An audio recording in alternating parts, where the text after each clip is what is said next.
Story 1.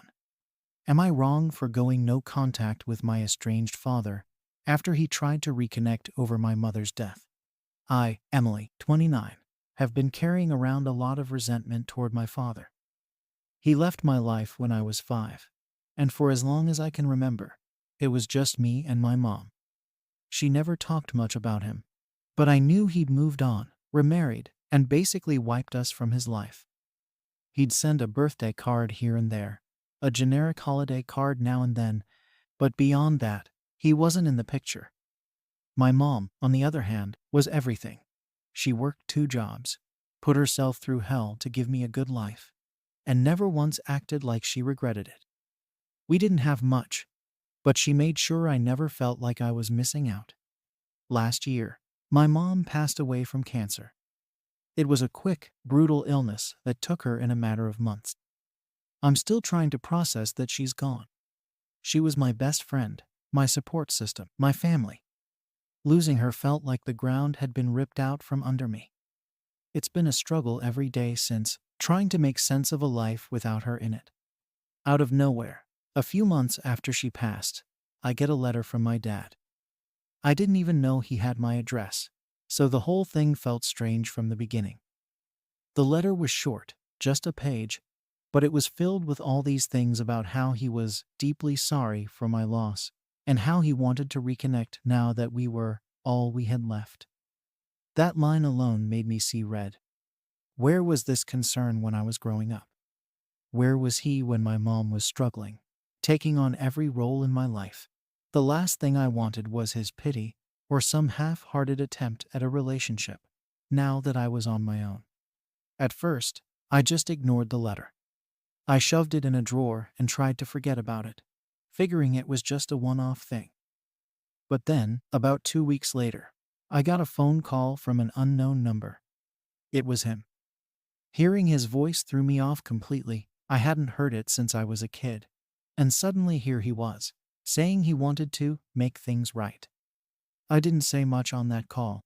I just let him talk. He went on about how he was sorry for everything that happened, and how he'd changed over the years. The whole conversation felt like I was talking to a stranger, not a parent. Then he hit me with, "We're all each other has now, Emily." It felt like he was trying to guilt me into opening my life to him. I didn't even know what to say. I just said I needed time and hung up. After that call, I was left feeling totally conflicted. Part of me felt like maybe I should give him a chance. People can change, right? Maybe he genuinely regretted what he'd done. But then another part of me, the louder part, kept reminding me of all the times he chose to stay away. He chose to live his life, marry someone else, and never once tried to be there for me.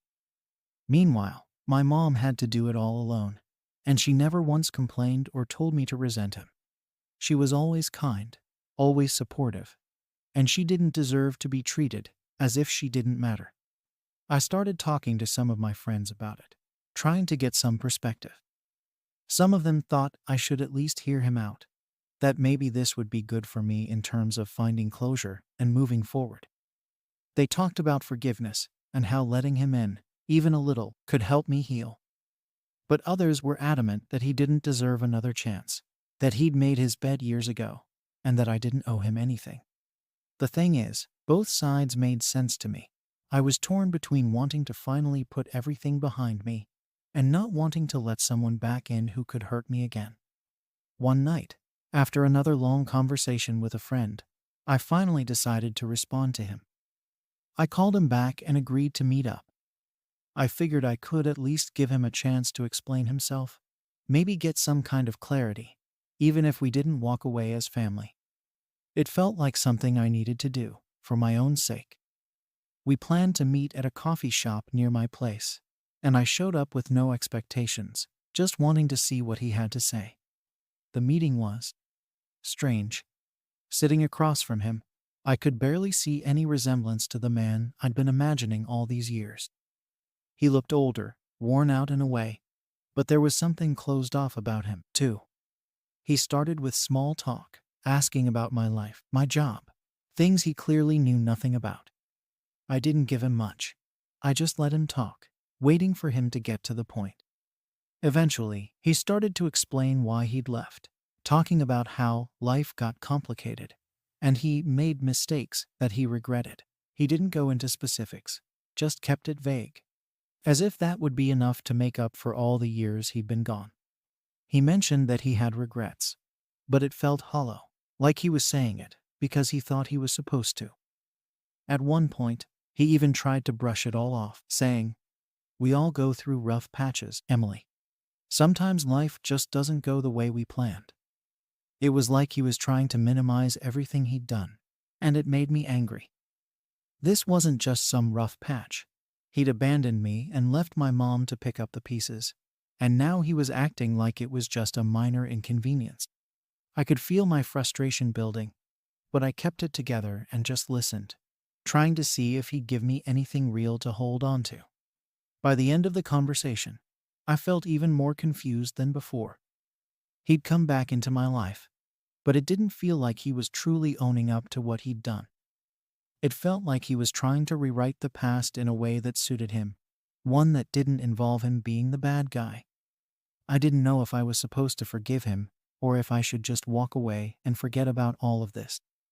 As I left the coffee shop, he called after me, saying he hoped we could keep in touch and start fresh, but the whole thing felt like a performance. Back at home, I found myself thinking about my mom and everything she went through. She'd never once asked for anything from him, never once held a grudge. She just took it all on herself. And I felt this loyalty to her that made me question why I was even entertaining the idea of letting him back in. He'd left her to struggle, and now, when she was gone, he wanted to come back like he'd been waiting for this moment all along. After that first meeting, I was left in this weird place emotionally. I didn't feel any closer to understanding who my father was, and honestly, I felt more confused about whether I even wanted him in my life. The way he talked about his past choices, brushing them off as mistakes without actually taking any real responsibility, really rubbed me the wrong way. I felt like he just didn't get it, or maybe didn't want to get it. He wanted to show up now, with no regard for all the years he missed, and act like a father just because it suited him. It felt forced, and it left a bad taste in my mouth. After that, he started texting me, trying to keep the connection going, I guess. His messages were friendly enough, but they felt off. Like there was always this undertone that he was expecting me to be the one to make things easy. It was little stuff at first, just casual check-ins, asking how my day was, stuff like that. I kept my responses short, polite, but I wasn't overly warm. It's hard to be when you're not even sure if you want this person in your life. As the days went on, his messages started to get a little more intense. He'd drop comments about how he regretted the past, how he missed so many years, and how he wished things were different. I tried to respond neutrally, but it started feeling like he was pushing his guilt onto me, hoping I'd just forgive and forget. It was like he wanted to unload years of regret onto me without really acknowledging the damage he'd done.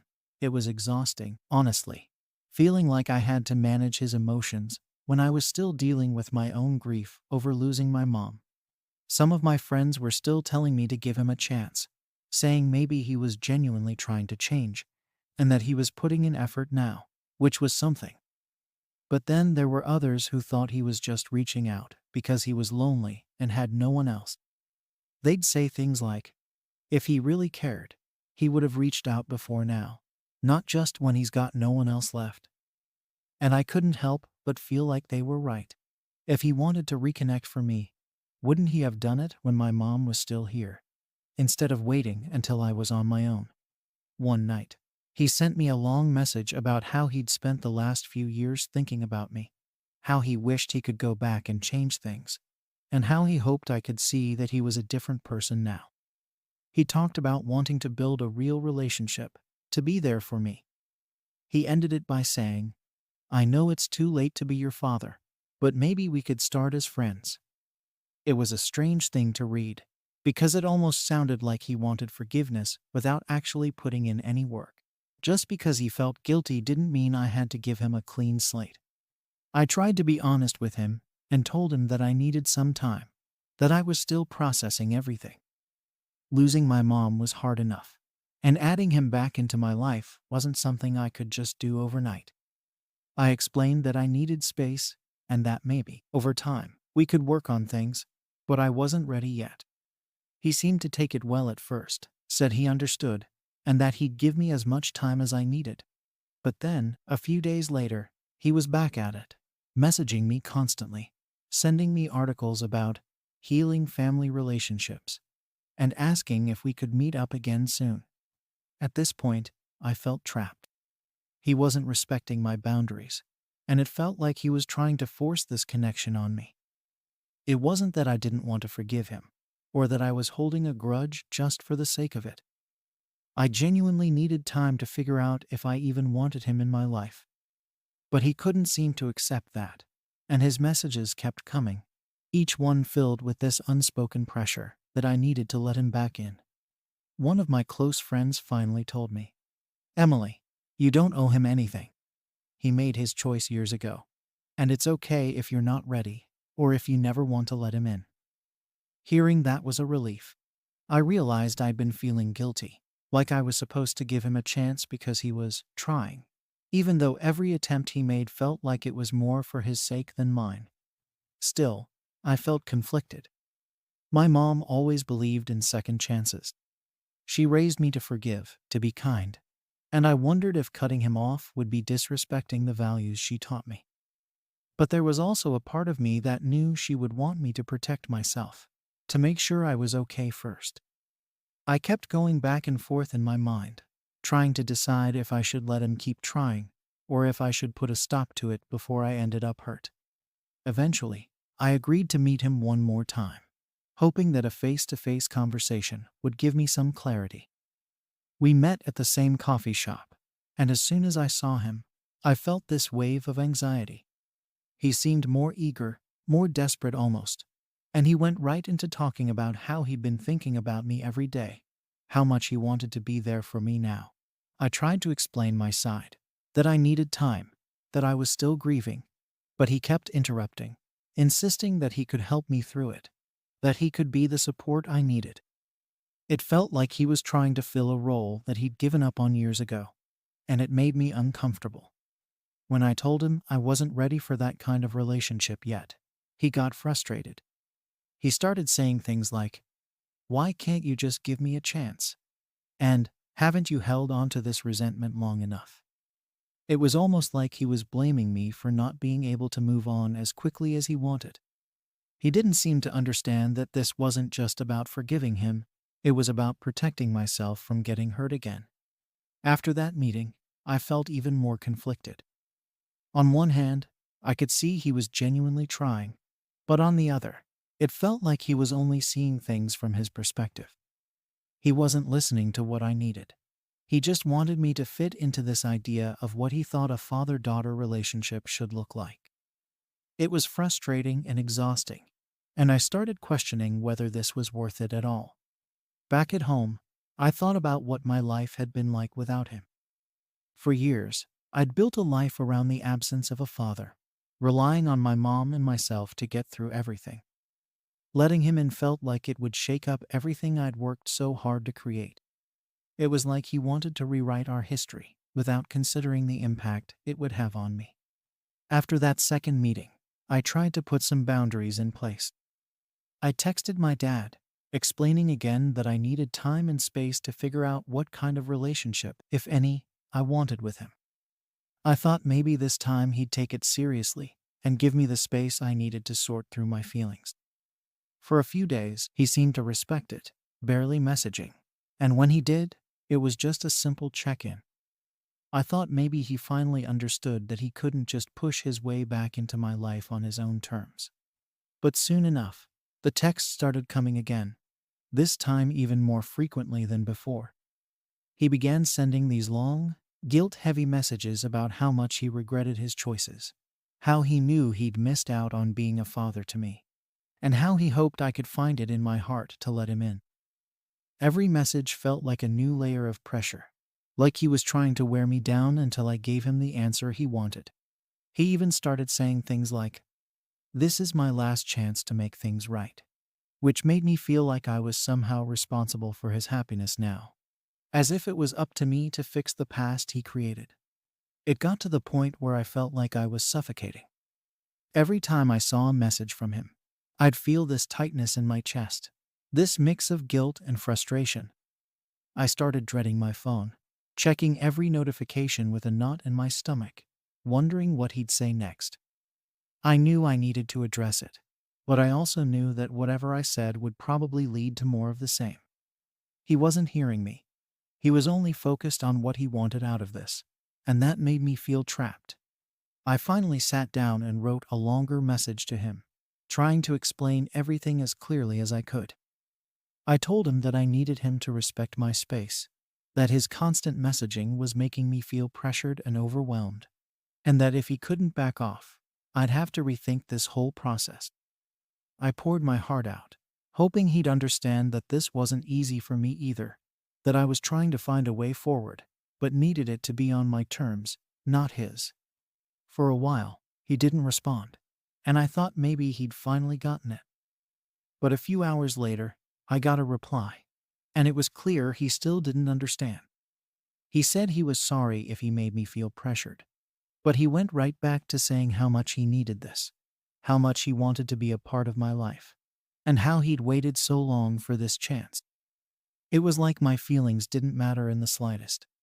He was so focused on what he wanted that he couldn't see how hard this was for me. After that, I started considering going no contact. I didn't want to feel like I was constantly fending him off, always explaining myself over and over just to get a little peace. I knew some people might see it as harsh, but I also knew that I couldn't keep living with this constant pressure. My mom had taught me to value my own well-being, to protect myself, and right then, I knew that's what I needed to do. But even so, the guilt kept eating at me. This was my dad, someone I'd wanted to know for years, and now he was here, wanting to be in my life, and I was the one considering shutting him out. I talked to a few friends about it, trying to get some perspective. One of them reminded me that I didn't owe him a relationship just because he suddenly wanted one. They said he had all those years to reach out, to be there, and he chose not to. Just because he was here now didn't erase everything he'd missed. That helped a little, but I still felt conflicted. Part of me thought maybe he genuinely didn't know how else to act, that maybe he was just clinging to whatever he could, because he was afraid of losing the chance to be a part of my life. But another part of me felt like I'd been thrown back into my childhood, dealing with the fallout of his choices all over again. In the end, I decided to send him a final message.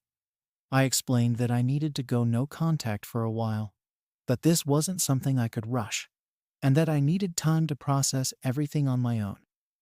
I told him that this was about me needing to take care of myself, not about punishing him.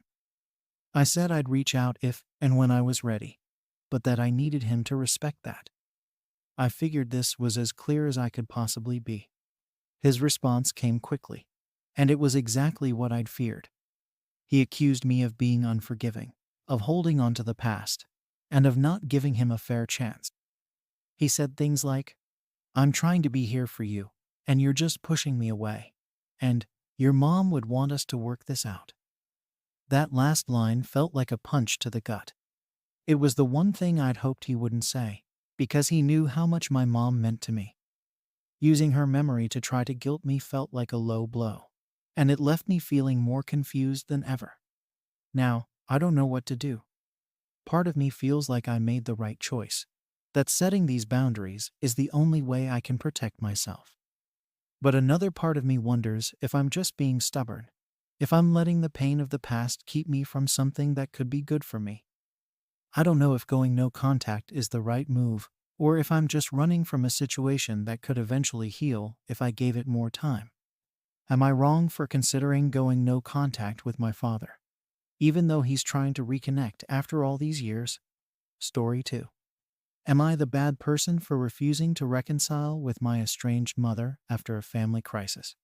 I, Laura, 32, have been estranged from my mom for almost a decade.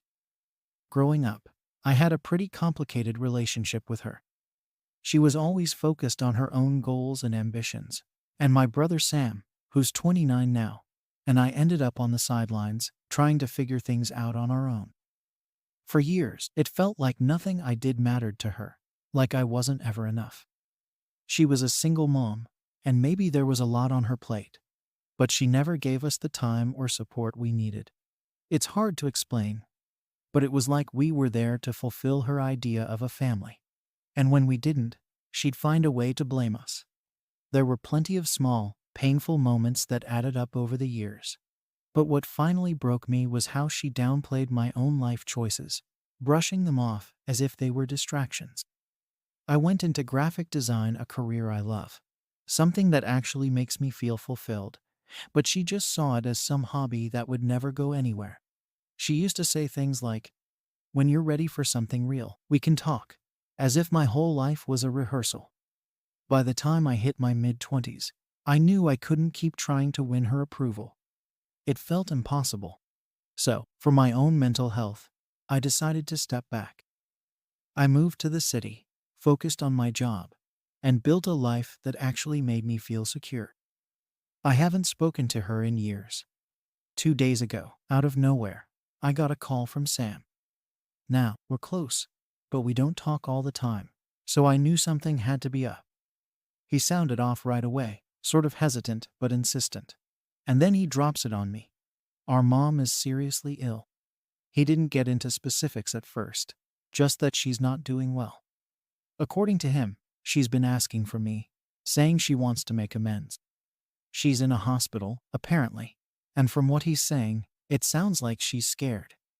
The minute he told me, I just froze. It was like all the work I'd done to put her out of my mind unraveled in seconds. I felt blindsided, like someone had sucker punched me. I didn't know what to say, and I think he picked up on my silence because he jumped right into telling me that this was the time to let go of past hurts, that she's been regretting things, and that I should go see her while there's still a chance. Part of me felt this instinctive pull that maybe I should go. But there was also this huge part of me that wanted to scream. I wanted to ask him why now, why she suddenly wants to make things right after years of ignoring everything. It felt like she's only reaching out because she's scared to face the end alone. But instead of asking him that, I just said I'd think about it. After I hung up, I sat there, numb, running through all the memories I'd buried. I know Sam means well, but he didn't grow up with the same level of tension I did. Our mom always treated us differently. I was the oldest, the one she seemed to expect more from, and I felt the weight of her judgment in everything I did. I think he was able to brush it off in a way I never could. Still, I get that he's coming from a place of care. He feels responsible, maybe even guilty for not pushing her to fix things sooner. And now he's trying to convince me that I need this for closure. Over the next day, Sam kept texting, sending these messages about family and responsibility, telling me that this was a chance to make things right. He was practically begging me to let bygones be bygones. I didn't answer him at first because every time I looked at my phone, I felt that old resentment bubbling up, all the hurt she'd caused me that I'd finally managed to move past. I thought about how, during every big moment in my life, she'd been dismissive, treating my choices and achievements as second-rate. Even now, with the way Sam was pushing me, it felt like everyone was just expecting me to ignore everything that happened, like it was no big deal. I tried to rationalize it, tried to tell myself that maybe she was genuinely sorry. Maybe facing her own mortality had forced her to realize how much damage she'd done. But then I thought about all the times she'd manipulated me before, using guilt to get what she wanted. I remembered the day I moved out, how I'd given her one last chance to acknowledge even a fraction of what I was going through. Instead, she'd dismissed me, told me I was being dramatic, and made me feel like the problem was mine alone. Now, out of nowhere, I'm supposed to be the one to make peace. It felt like a trap, like if I went to see her, I'd just end up right back in that cycle of feeling unworthy. Eventually, I agreed to a phone call with her. I figured if she really wanted to make amends, if she was actually capable of seeing where she went wrong, then maybe it was worth hearing her out. I wasn't expecting a miracle, but I thought maybe there'd be a sign that she understood the damage she'd done. When she picked up, though, it was like stepping back into a time warp. She was distant, almost robotic, like she was trying to follow a script. She didn't apologize or acknowledge anything. Instead, she brushed off the past, saying I'd always been sensitive and that she did the best she could. Hearing those words from her again was like a slap in the face. After that call, I didn't know what to feel. I was angry, hurt, confused. It was like she still couldn't see me as a real person, just this character in her life that she needed to fall back in line. Since that phone call, I haven't been able to shake this heavy feeling. I thought maybe talking to her, even briefly, would give me some sort of clarity, but all it did was drag up every painful memory I'd been trying to bury for years.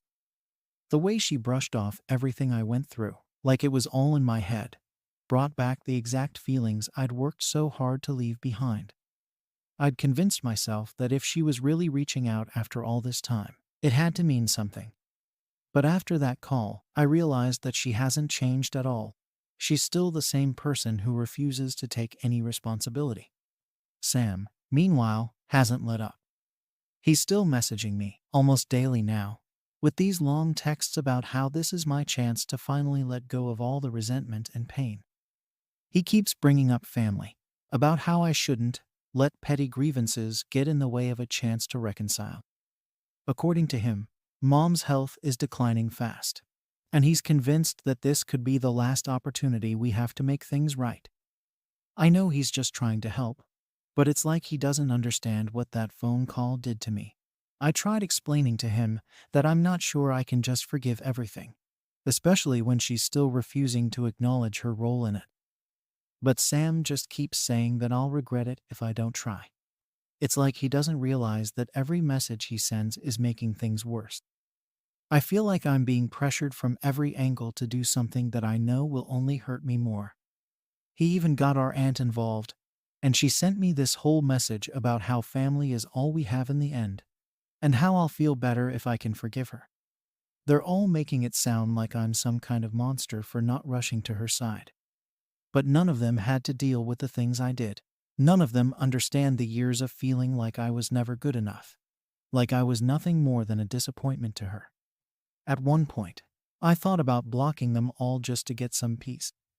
It's like every time I think I might finally be able to make a decision, my phone buzzes with another guilt-ridden message. Part of me feels like I'm being selfish, like maybe I should just let go of the past and give her the closure she wants. But then I think about everything I went through, all the time she tore me down, and I just don't know if I can put myself back in that place. I don't know if it's pride or self-preservation, but something in me keeps holding back. I tried talking to a friend about it, hoping maybe they'd help me see things differently, but they didn't really get it either. They said the same thing everyone else is saying, that maybe it's time to move on and just give her this chance. It's frustrating, honestly. I feel like nobody really understands what I went through, how much it took for me to finally distance myself from her. And now, just because she's unwell, I'm supposed to forget all of it. The other night, I couldn't sleep. I lay there, just going over everything in my mind, trying to figure out if I'm being unreasonable. Part of me hates that I even care this much. I thought I was done with all of this. I thought I'd moved on, built a life that didn't revolve around her approval or disappointment. But here I am, stuck, unable to make a decision because of this overwhelming guilt that everyone else keeps piling on. It's like they're all expecting me to sacrifice my own peace for her sake. And I don't know if I'm strong enough to do that. I keep replaying that phone call in my head, hoping maybe I missed something, some sign that she was actually trying to make things right. But all I can remember is her tone, the way she said I was too sensitive, as if all the pain I went through was just me overreacting. I feel like I'm going crazy, like maybe I really am the one in the wrong here. But every time I try to push past it, I just feel that same anger and hurt bubbling up. I don't know how to get rid of it. Now, Sam's saying that he'll go see her on his own if I won't. He says it's not fair for me to make this about myself when she's the one who's suffering. That one stung, honestly. I didn't even know how to respond. I know he means well, but it's like he doesn't see me at all. Like he's only looking at this situation from her side. It's exhausting, feeling like nobody understands why I'm so hesitant. Why this isn't as simple as just showing up and pretending everything's fine. At this point, I don't know what to do. If I don't go, I'll probably lose whatever's left of my relationship with Sam, and I'll definitely be seen as the bad one in the family. But if I do go, I don't even know what I'm hoping to accomplish. I doubt she'll suddenly change, and I know that seeing her like this, with everything unresolved, will just drag me back into a place I fought so hard to escape. It's like no matter what I choose, I'm going to end up hurting. After all the back and forth with Sam and the non-stop texts from my aunt, I finally caved and decided to give it one more shot. I still wasn't sure I even wanted to see her, but I thought that maybe if I went in person, I'd get some kind of closure. Maybe I'd finally be able to say what I needed to say to her face. Or maybe seeing her in this vulnerable state would make it easier for me to let go of all the resentment. It was a long shot, but I felt like I was out of options. I was tired of fighting with everyone about this and tired of carrying this weight around. So I told Sam I'd go. The whole drive over, I kept rehearsing what I wanted to say, going over all the things I'd been holding on to for years.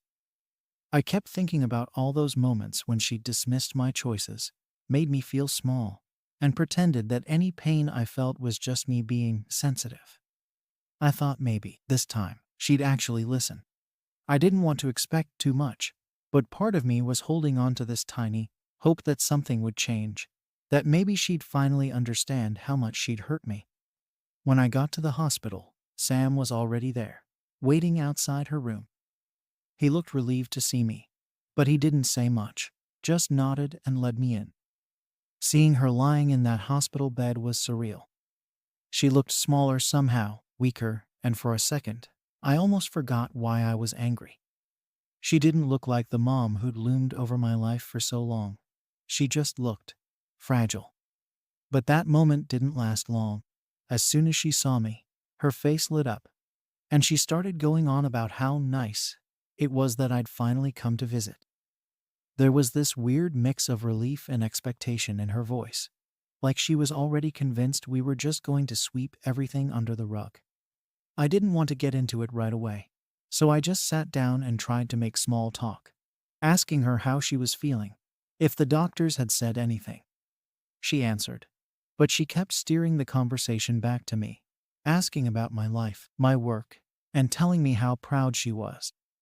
It was so strange to hear her say those words, "I'm proud of you," because she'd never said anything like that before. Part of me wanted to believe it, but another part of me was just waiting for the catch.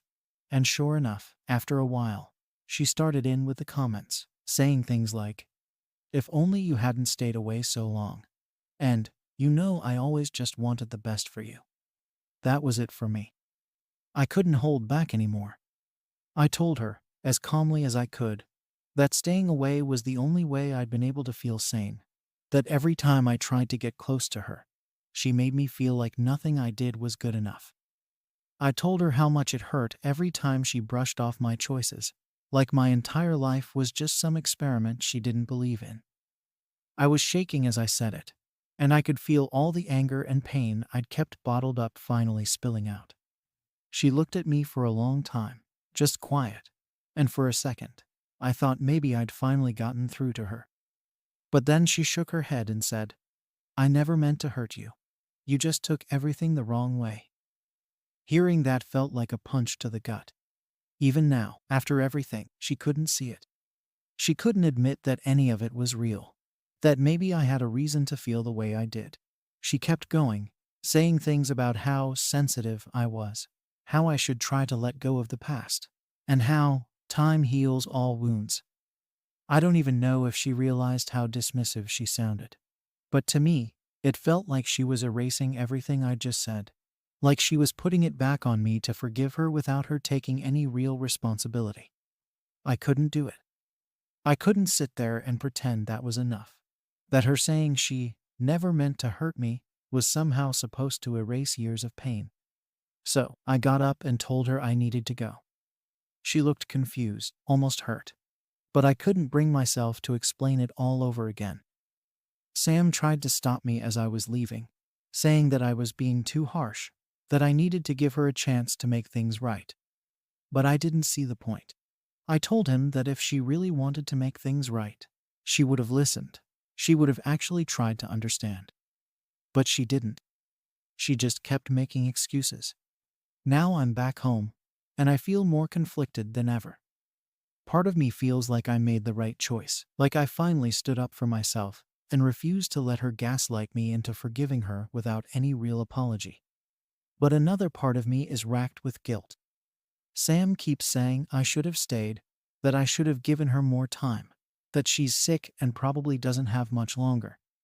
He says I'm going to regret this, that I'll look back and wish I'd been more forgiving. And maybe he's right. I don't know. I'm sitting here wondering if I should have just let it go, if holding on to all this anger is worth it. So, here I am, stuck with this guilt, wondering if I was too hard on her, or if I really did what was best for me. Am I the bad person for walking away from her one last time, instead of giving her a chance to make amends? Story 3. Am I wrong for calling out my brother's wife for her parenting style at a family dinner? So, I'm Liz, 34, and I'd say I have a pretty solid family dynamic overall. I've always been close to my younger brother, Jack, who's 30. We grew up with just enough age difference to be a bit competitive, but close enough to still share inside jokes and have each other's backs.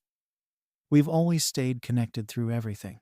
School, his move to another city for work, me starting my own business, all of it. But now, things feel a little different. And I think a big part of it is that Jack recently got married and became a dad. Jack married Emily last year, and they had their first baby about 6 months ago. I've always been friendly with Emily. She's 28, and we get along.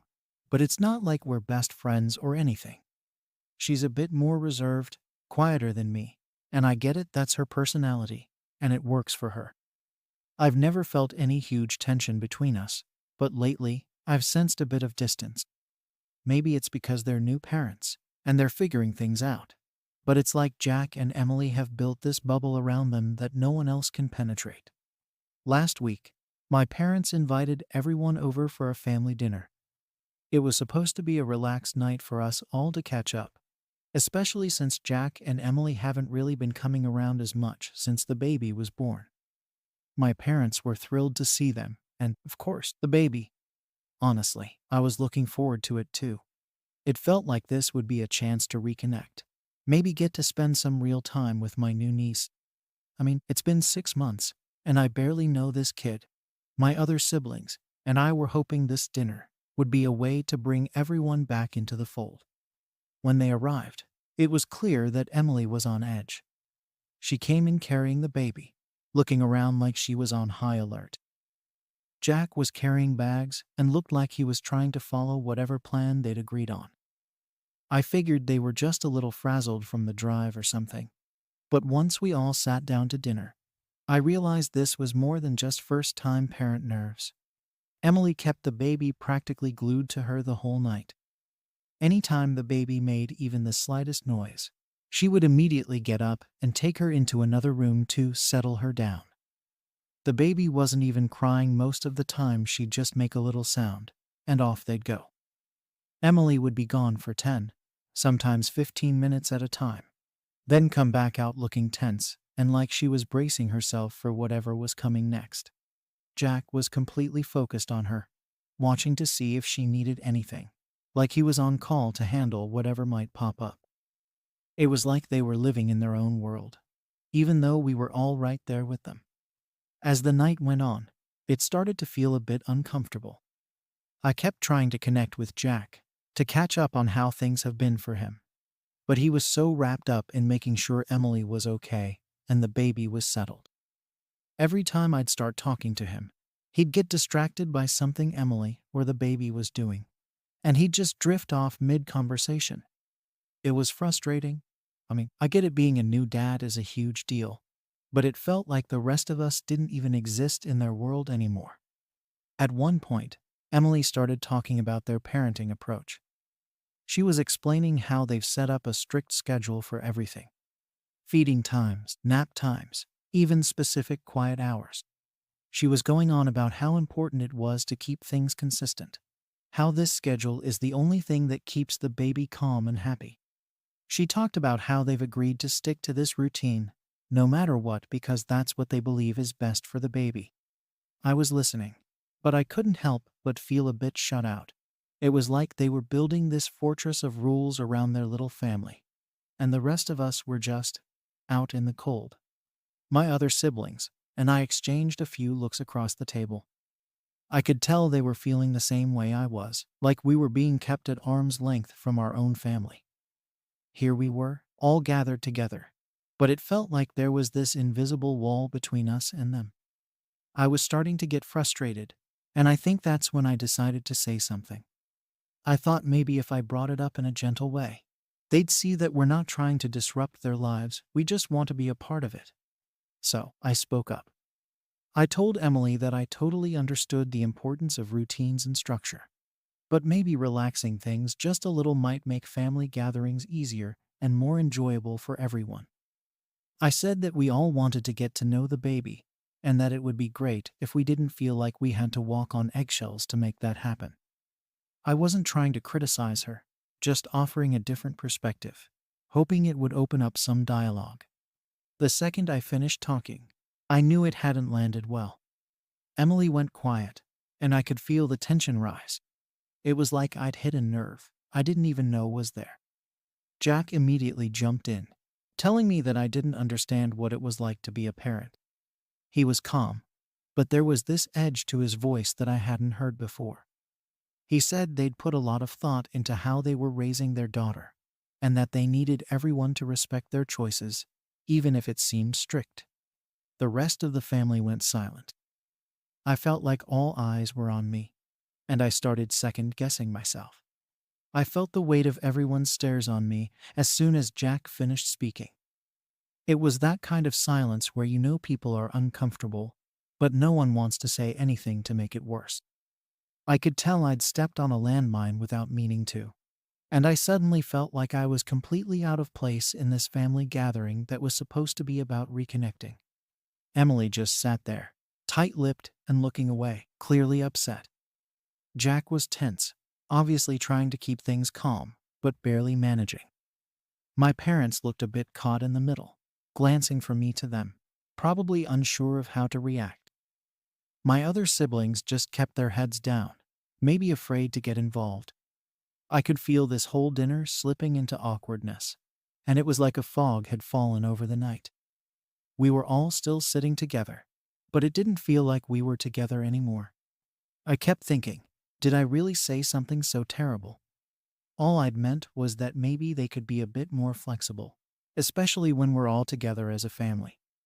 I wasn't trying to judge them or imply that their way was wrong, but that's clearly how it came across.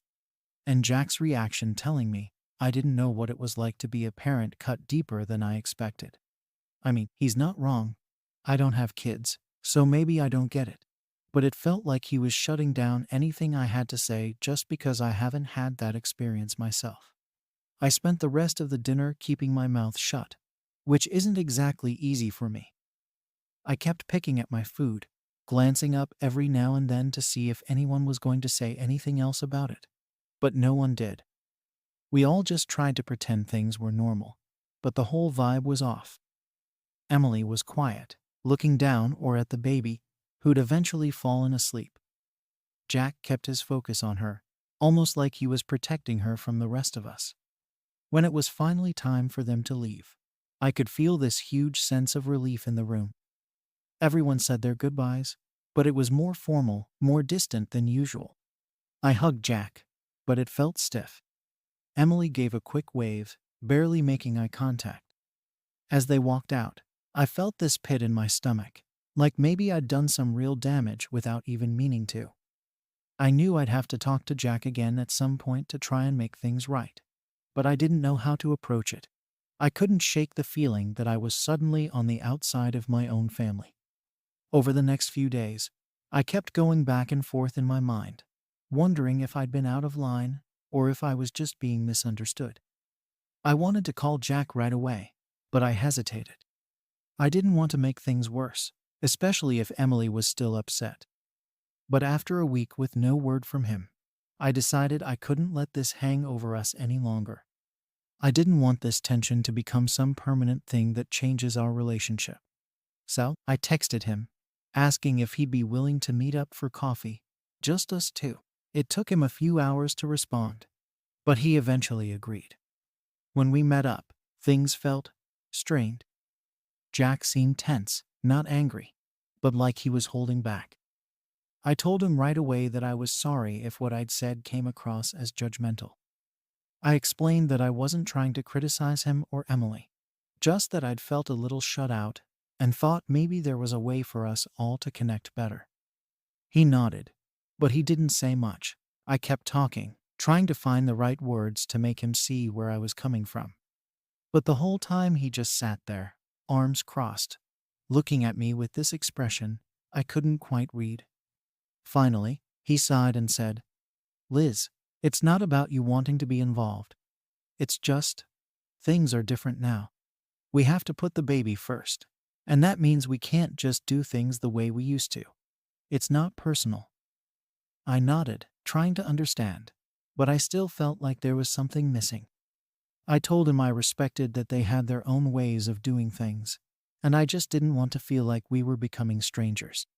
He said he understood, but I could tell he was still holding back.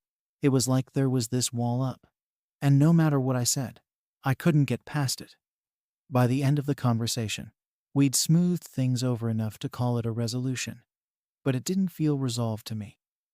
Jack gave me a quick hug and said he'd talked to Emily about everything.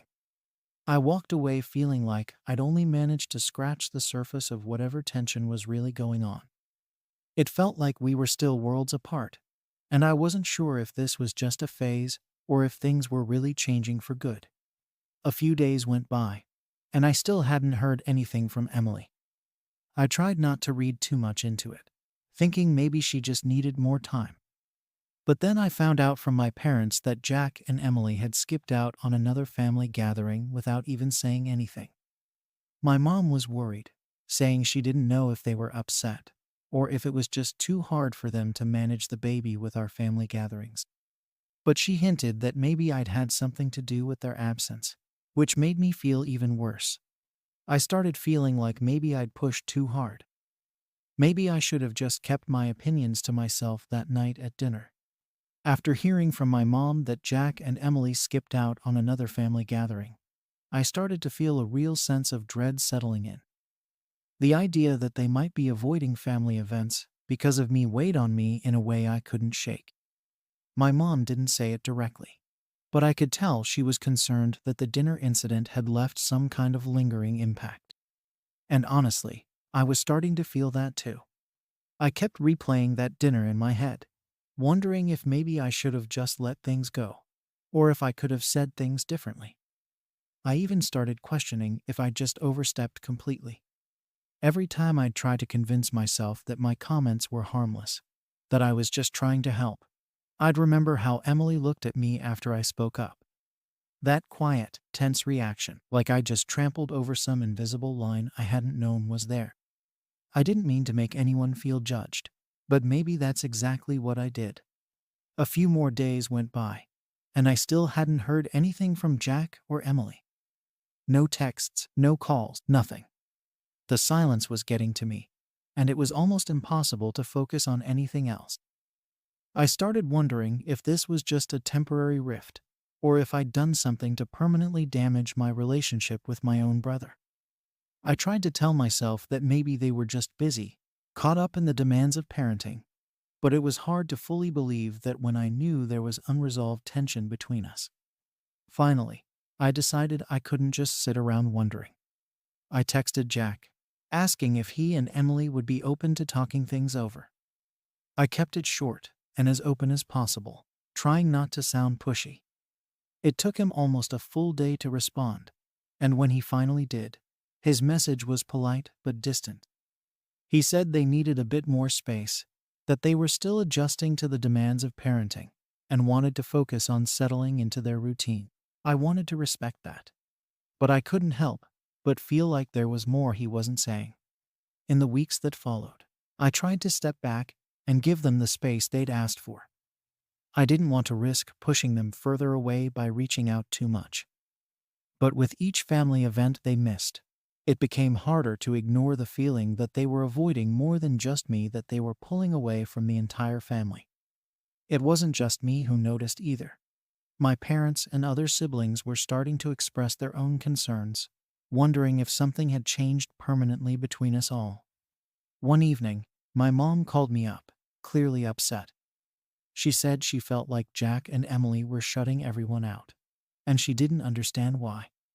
She even asked me if there was anything else that might have happened at that dinner, some other comment or tension that could explain why they'd become so distant. I told her everything that had happened, every detail of the conversation I had with Jack afterward. But even as I was talking to her, I could tell she was hoping for some bigger explanation, something that would make sense of all of this. And honestly, I was too. Not long after, I got a call from one of my other siblings, saying they'd tried to reach out to Jack and hadn't gotten any response. They asked if I thought maybe this was just Jack and Emily trying to focus on their new family, or if there was something more going on. I didn't have any answers, and it was frustrating. Here I was, the one who'd started all of this by making one comment, and now I felt like I was the one holding on to this burden of uncertainty, unsure of what had actually caused this shift. Eventually, my mom decided to reach out to Jack herself, asking if they could have a family meeting to talk things through. She felt that if we could all just sit down together, maybe we could clear the air and start fresh. Jack agreed, but he made it clear that he wanted it to be a calm discussion, no one pushing anyone's boundaries. He said that he and Emily had felt overwhelmed by everyone's expectations and that they needed the family to understand their need for distance and structure. It was a relief that they'd agreed to the meeting, but I couldn't shake the feeling that things wouldn't just go back to normal. When the day of the meeting arrived, I showed up early, trying to mentally prepare myself.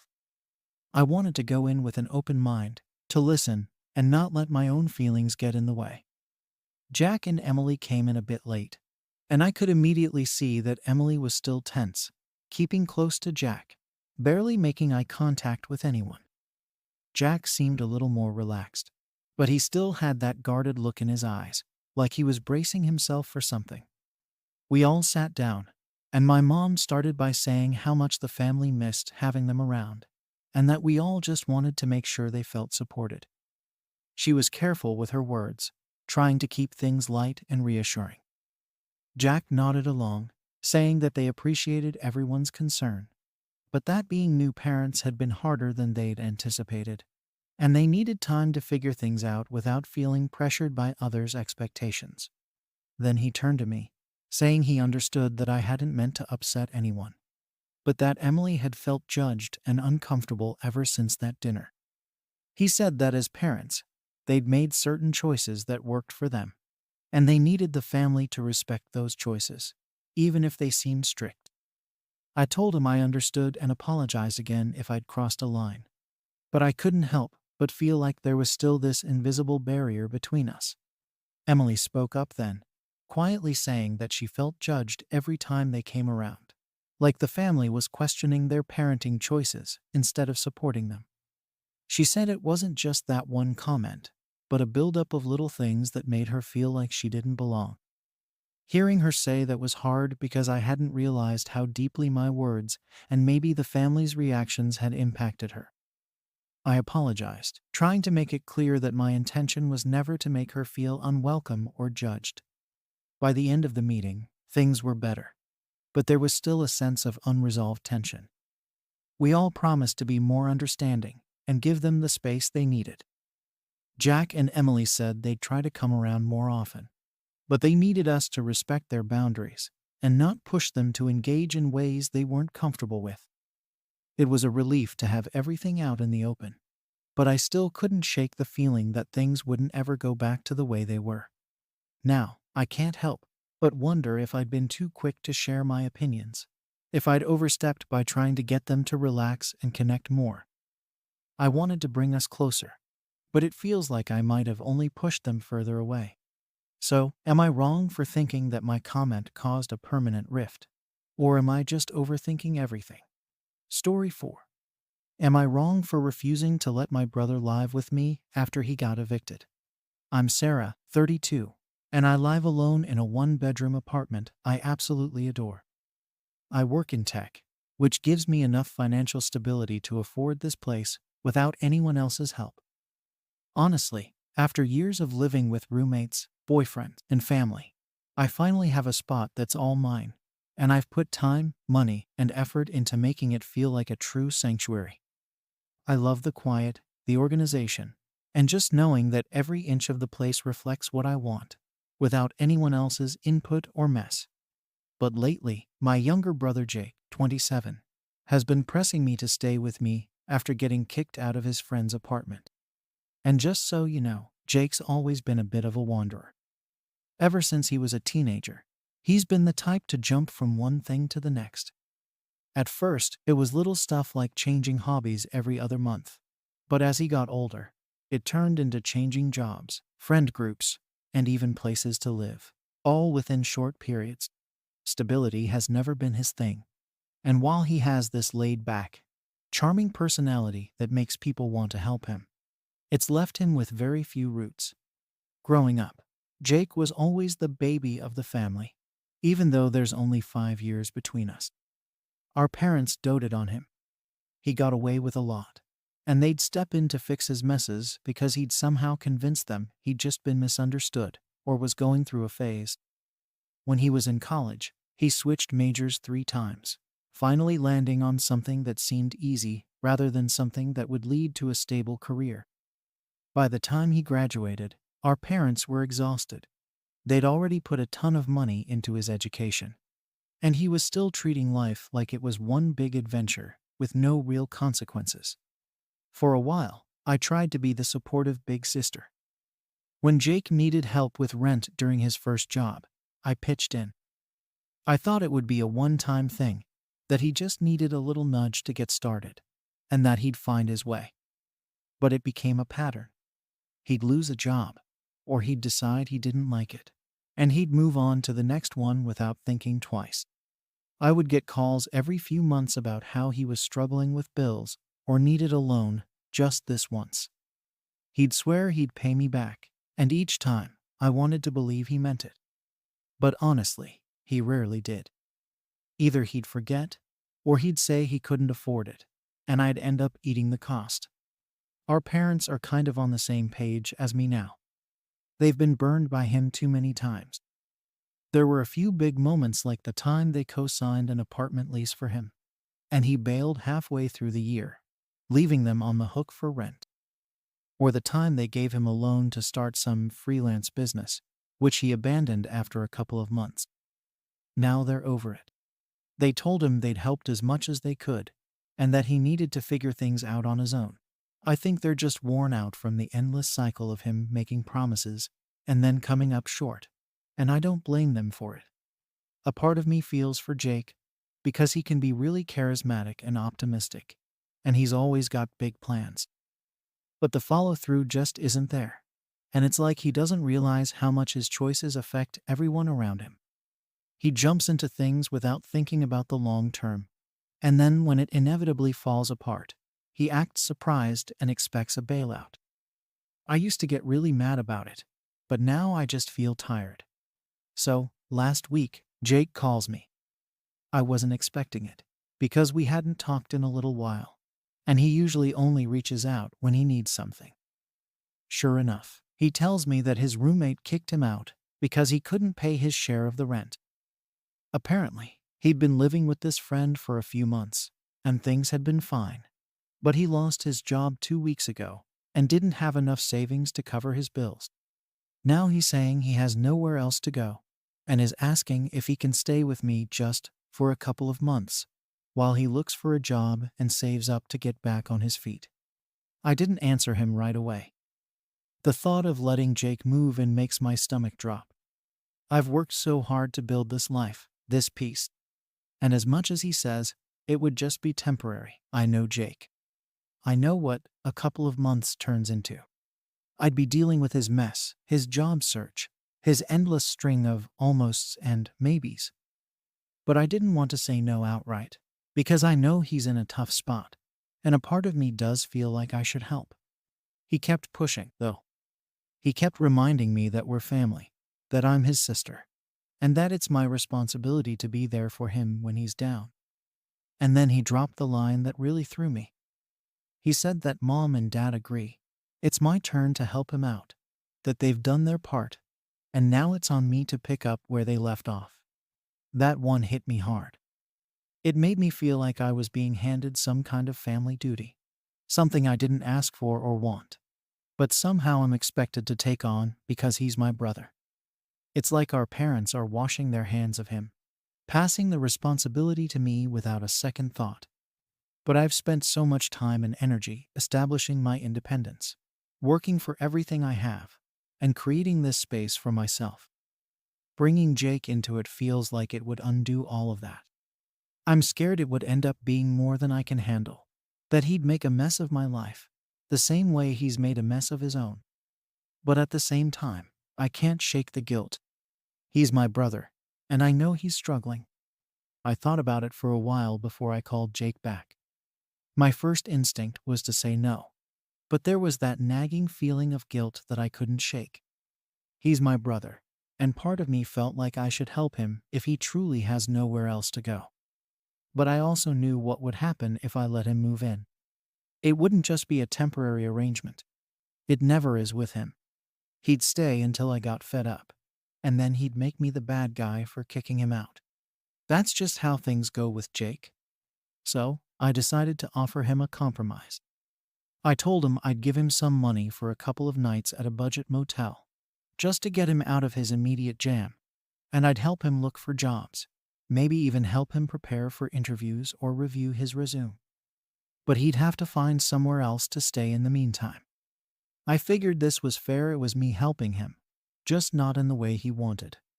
Predictably, Jake didn't take it well. He said I was being selfish, that I only cared about my own comfort, and that I wasn't willing to sacrifice anything for family.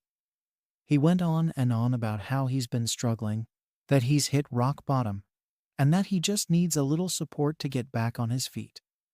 He even implied that this was a test of whether I cared about him or not, and that by saying no, I was proving I didn't really love him. It hurt to hear that, but I couldn't give in. I knew what it would mean if I did. And besides, he's put our family through so much already: the endless requests for money, the empty promises to pay it back, the same cycle over and over again. I didn't want to get sucked back into that. I'd worked too hard to build a stable life for myself, and I wasn't willing to let him throw it into chaos just because he couldn't get his act together. But no matter how many times I explained this to him, he kept pushing, like he didn't understand, or maybe just didn't care what I was trying to say. Eventually, I had to end the call because it was clear we weren't getting anywhere. I thought he'd take some time to cool off and maybe come around, but instead, he doubled down. He started texting me nonstop, leaving long messages about how I was abandoning him, how I was turning my back on family, and how our parents thought I was being unreasonable. It felt like he was trying to wear me down, hoping I'd eventually give in just to make it stop. And the worst part?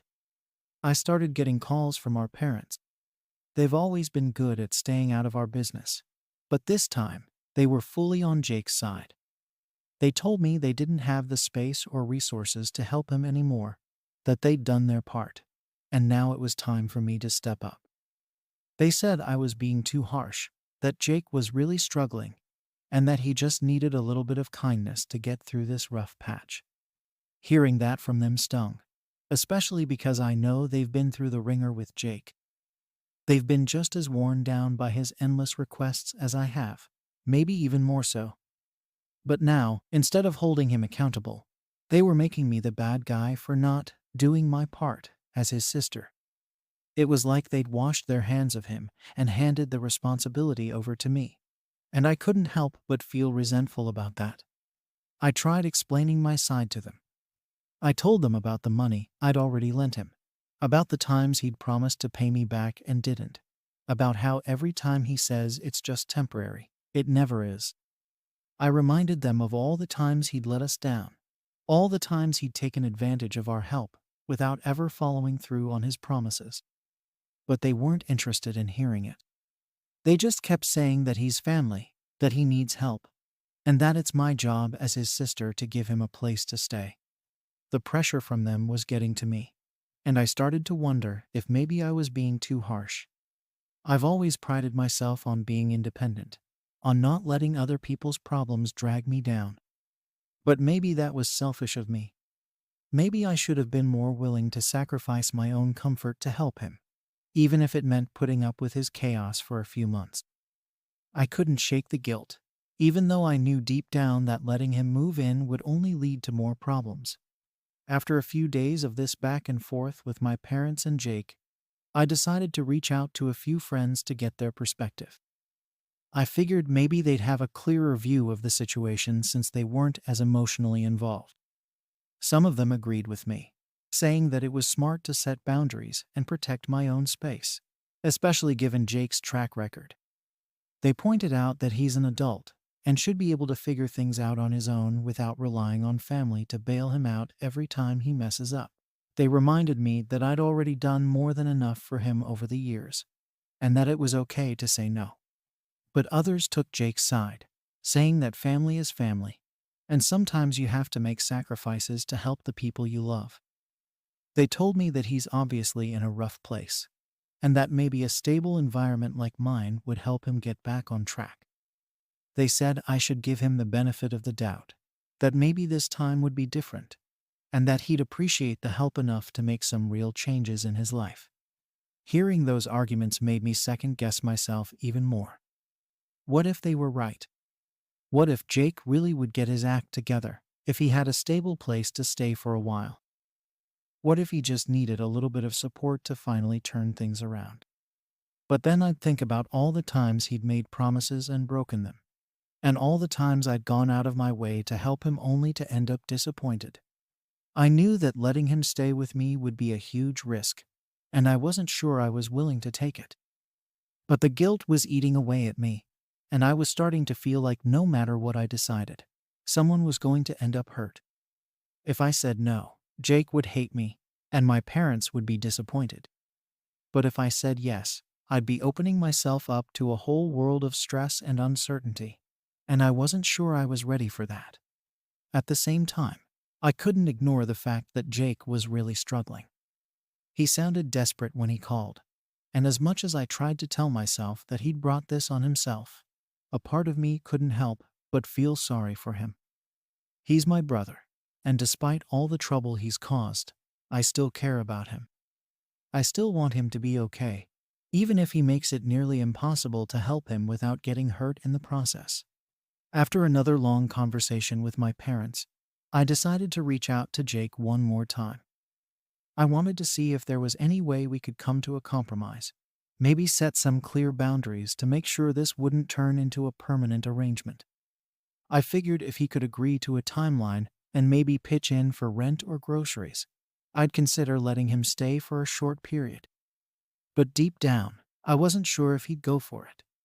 When I reached out to Jake again, I thought maybe we could come to some kind of agreement that would work for both of us. I wanted to make it clear that if he stayed with me, it would only be for a limited time, and he'd have to pitch in with rent or groceries to show he was taking this seriously. I didn't want to open the door to another situation where he'd coast indefinitely while I took on all the responsibility. I called him up and explained what I had in mind. I told him I understood he was in a tough spot, and I wanted to help him out, but that there had to be boundaries. I told him he could stay for up to 2 months, which should be enough time for him to find a job and start saving. I also asked if he could contribute a small amount toward rent or groceries, not the full amount, but enough to show he was making an effort. I figured this was a good middle ground. I was giving him a place to stay, but I wasn't giving him a free ride. Jake's response wasn't what I expected. He got defensive right away, saying that if I really cared about him, I wouldn't be putting conditions on helping him. He told me he didn't have any money to contribute right now, and that asking for rent was unreasonable when he was already struggling. I tried to explain that I wasn't asking for a lot, just enough to show he was taking this seriously. But he wouldn't hear it. He kept saying I was making things harder than they needed to be, that I was treating him like a stranger instead of family. The conversation left me feeling even more unsure. On one hand, I felt like my request was reasonable. I wasn't asking him to pay full rent, just to chip in a little and keep this arrangement from becoming a burden on me. But on the other hand, he made me feel like I was being cold and unkind, like I was putting up walls when he just needed a little compassion. I started wondering if I was being too rigid, if I was letting my fear of being taken advantage of get in the way of helping someone who genuinely needed it. After a couple of days, Jake texted me again. He said he'd thought about it and was willing to accept my terms, but only if I could promise that I wouldn't try to kick him out if he needed a little more time. He said finding a job could take longer than 2 months, and he didn't want to feel like he had to rush through everything just to meet some deadline I'd set. He also asked if we could revisit the rent thing after he'd had a chance to get back on his feet, which sounded reasonable enough. But it also felt like he was already trying to bend the rules before he even moved in. I told him I couldn't promise an open-ended stay. I wanted to help, but I needed to know there was a light at the end of the tunnel. I told him we could reevaluate in 2 months, but that I wasn't willing to commit to anything beyond that until I saw how things were going. I felt like I was being fair, but Jake didn't see it that way. He accused me of being selfish, of only caring about my own space and comfort, and of not being willing to make any real sacrifices for him. At this point, I was getting fed up. I felt like I was bending over backward to help him, while he kept finding reasons to reject my help or complain about it. It was like nothing I offered was good enough, and he kept acting like he was entitled to more. I couldn't shake the feeling that if I gave in, I'd be setting myself up for months, maybe even years, of stress and frustration, all while he continued to coast along without taking responsibility. But then our parents got involved again. They called me up and basically told me I was being unreasonable, that Jake just needed a little help, and that I was making things more complicated than they needed to be. They said I was putting up too many conditions and making it impossible for Jake to accept my help with any dignity. Hearing that from them really hurt. I'd spent years watching them deal with the same patterns with Jake, and I thought they'd understand where I was coming from. Instead, they were treating me like I was the problem, like I was the one making things difficult, when all I wanted was some boundaries. Their pressure, combined with Jake's constant messages, made me feel like I was backed into a corner. I started questioning everything, whether I was being too harsh, whether I was letting my need for control get in the way of helping someone I cared about, whether I was even a good sister or daughter at all. I felt like no matter what I decided, I was going to let someone down, either Jake or myself. I finally sat down and tried to picture what it would actually be like to have him living with me. I thought about the late nights, the messes, the constant stress of wondering when he'd finally move out. And I thought about all the times he'd promised to change, only to fall back into the same habits again. I realized that I was scared not just of the disruption to my life, but of what would happen if I let him stay and he didn't change. I was scared of being stuck in this role of caretaker, of always having to clean up his messes while he drifted through life. In the end, I told Jake I couldn't do it. I said I loved him and I wanted to help him, but that I couldn't sacrifice my own stability for the sake of his. I told him I'd still be there for him in other ways, helping him look for jobs, lending him money for a motel if he needed it, but that I couldn't give him a place to stay. I knew he'd be angry, and I braced myself for the backlash. Sure enough, he didn't take it well. He accused me of abandoning him, of being a terrible sister, of choosing my own comfort over his well-being. He even said that our parents were right, that I was selfish and only cared about myself. His words stung, but I tried to remind myself that I'd made the best decision I could, that I was allowed to set boundaries, even if he didn't like them. Since then, things have been tense between us. He's barely speaking to me, and our parents are clearly disappointed in me. They haven't said it outright, but I can tell they think I've let them down, that I should have done more to help. It's a lonely feeling, standing my ground when everyone else seems to think I'm in the wrong. So now, I'm left wondering if I made the right choice. Am I wrong for refusing to let my brother live with me, even though he has nowhere else to go? Story 5. Am I wrong for not including my half-brother in my wedding despite my father's pleas? I'm Sarah, I'm 32, and I'm finally planning the wedding I've always dreamed of. My fiancé and I have been together for a few years now, and we both agreed on a small, intimate wedding with just our closest friends and family. I didn't think it would cause any issues, especially since we're only inviting about 50 people total. But it turns out, this one decision, this one tiny detail is blowing up in ways I couldn't have imagined. To give a bit of background, my parents split when I was pretty young. I was mostly raised by my mom, and my dad remarried not long after they divorced. My dad's new wife, my stepmom, had a son with him a few years later. So I have a half-brother named Ethan, who's now 20. Now, it's not that I dislike Ethan, but to be honest, I don't know him well. We didn't grow up together in the traditional sense. I was already a teenager by the time he was starting elementary school, and our lives were just separate.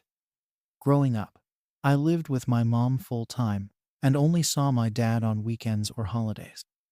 And, to be fair, he tried to bring us together whenever he could. But there was always this awkward gap between Ethan and me. We never really bonded or had the kind of sibling relationship my dad seemed to expect. I was dealing with teenage stuff, and he was a little kid. It's hard to form a bond when there's such an age difference, especially when you don't even live under the same roof most of the time. As I got older, the distance just grew naturally. I went to college, moved to another city for work, and pretty much went on with my life. I saw my dad here and there, and I'd see Ethan during holiday visits, but it was never more than a quick hello and a few polite questions about school or whatever he was up to. We just didn't have much in common, and we weren't close. So when it came time to plan my wedding, I didn't think twice about not inviting him. It didn't feel like a big deal to me, and I figured he probably wouldn't even notice or care. Anyway, a few weeks ago, my fiancé and I went over to my dad's house for dinner. It was just supposed to be a casual meal to catch up and talk about the wedding plans. My dad's always been supportive of my relationship, and I wanted to include him in some of the discussions since, well, he's my dad, and I wanted him to feel involved. We were going over guest lists, and my dad casually asked if I'd sent out all the invites yet. I told him that, yes, most of them had been sent, and I was only waiting on a few RSVPs from my fiancé's side. Then he asked, "So, of course, Ethan's invited, right?" I could feel this sudden tension in the room, like the question itself had somehow set off a minefield. I looked at him and simply said, "No, I didn't invite him."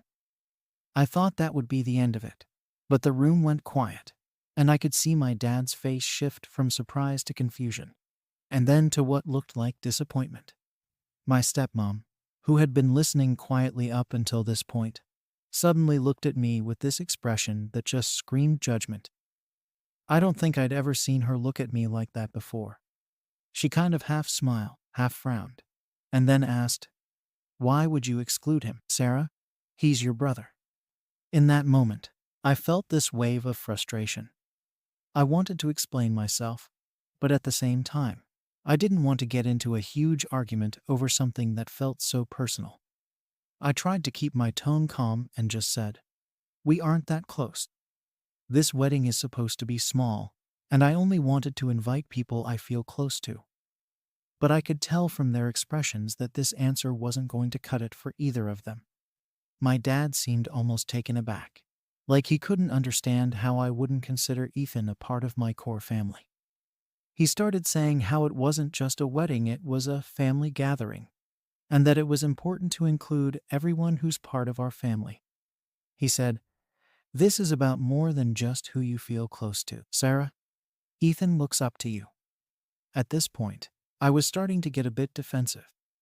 I don't want to sound like I'm heartless, but the truth is, I don't really know Ethan well enough to feel a strong connection to him. I explained as much, saying that it wasn't about excluding him or sending a message, but that I had a very specific idea for the wedding, and I wanted to keep it small and personal. But my dad and stepmom were not letting it go. My stepmom went on about how I was basically showing Ethan that family doesn't matter. She told me he was hurt, that he'd always admired me, and that this was an opportunity for us to become closer as siblings. She said, "You're his sister, Sarah. This could mean so much to him." I was honestly taken aback.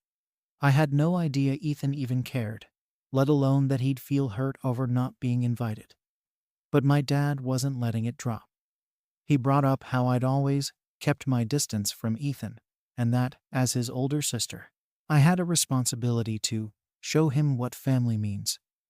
He said I should make an effort, that this was a chance to include him in my life and show him that he matters. I was feeling guilty, but at the same time, it felt like they were putting all this emotional baggage on my shoulders. It's not like I'd ever purposely kept him out of my life.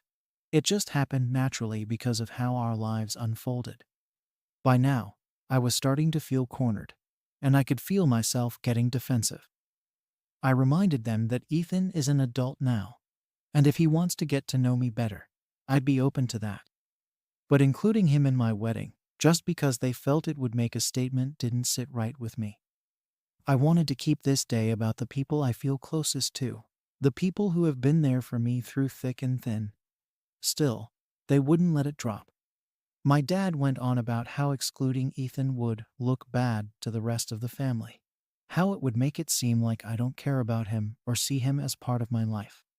He said, "Sarah, this is your family, whether you feel close to them or not." And that's when the guilt really started to kick in. My dad's words were weighing on me, making me second guess everything. I was honestly a bit shocked by the whole conversation. I had never really thought about it from their perspective, and I guess I underestimated how much this meant to my dad and stepmom. It's not like I'm trying to make a statement or anything. I just wanted a simple, personal wedding.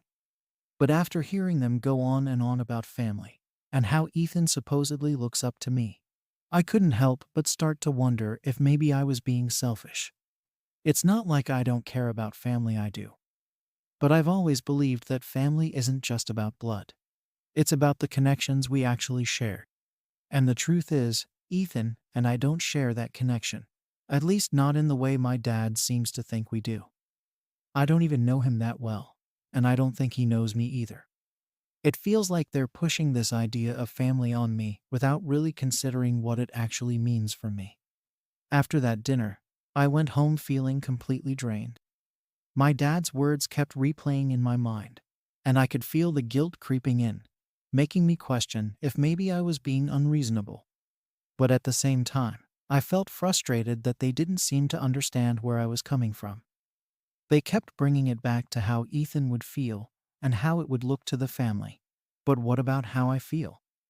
This is supposed to be my wedding, my day, and it feels like they're taking that away from me. After that dinner, I couldn't shake the feeling of guilt. My dad's words about family kept replaying in my head, and my stepmom's disappointed look was stuck in my mind. Part of me wanted to brush it off, but I just couldn't.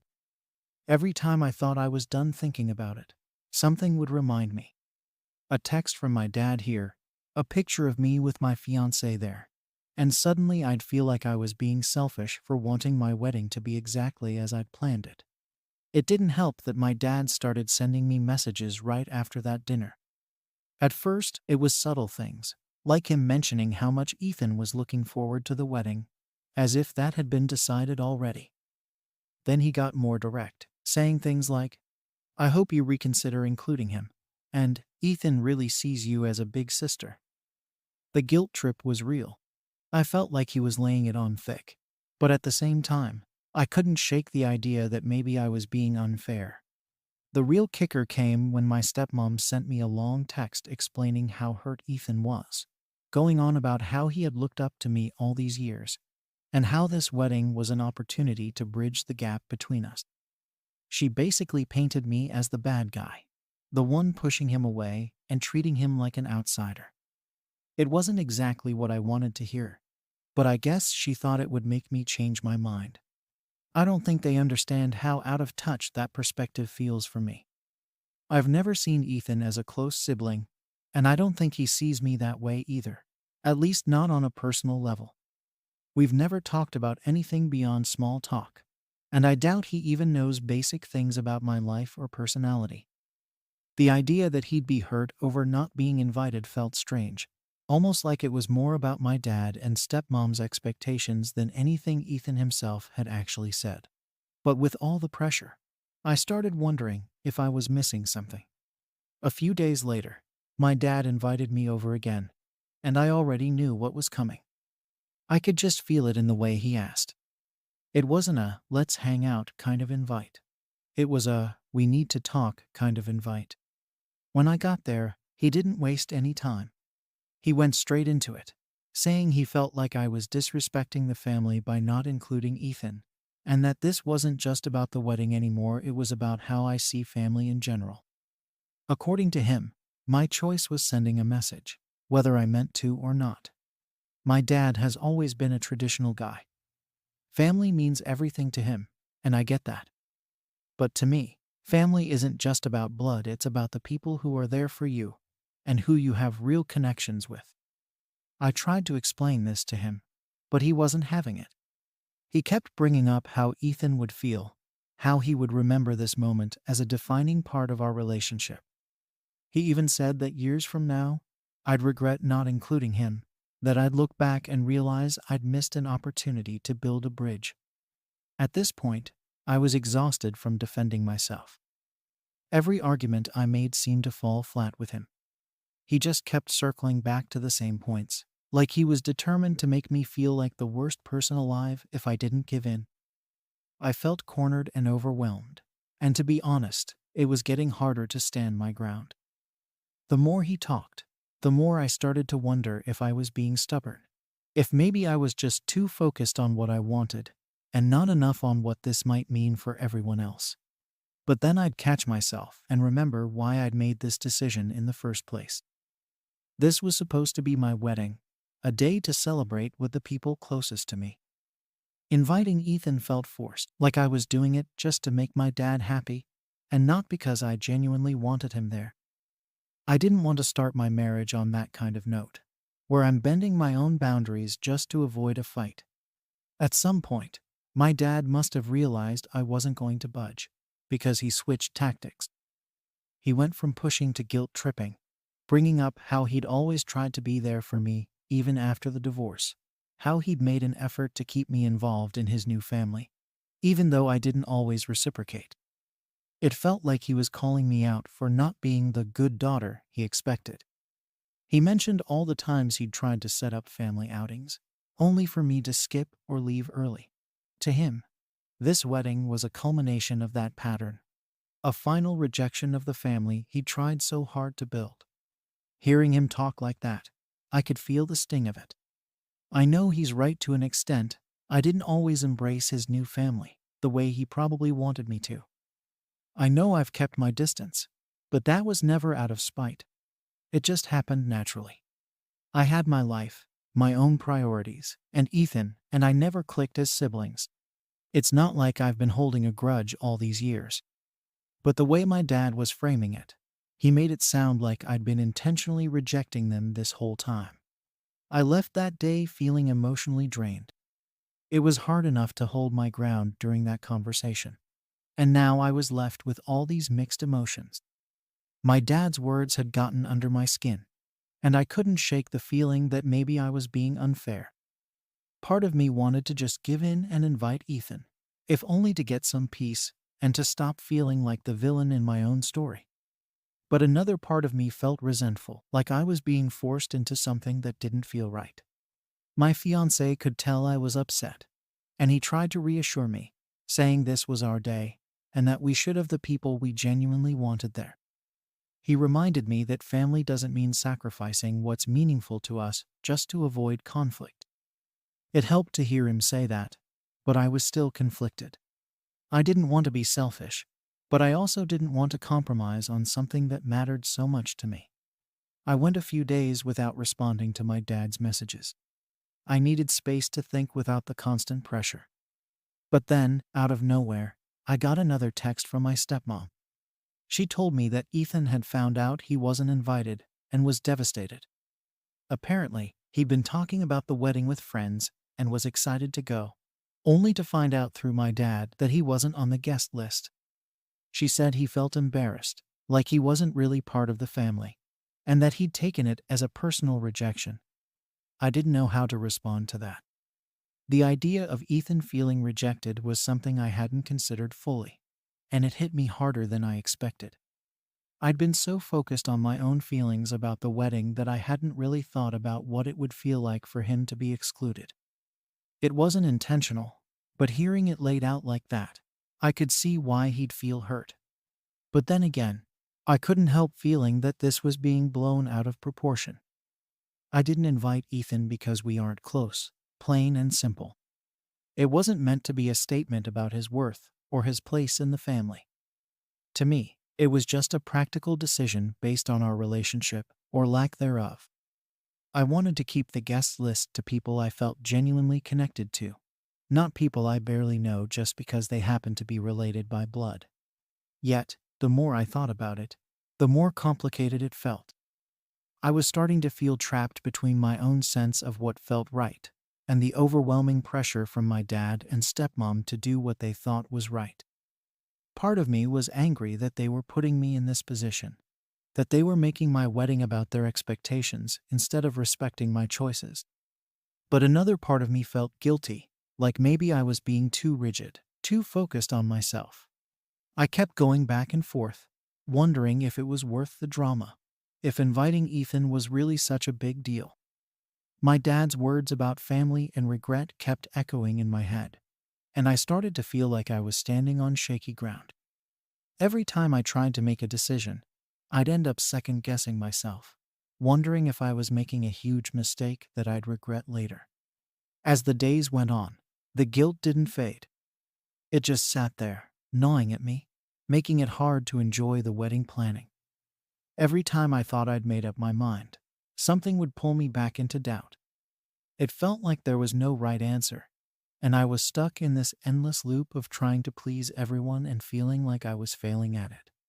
At some point, I decided I needed to at least try to make peace, even if I didn't agree with everything my dad and stepmom were pushing for. I figured maybe there was a middle ground that could help me feel better about the situation without giving in completely. So, I texted my dad, asking if he'd be open to meeting up again to talk, just the two of us. I thought that maybe, without the pressure of everyone else around, he'd be more understanding of where I was coming from. I also wanted him to see that I wasn't just being difficult for the sake of it. When we met up, I tried to start off by explaining my feelings calmly, how this wedding was so personal to me, and how much it meant for me to keep it small and meaningful. I tried to explain that my connection to Ethan just wasn't strong enough to make him a part of that, and I hoped he'd understand that it wasn't about rejecting him. But my dad wasn't having any of it. He kept circling back to the same points, saying that it wasn't just about me, that this was a family event, and that excluding Ethan was only reinforcing this idea that I didn't see him as part of the family.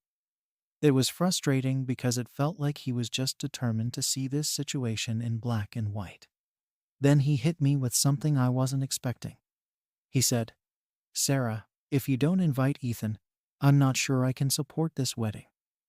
That stung. I didn't know he felt that strongly about it, and hearing it so bluntly took me by surprise. It was like he was saying my choices, my boundaries, didn't matter at all if they didn't fit into his idea of family. I tried to keep my composure, but I could feel my emotions rising. I couldn't believe he was willing to put our relationship on the line over this. I asked him if he really thought it was fair to make me choose between my own comfort at my wedding and his approval. But he just shrugged, saying that family sometimes requires sacrifices. He told me that if I couldn't include Ethan, it would be a betrayal to him and to everything he'd tried to build with our family. That was a low blow, especially since he knew how important his support was to me. I felt like I was stuck in a corner, forced to either cave to their expectations or risk losing my dad's support entirely. After that conversation, I went home feeling completely drained and defeated. I thought about everything he'd said, about how he'd framed this as a matter of loyalty and family values. It felt manipulative, like he was using my desire for his approval as a way to force me into doing something I wasn't comfortable with. I went over our conversation again and again, wondering if he was right or if he was just being unfair. It was hard to tell anymore. I was too close to it all, too wrapped up in the emotions to see clearly. My fiancé was incredibly supportive throughout all of this. He reminded me that this was our wedding, that we had the right to make decisions that felt true to us, no matter how much pressure we faced. He even offered to talk to my dad himself, but I didn't want to drag him into the middle of it. This felt like something I had to handle on my own, a decision that I needed to make based on what felt right to me, not just to please everyone else. Finally, I decided to offer a compromise. I called my dad and told him that while I still didn't feel comfortable having Ethan at the wedding, I'd be open to doing something special with just the family before the wedding day. I offered to have a family dinner or a small gathering where Ethan could be included, something that would show I cared about our family connection without having to force it into the wedding itself. I thought it was a fair offer, a way to include Ethan without compromising on the day I'd envisioned. But my dad wasn't interested. He told me that a separate gathering wasn't enough, that it felt like I was still trying to keep Ethan at arm's length. He made it clear that, to him, the only acceptable option was for Ethan to be at the wedding, to be included in front of everyone. It was like he was completely dismissing my attempt to find middle ground, almost as if he saw it as a form of rejection in itself. By this point, I was beyond frustrated. It felt like nothing I did would ever be enough, that no matter how much I tried to meet them halfway, they'd only see it as another way for me to push Ethan away. I felt trapped, like I was being forced into a corner with no real options left.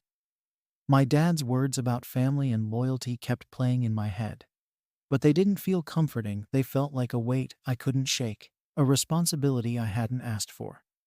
In the days that followed, my dad kept sending me texts and voicemails, pleading with me to reconsider, to think about what it would mean for Ethan and for our family. I didn't know how much longer I could keep ignoring him, but I also couldn't bring myself to give in. Every time I thought about it, I felt a surge of resentment, this anger that they couldn't respect my boundaries or my right to make decisions about my own wedding. The final straw came when my stepmom sent me a long message, basically accusing me of tearing the family apart. She said that by excluding Ethan, I was showing that I didn't care about anyone but myself, that I was being selfish and hurtful. She even went as far as to say that I'd regret this decision, that I'd look back one day and realize I'd made a huge mistake. It was painful to read, but it also made me angry. It felt like they were putting the entire burden of family harmony on me, like I was solely responsible for keeping everyone happy. Now, here I am, with the wedding date getting closer, and this whole mess still hanging over my head. I don't know what to do anymore. Part of me feels like I should just invite Ethan to keep the peace, but another part of me feels like I'd be betraying myself if I caved now. I don't want to start this new chapter of my life with a decision I made out of guilt and pressure, but I also don't want to lose my dad's support. So, am I wrong for not inviting my half-brother to my wedding because we aren't close, despite my dad's insistence that he should be there? Story 6 inches. Am I wrong for refusing to let my brother's family live in our childhood home? I, Sarah, 28, have been living alone in my parents' old house since they passed away a year ago. It's the house I grew up in, the place that holds all the memories of my childhood. After they died, they left the house to me, and though David, my brother, got a significant inheritance as well, He didn't seem bothered by me keeping the house. I think he assumed I would sell it eventually, or that it was temporary. But I love this house. I've spent the last year making it my own, putting in work to make the place feel more updated yet familiar, keeping pieces of them around as a comfort. The rooms are still filled with small pieces of my childhood, and I'm used to it just being me here. Honestly, it's been a sanctuary, a place where I can feel close to them and have some stability in my life. David, my older brother, is 35, and he has his own family now, his wife, Rachel, and their 2 kids. We were close growing up, but over the years, especially since he married Rachel, things have changed between us. Rachel and I never really hit it off. I wouldn't say we're enemies, but she's always had this way of belittling me, making comments about my choices. She's a businesswoman with big career ambitions, and I think she sees my job as a high school teacher as too safe or small-minded. She's made comments like that a few times, mostly implying that I'm wasting my life, which is ironic, considering that, as I see it, I'm making a positive impact in a way that matters to me. Anyway, Rachel has always seemed to think of herself as a little above me, and I've never felt comfortable around her.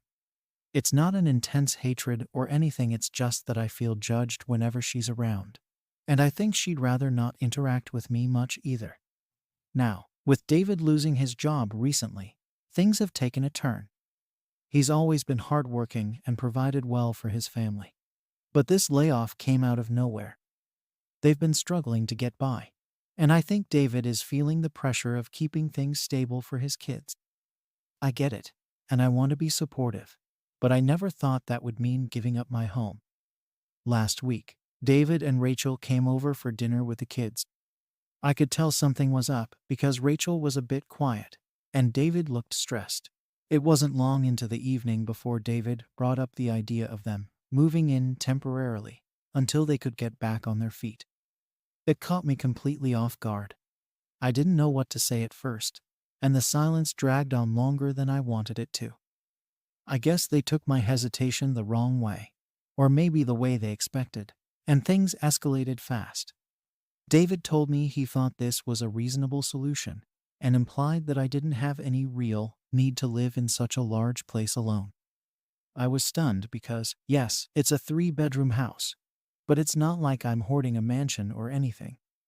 It's the house I grew up in, and it's my home now. I've been working hard to keep it in good condition, and to me, this is where I feel at peace. But David didn't see it that way. He started going on about how he has 2 kids to think about, and it was unfair for me to hold on to the house all to myself while his family is struggling. That was when Rachel finally jumped in, and she wasn't subtle. She said something about how I was disregarding our parents' legacy by being selfish and treating the family home as just mine. She even went so far as to suggest that our parents would be ashamed of me if they knew I was turning my back on family in need. I didn't know how to respond. I felt like I was being attacked in my own home, like all the effort I've put into making it feel safe and comfortable was being dismissed. This wasn't just some random property to me. It was my anchor. And here they were, making me feel like a monster for not immediately agreeing to open the doors to them. I could feel the guilt creeping in because, of course, family helps family. But at the same time, I couldn't shake the feeling that they were just expecting me to cave in because it was convenient for them. This wasn't a small ask. They wanted to bring their entire life into mine, disrupt everything I'd built for myself here. And it wasn't lost on me that Rachel, who always looked down on me, was suddenly pushing for the very thing she had criticized before. After they left that night, I spent hours lying awake, questioning everything. Was I wrong? Was I being selfish? They were right that I have extra space, and technically, I could make it work. But I kept coming back to the reality that living with them, especially with Rachel's constant judgment, would feel like an invasion. This house has been my safe place, a place where I can unwind after long days at work, and having them here would change that completely. I also couldn't shake the feeling that, temporarily, could turn into something much longer, maybe even permanent. given David's uncertain job situation. And I didn't want to be the one responsible for pushing them out later on if things didn't work out. For days, I debated with myself, talking to friends and getting mixed reactions. Some told me I should stand my ground because they understood how much this place meant to me. Others suggested I should just let them stay because family is family, and sometimes you have to make sacrifices. I was starting to feel like I couldn't win no matter what choice I made. Eventually, I thought I'd found a middle ground. I decided I would offer them some financial support to help them find a nearby apartment. Something that wouldn't disrupt my life completely, but would still be a genuine way to help. I figured they'd understand that I was trying to support them in the best way I could, and it seemed like a fair compromise. But when I finally told David my idea, he looked at me like I'd insulted him. He said that I was treating him and his family like a charity case, and Rachel said it was humiliating for them to take money like that, as if I was implying they weren't capable of handling things on their own. They were so offended, and suddenly, I felt like everything I did was wrong. David implied that I was just trying to throw money at the problem instead of really helping. And Rachel said it showed how little I respected them if I thought a few dollars would make up for turning them away from the family home. It hurt because I genuinely thought this would be a way to support them without uprooting my entire life. I wanted to help, but they made it seem like I was completely in the wrong, that anything less than opening my doors fully meant I didn't care. The conversation ended with a lot of tension, and David left without really saying goodbye. I've barely heard from him since, and now I'm sitting here, feeling more conflicted than ever. The guilt is eating at me because they're family, and I do want to support them. But every time I imagine them moving in, I feel this tightness in my chest, like I'm about to lose everything I've worked so hard to build here. I know they're probably waiting for me to reach out, to do the right thing by their standards, but I don't know if I can. The days after that last conversation with David felt strange. I kept waiting for him to reach out, maybe to say he'd thought it over, or even to come to a compromise. But there was nothing. I'd sent a few messages, just trying to check in, but he barely replied. When he did, it was short, polite, but distant. It was like he'd already made up his mind about me and didn't want to discuss it further. Meanwhile, the guilt was gnawing at me every day. I kept replaying that dinner over and over, wondering if I should have handled it differently, or if maybe I'd missed something that could have kept things from blowing up the way they did. Part of me even considered just calling them and saying they could move in because I hated this silence between us. But every time I thought about it, I felt my stomach clench. The thought of Rachel and David's kids running around, Rachel's judgmental glances, the possibility that temporary might mean months, or even longer, all of it felt wrong. This house had been my retreat, my safe place since losing my parents, and the idea of giving it up, even partially, felt unbearable. I told myself I was just standing up for my own needs, that it wasn't unreasonable to want space and privacy. But it still felt like every time I chose myself, I was choosing against my family. I spoke to a couple of close friends about it, and their opinions were mixed. One friend, who knew my relationship with Rachel, said I was absolutely right to protect my space, especially since Rachel had never been supportive or kind to me. She reminded me of how Rachel always seemed to look down on me, and that the likelihood of Rachel respecting my space was slim. She thought I'd regret letting them in, and that once they were here, getting them to leave would be next to impossible. Another friend, though, saw things differently. She said that sometimes family means making sacrifices, even if it's hard. She didn't downplay my concerns, but said that maybe I could look at it as a temporary discomfort for the sake of helping them out. I was already torn, but these conversations made it worse. I could see both sides. I didn't want to let my own insecurities or old tensions with Rachel cloud my judgment. But at the same time, I couldn't pretend those feelings weren't there. Even if I could get past the idea of Rachel's attitude, I couldn't ignore the fact that this was my home now. I felt like I'd barely settled in myself, and the thought of giving that up was something I couldn't get over. I started questioning if maybe I was just being stubborn. Maybe this was just some deep-rooted sibling rivalry. Or maybe I was afraid of losing control over the only thing that really felt like mine. A week went by without much contact from David, and I felt the distance growing. I was frustrated with him for expecting so much, but I was also disappointed that he seemed willing to let things get awkward without even talking it out. Then one evening, I got a message from Rachel. It was brief and a little cold, basically just saying that they'd decided to take a loan from one of her family members instead. She added that they didn't need charity from me, and she hoped I wouldn't feel obligated to check in on them anymore.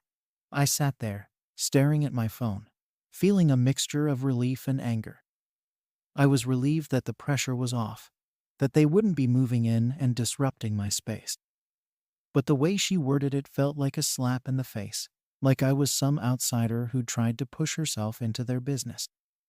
Her tone made it clear she didn't see me as family right now, just someone who'd let them down. After that message, I went silent too. I didn't know what to say. Anything I thought of sounded like it would just make things worse. I figured maybe they just needed time to cool off, and things would eventually settle back to normal. But over the next few days, I started hearing from other family members. My aunt called, saying she'd heard I was letting David and his family struggle while I sat alone in our parents' house. She didn't say it harshly, but it was clear that someone had told her their version of events, and it didn't make me look good. I tried to explain the situation, but she seemed to think I was being overly defensive. She kept saying things like, "Family is all we have," and that mom and dad would have wanted me to support David without question. It hurt because I thought I was supporting him in the best way I could, but it seemed like everyone else saw it as me choosing not to help. I heard from a couple more relatives after that, all with varying degrees of judgment in their voices. Some were gentler, while others outright said they didn't understand why I couldn't just share the house temporarily. No one seemed to care that I'd offered financial help, or that I had my own needs and reasons. It was as if, by default, David and his family's situation should have taken priority. I started feeling cornered, like my reasons weren't valid in anyone's eyes but my own. And the more I thought about it, the more I began to doubt myself. Was I really just making excuses? Was it selfish to want my own space when they were going through such a tough time? Eventually, I reached out to David again, trying to clear the air. I told him I was sorry for how things had turned out, that I never wanted him to feel like I didn't care about his family. I even suggested that we could still work something out if he needed support. Maybe find a solution that would keep everyone comfortable. But he was distant, barely responding, and when he did, his replies were short and formal. It was like he'd already put a wall up between us.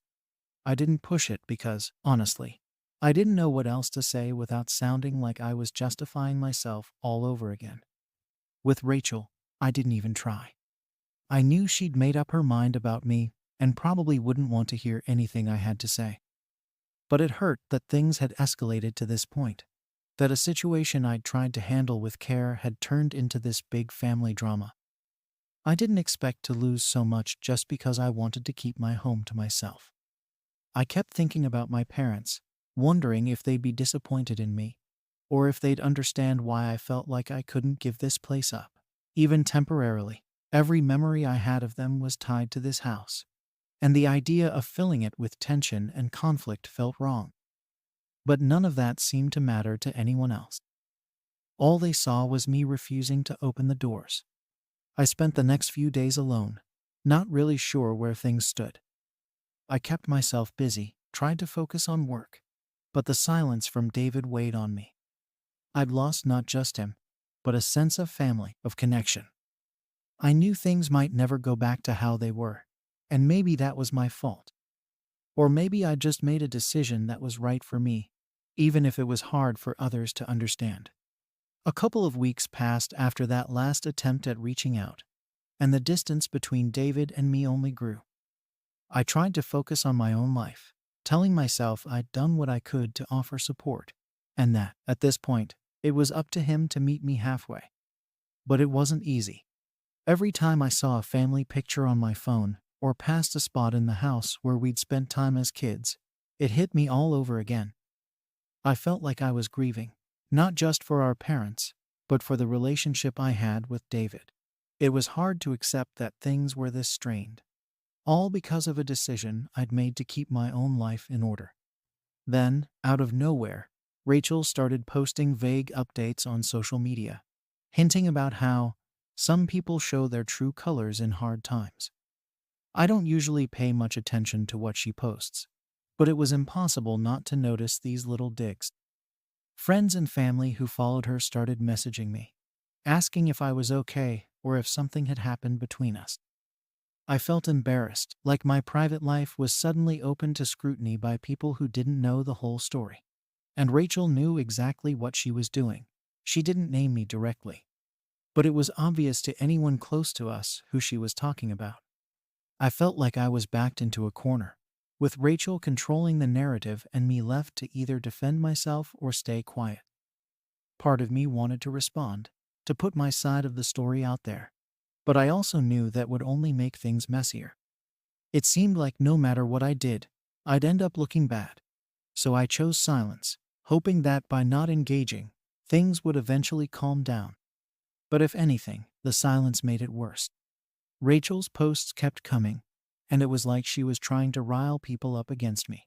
I started hearing from relatives I hadn't spoken to in ages, all wanting to understand why I'd turned my back on family. One day, my cousin called, and she wasn't subtle. She told me that David and Rachel had moved into a tiny one-bedroom apartment and were really struggling. She kept going on about how cramped it was for them, how they were barely making ends meet, and she seemed to think I should feel ashamed for not letting them stay with me. She even said that the whole family was talking about it, how it looked like I'd chosen my own comfort over family loyalty. I felt my blood boil because it wasn't that simple. But again, anything I could say felt like a justification that would fall on deaf ears. People already had their minds made up, and I felt more isolated than ever. Then David reached out, but it wasn't what I expected. Instead of trying to talk things out, he messaged me to let me know he and Rachel were filing for a loan to buy their own place, and that they were moving on. The way he phrased it made it clear he didn't want to involve me, almost like he was doing it to spite me. It hurt because, for me, this wasn't about winning or proving a point. It was about finding a way to support him without completely disrupting my life. But now it felt like he was punishing me by cutting me off. He didn't want my support if it wasn't on his terms, and that felt like a rejection of everything I'd tried to offer. I thought that was it, that we'd just quietly go our separate ways. But a few days later, I heard from my aunt that David had told the family he wouldn't be attending any upcoming gatherings if I was there. She didn't say it outright, but it was clear he was trying to push me out of the family circle. The realization hit hard. I hadn't just lost David, I was losing my entire connection to family. I couldn't understand how things had spiraled this far. I'd only tried to keep my home for myself, to protect the one place that felt like mine, and somehow that had turned me into the bad guy in everyone's eyes. The worst part was, I didn't know if there was any way to fix it. It felt like any attempt to reach out would just make things worse, like they'd see it as weakness or guilt. And I wasn't sure if I was even wrong. I mean, maybe I was selfish. Maybe I should have just opened my doors and let them stay. But there was no going back now. The damage was done, and I didn't know if it was even possible to get back what I'd lost. I spent a lot of nights lying awake, wondering if there was something else I could have done, some way to have handled it better. But at this point, even if I wanted to make amends, I wasn't sure if David would let me. So now, I'm left here, questioning everything. Did I really do the wrong thing by choosing my own comfort and space over what David needed?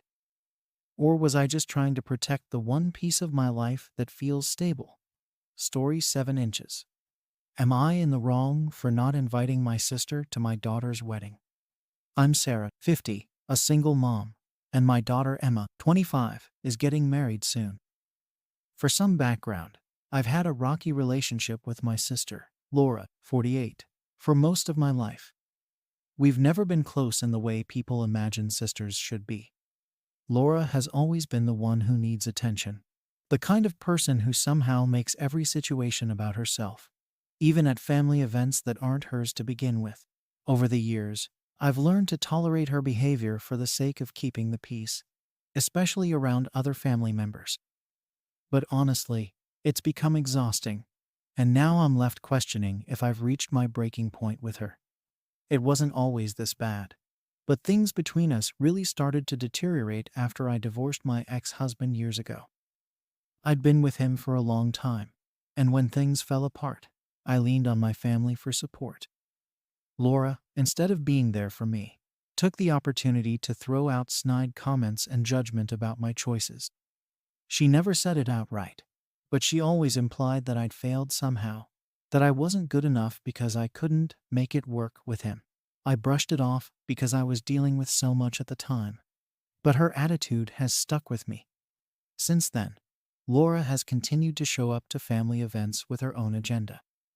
She makes her presence known in ways that feel, at least to me, unnecessary and often disruptive. She has this need to give advice on how I should live my life, even though she knows nothing about what I've gone through to get to where I am. I'm a business owner, I've raised Emma on my own, and I've managed just fine without Laura's so-called wisdom. But no matter how well things are going for me, or how proud I am of Emma, Laura always finds a way to cut me down or make me feel small. The most recent issue with Laura happened a few months ago at my birthday dinner, of all places. It was supposed to be a nice evening with family, a simple celebration. Everything was going fine until Laura, out of nowhere, decided to start talking about my parenting style.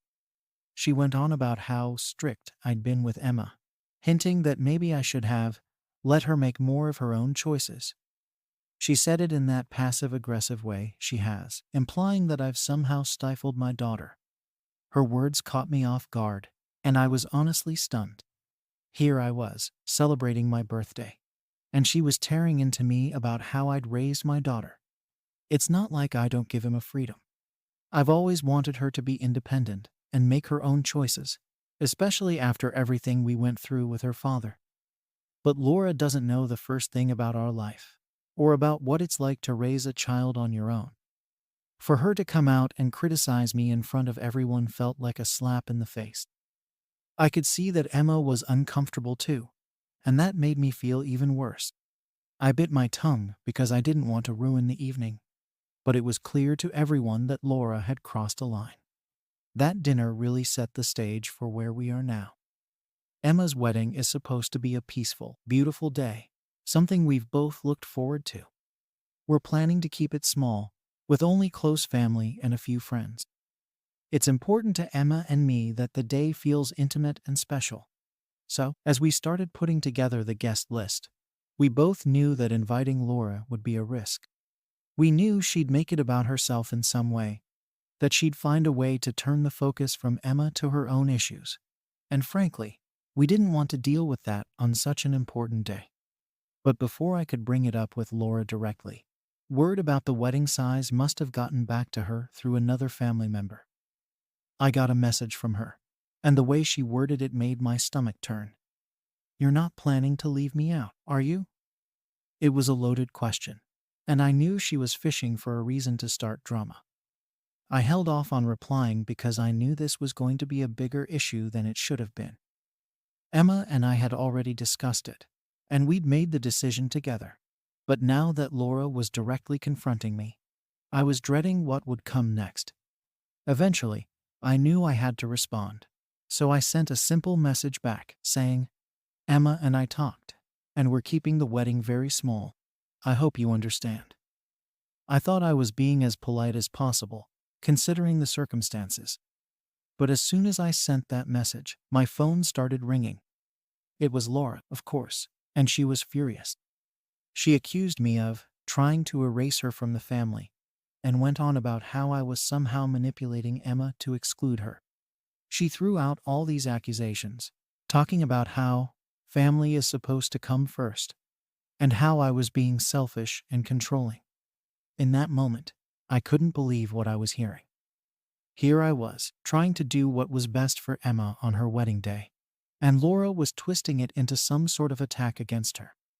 She made it sound like I was turning Emma against her, when, in reality, this decision was as much Emma's as it was mine.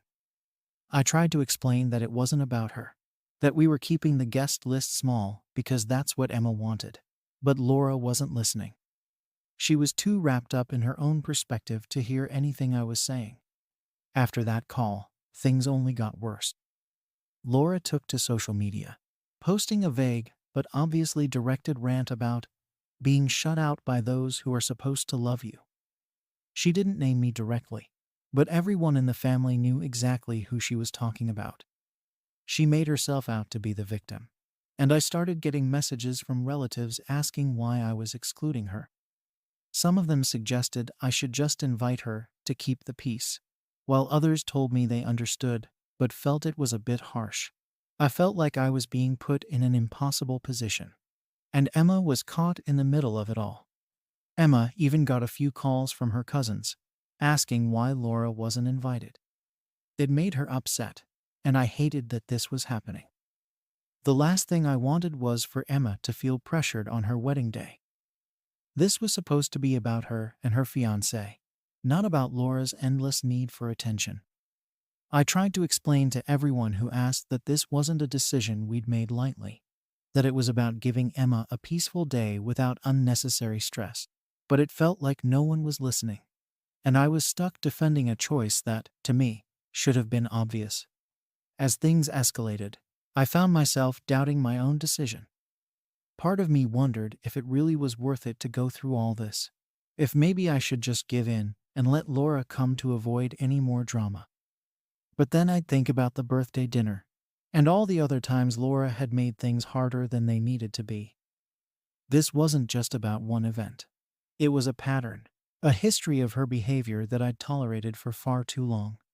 After that phone call and Laura's social media post, things spiraled quickly. It's like she decided to wage a full-on campaign against me, making it her mission to get the whole family on her side. Almost every day, I'd get a new message from someone, either directly asking why I was excluding her or hinting that maybe family unity should be the priority. Some of these messages were from family members I hardly even speak to, cousins, aunts. Even people I hadn't seen in years were suddenly chiming in, as if they had any understanding of my history with Laura. Emma was feeling it too. She told me that some of her cousins had reached out, asking if there was some kind of feud between me and Laura. They couldn't understand why Laura wasn't invited. Emma tried to explain, but it just ended up making her feel even more stressed. This wedding was supposed to be a happy time, and now she was stuck in the middle, caught between wanting a peaceful day and feeling like she was betraying her family somehow. I could see how upset she was, and I hated that she was going through this because of Laura's selfishness. At one point, my mom called me to talk about it. She tried to be neutral, but I could tell she was disappointed. She kept saying things like, "Maybe just let her come, Sarah, for the sake of the family." I knew she was trying to keep the peace, but I couldn't help but feel frustrated. Laura's behavior over the years had caused so much tension, and now I was the one who had to bend just to avoid a scene. It felt unfair, like I was being punished for trying to give Emma a peaceful day. But at the same time, I could hear the strain in my mom's voice. She was tired of the family drama too, and I knew this was just as hard on her. What made it worse was that Laura didn't just leave it at the one social media post. She kept posting vague updates, implying that she was being cast out or shut out by the people she thought loved her. She made it sound like she was some sort of victim, all because she wasn't invited to one event. The way she twisted things was infuriating, but I didn't want to engage. I didn't want to give her any more ammunition or fuel the drama. So I stayed silent, hoping it would eventually blow over. But of course, with Laura, nothing is ever that simple. Eventually, Laura sent me a long, dramatic message, laying out all her grievances. She accused me of turning Emma against her, of being controlling and vindictive. She went as far as to say that I'd been keeping Emma isolated from the family, as if I'd somehow been manipulating her all these years. Reading her message, I was stunned. It was like she'd taken every insecurity I had as a mother and turned it into an accusation. She had no idea what it's like to raise a child on your own, to make hard decisions while trying to give your child the best life possible. And yet here she was, acting like she knew everything about my life and choices. The worst part was how she dragged Emma into it. She implied that Emma didn't know her own mind, that I was somehow controlling her decisions. It was insulting, not just to me, but to Emma as well. My daughter is an adult. She's perfectly capable of making her own choices. Laura's assumption that I'd somehow brainwashed her was offensive, and it made me even more certain that we'd made the right decision in keeping her out of the wedding. But as angry as I was, the messages from family kept coming, piling on the pressure.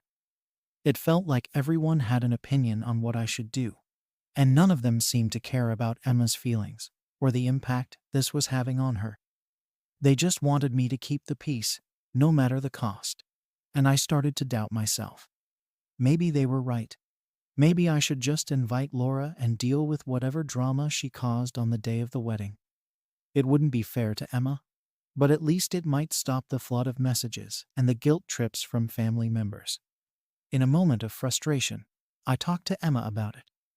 I asked her if she thought we should reconsider, just to stop the drama. She looked at me with this mixture of disappointment and sadness and said, "Mom, it's my wedding. I just want it to be a good day. I don't want to worry about anything else." Her words hit me hard. She was right, this was her day, not Laura's or mine or anyone else's. I realized that I'd been so caught up in the family pressure that I'd lost sight of what mattered most, giving Emma the day she deserved. So, I decided to stand firm. I messaged Laura back, saying that we weren't changing our minds, and that I hoped she could understand that this wasn't about excluding her, but about respecting Emma's wishes. I kept it polite and straightforward, hoping that maybe she'd finally take a hint and back off. Of course, Laura didn't take it well. She fired back with another message, accusing me of being heartless and saying that I was ruining the family by creating divisions. It was the same manipulation and guilt tripping she'd been using for years. But this time, I didn't let it get to me. I knew what I was doing was right for Emma, even if it meant upsetting the rest of the family. After that, I thought things would die down, but I should have known better. Laura wasn't done. She went back to social media, doubling down on her victim narrative. She posted about being rejected by those you thought would always be there, and hinted that she'd been hurt by someone very close. It was all so vague, but obvious enough that anyone in the family would know it was about me. And once again, people started reaching out, telling me I should just be the bigger person and let her come. At this point, I felt like I was banging my head against a wall. No matter how much I explained or how clearly I laid out our reasons, people just didn't seem to understand. They kept saying things like, "It's just one day," or "family is forever." They didn't understand that this wasn't just about one day. It was about years of Laura's behavior, years of putting up with her selfishness and drama. Emma and I deserved a break from that, at least on her wedding day. I tried talking to a few family members privately, explaining everything from my side, hoping they'd understand. Some of them did, or at least pretended to, but the pressure kept coming. Even Emma's dad, who I haven't spoken to much since the divorce, reached out to suggest that maybe we should reconsider for the sake of avoiding conflict. It felt like everyone was more worried about Laura's feelings than they were about Emma's happiness. The entire situation was draining, and I could see it taking a toll on Emma as well. She was trying to stay strong, but I knew the constant pressure was getting to her. One night, after another round of messages, I sat down and seriously thought about reaching out to Laura one more time to try and make peace. But every time I thought about it, I remembered how this had all started, how she'd criticized me as a parent at my own birthday dinner, and how she'd been doing things like that for years. I knew deep down that inviting her wouldn't solve anything. It would just be one more time I caved to her demands. Still, with the wedding coming up fast and the pressure mounting, I couldn't shake the guilt. Part of me felt like I was the one causing all this tension, even though I knew logically that it was Laura's behavior that had led us here. The guilt was eating away at me, making me question if maybe I was being unreasonable. But I kept reminding myself of what Emma had said, that she just wanted a good day, free from the usual family drama. And that was what I was determined to give her, no matter what Laura or anyone else thought. I finally decided to try one last thing to keep the peace. I figured that if I could offer some kind of compromise, maybe Laura would let this go. So, I messaged her and suggested that she could join the wedding virtually. I told her we'd set up a live stream just for her, so she could still be part of the ceremony without being there in person. I thought it was a fair option. She'd get to see everything without actually causing any disruptions. And honestly, I hoped she'd see it as a gesture that showed we weren't completely shutting her out. Of course, Laura didn't see it that way. She texted me back, saying she was insulted by the offer. She called it demeaning and claimed it was a humiliating slap in the face. She said that if we really valued her as family, we'd let her attend like everyone else, not relegate her to a screen like some distant relative. Her response didn't surprise me, but it hurt all the same. I had genuinely tried to give her a way to be involved, but she turned it down in the harshest way possible. After that, she went even further. Laura told our mom and other family members that I was treating her like a second-class citizen, and that I was purposely trying to isolate her from family events. She started acting like I'd committed some huge betrayal by not giving her a physical seat at the wedding. I got messages from people saying they couldn't believe I'd treat her like this, asking why I'd gone out of my way to make her feel like she wasn't part of the family. It was exhausting. I couldn't believe that trying to set boundaries had turned into such a nightmare. Emma was hurt too. She told me that it felt like no one cared about her happiness, only about Laura's. Emma had done her best to stay out of the drama, but Laura's accusations and the constant family pressure were starting to get to her. It was heartbreaking to watch my daughter's excitement for her wedding fade because of all this unnecessary tension. I tried to reassure her, telling her that we'd made the right decision and that she'd thank herself later for choosing peace over conflict. But deep down, I could see how much it was affecting her. Laura's refusal and her accusations stirred up more drama than I ever expected. Now, family members were talking about not coming to the wedding themselves if Laura wasn't invited. They said they didn't want to pick sides, and that I was putting them in an impossible position. Some even suggested that Emma and I were being selfish by not giving Laura what she wanted. The whole situation felt surreal. It was like Laura had somehow convinced everyone that this was a personal attack against her instead of a decision made for Emma's peace of mind. My mom called me again, urging me to make amends, saying that family shouldn't let something like this break them apart. I told her I understood her point, but that I had to prioritize Emma's happiness over everything else. She sighed, and I could tell she didn't agree, but she didn't push me any further. I felt alone in my decision, like I was standing against the tide of my own family.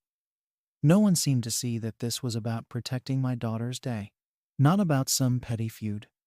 Then, just when I thought it couldn't get any worse, Laura took things up a notch.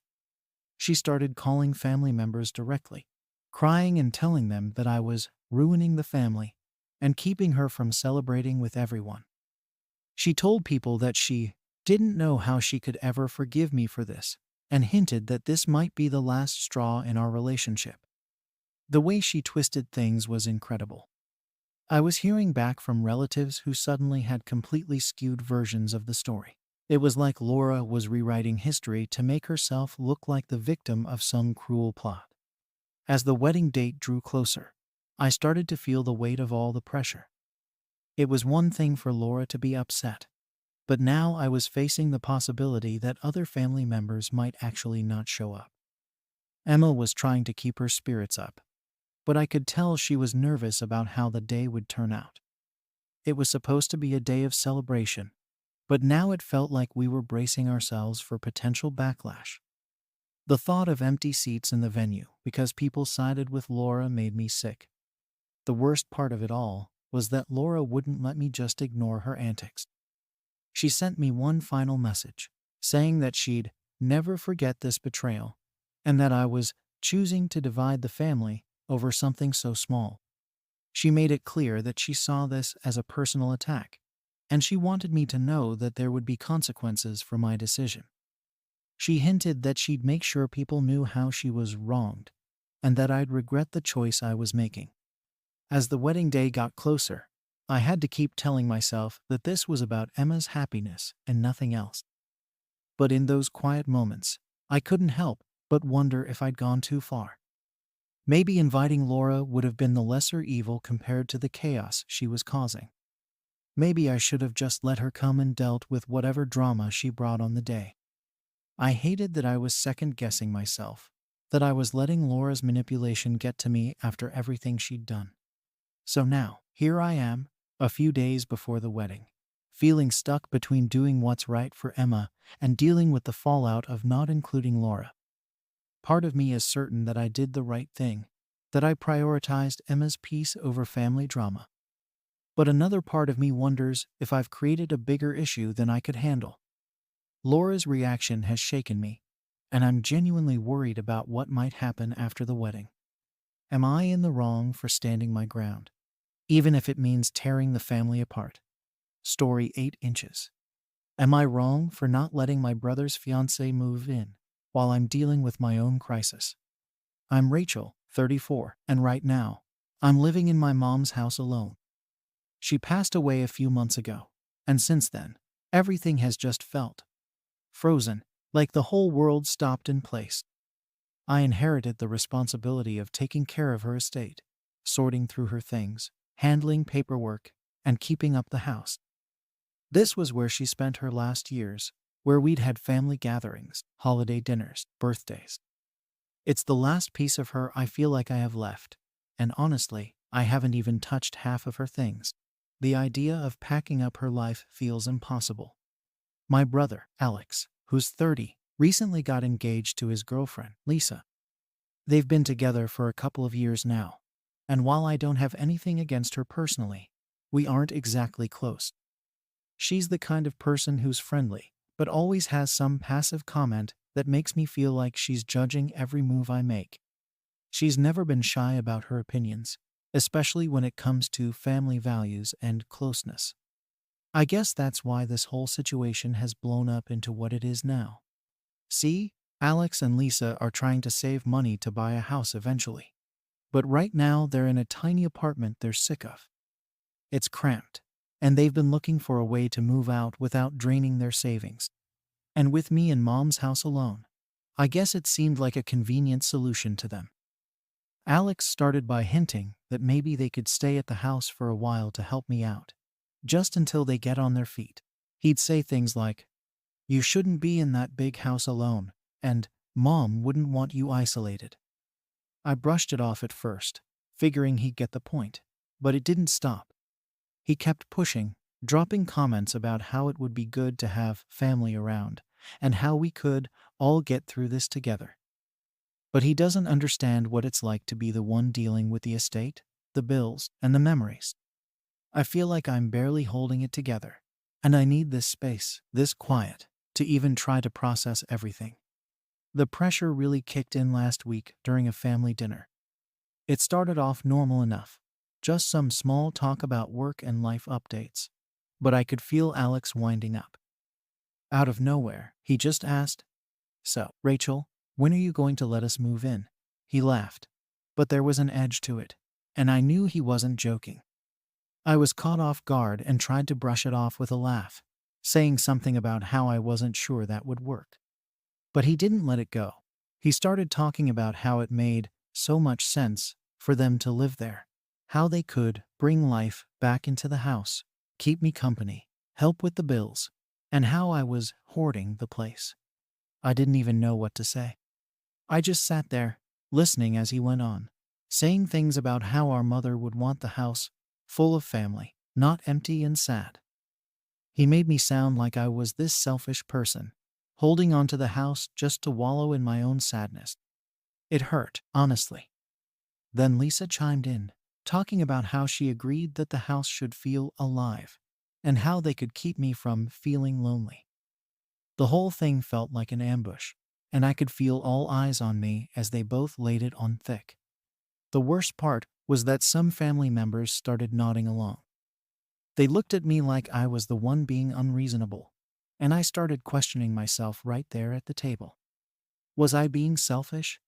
Was I holding on to this house for all the wrong reasons? It felt like they were turning everyone against me, and all I wanted to do was get out of there. After that dinner, the pressure didn't stop. Alex has been texting me almost daily, and it's always about the house. He keeps saying things like, "This could be so good for us," or "Mom would want you to let us stay." I told him I needed time to think, but that only seemed to make him more insistent. He even brought up how they're struggling to save for a place of their own, like that's my responsibility to fix. I tried to explain that I need time to process Mom's death, that the house is a part of my grieving process, but he doesn't get it. To him, it's just a house, and in his mind, it's the family's, not mine alone. I feel so torn. I know he's technically right. It was Mom's house, not mine. But she left it to me, and I can't just let go of it like he wants me to.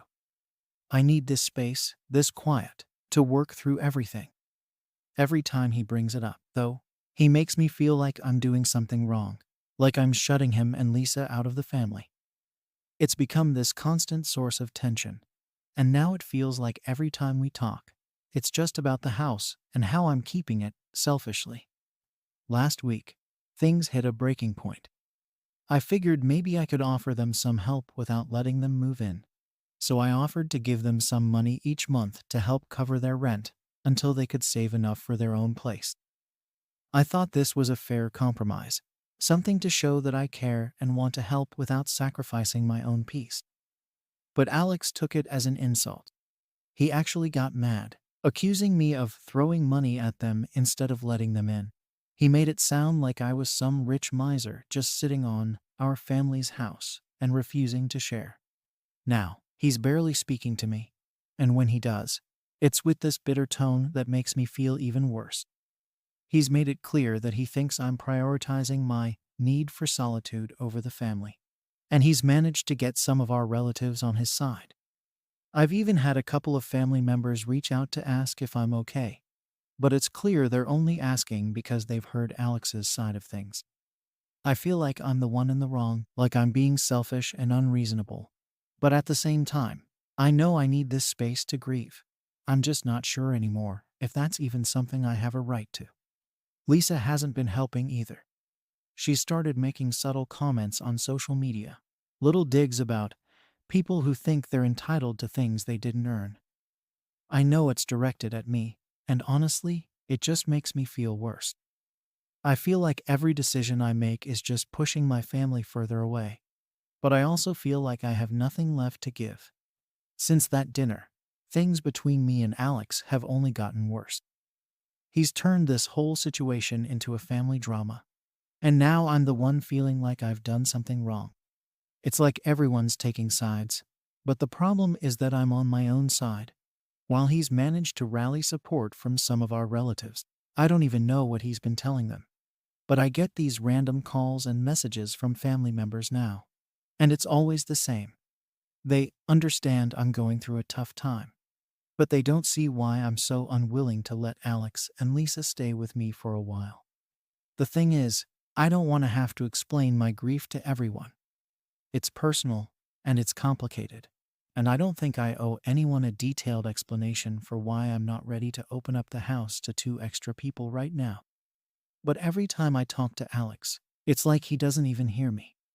He's so wrapped up in his own plans and what he thinks is best for the family that he's just decided I'm the bad guy in this situation. He keeps bringing up the same points, like a broken record. That I'm isolating myself, that Mom wouldn't want the house sitting empty, that I'm not being a team player. It's exhausting. To make matters worse, Lisa is doing everything she can to stir things up, even if it's indirectly. She's been posting these vague, passive aggressive comments on social media, clearly aimed at me. Things like, some people would rather have space than family, or it's sad when material things come between loved ones. She's also been liking and sharing posts about selfish family members and toxic attitudes, which feels like a constant reminder that she thinks I'm the one in the wrong. It's petty, honestly, but it's working. I can tell some of our mutual friends and family are seeing it and forming their own opinions. I think what bothers me the most is that I never thought Alex would be the kind of person to take sides against me like this. We were always close growing up, and while we didn't always see eye to eye, I never felt like he'd try to turn everyone else against me. But now, it feels like he's decided that he's going to win this, no matter what. I don't think he sees this as him pushing me out of the family. But that's what it feels like. It's like he's telling me that if I'm not willing to compromise, then I'm not part of the family anymore. I keep trying to find ways to fix things, but every time I think I've made progress, it backfires. For example, after a particularly heated phone call with Alex, I decided to try one more time to offer a compromise. I told him that I wasn't saying no forever, just that I needed a few more months before I was ready to share the house. I thought maybe if he knew it wasn't a permanent rejection, he'd understand where I was coming from. But instead, he just said that I was stringing him along and that he couldn't keep waiting around for me to make up my mind.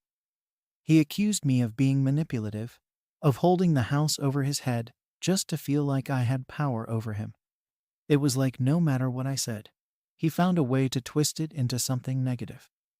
I tried to tell him that I wasn't trying to hurt him or control him, that I just needed more time, but he wouldn't listen. He even brought up the money I offered again, saying that if I was so willing to throw money at them, why couldn't I just let them move in? He made it sound like I was trying to buy them off, which was never my intention. I just wanted to help them in a way that didn't make me feel like I was losing my last bit of peace. And then there's the issue of the other family members. I don't know how he's managed it, but he's convinced a good chunk of the family that I'm being unreasonable. I've heard through the grapevine that some of them think I'm milking my grief to keep the house to myself. It's infuriating because none of them have had to go through what I'm going through right now. They didn't have to watch mom fade away or be the one left to sort through her things. They just see a big, empty house and a single woman who won't share it with her brother. Even our Aunt Carla, who's always been supportive, reached out to me with a concerned message the other day. She said she understands I'm hurting, but that family is all we have in times like these, and that I should think about the long-term impact of pushing people away. I know she means well, but it just feels like more pressure on top of everything else. It's like everyone thinks that because I'm grieving, I'm somehow incapable of making my own decisions, that I need to be guided by what they think is best. The worst part is, I'm starting to doubt myself. I've been lying awake at night, questioning if I really am being selfish, if maybe I'm letting my emotions cloud my judgment. I keep asking myself if I'm wrong to want this space, or if I'm just making excuses because I can't let go of the past. I don't know anymore. Alex and Lisa have made me feel like I'm the villain here, like I'm standing in the way of their happiness just to satisfy some need of my own. And part of me wonders if they're right. At the same time, though, I know that giving in would mean sacrificing my peace, my last real connection to mom, and the only space where I feel like I can breathe right now. I can't imagine living here with them, with Lisa constantly judging me and Alex reminding me that I'm the one who kept him out in the first place. It wouldn't feel like my home anymore. It would feel like I was just a guest in a place that's supposed to be my sanctuary. I've tried talking to a few friends about it, but even they seem unsure. Some of them think I should stand my ground, while others say maybe letting them move in would help bring the family together. It's hard to know who to listen to. I feel like I'm at a breaking point, and no matter what I decide, I'm going to lose something, whether it's my relationship with Alex or my own peace of mind. Every time I see a new post from Lisa, every time I get another text from Alex, I feel more and more isolated. I don't know how much longer I can keep this up, but I also don't know how to make them see things from my perspective.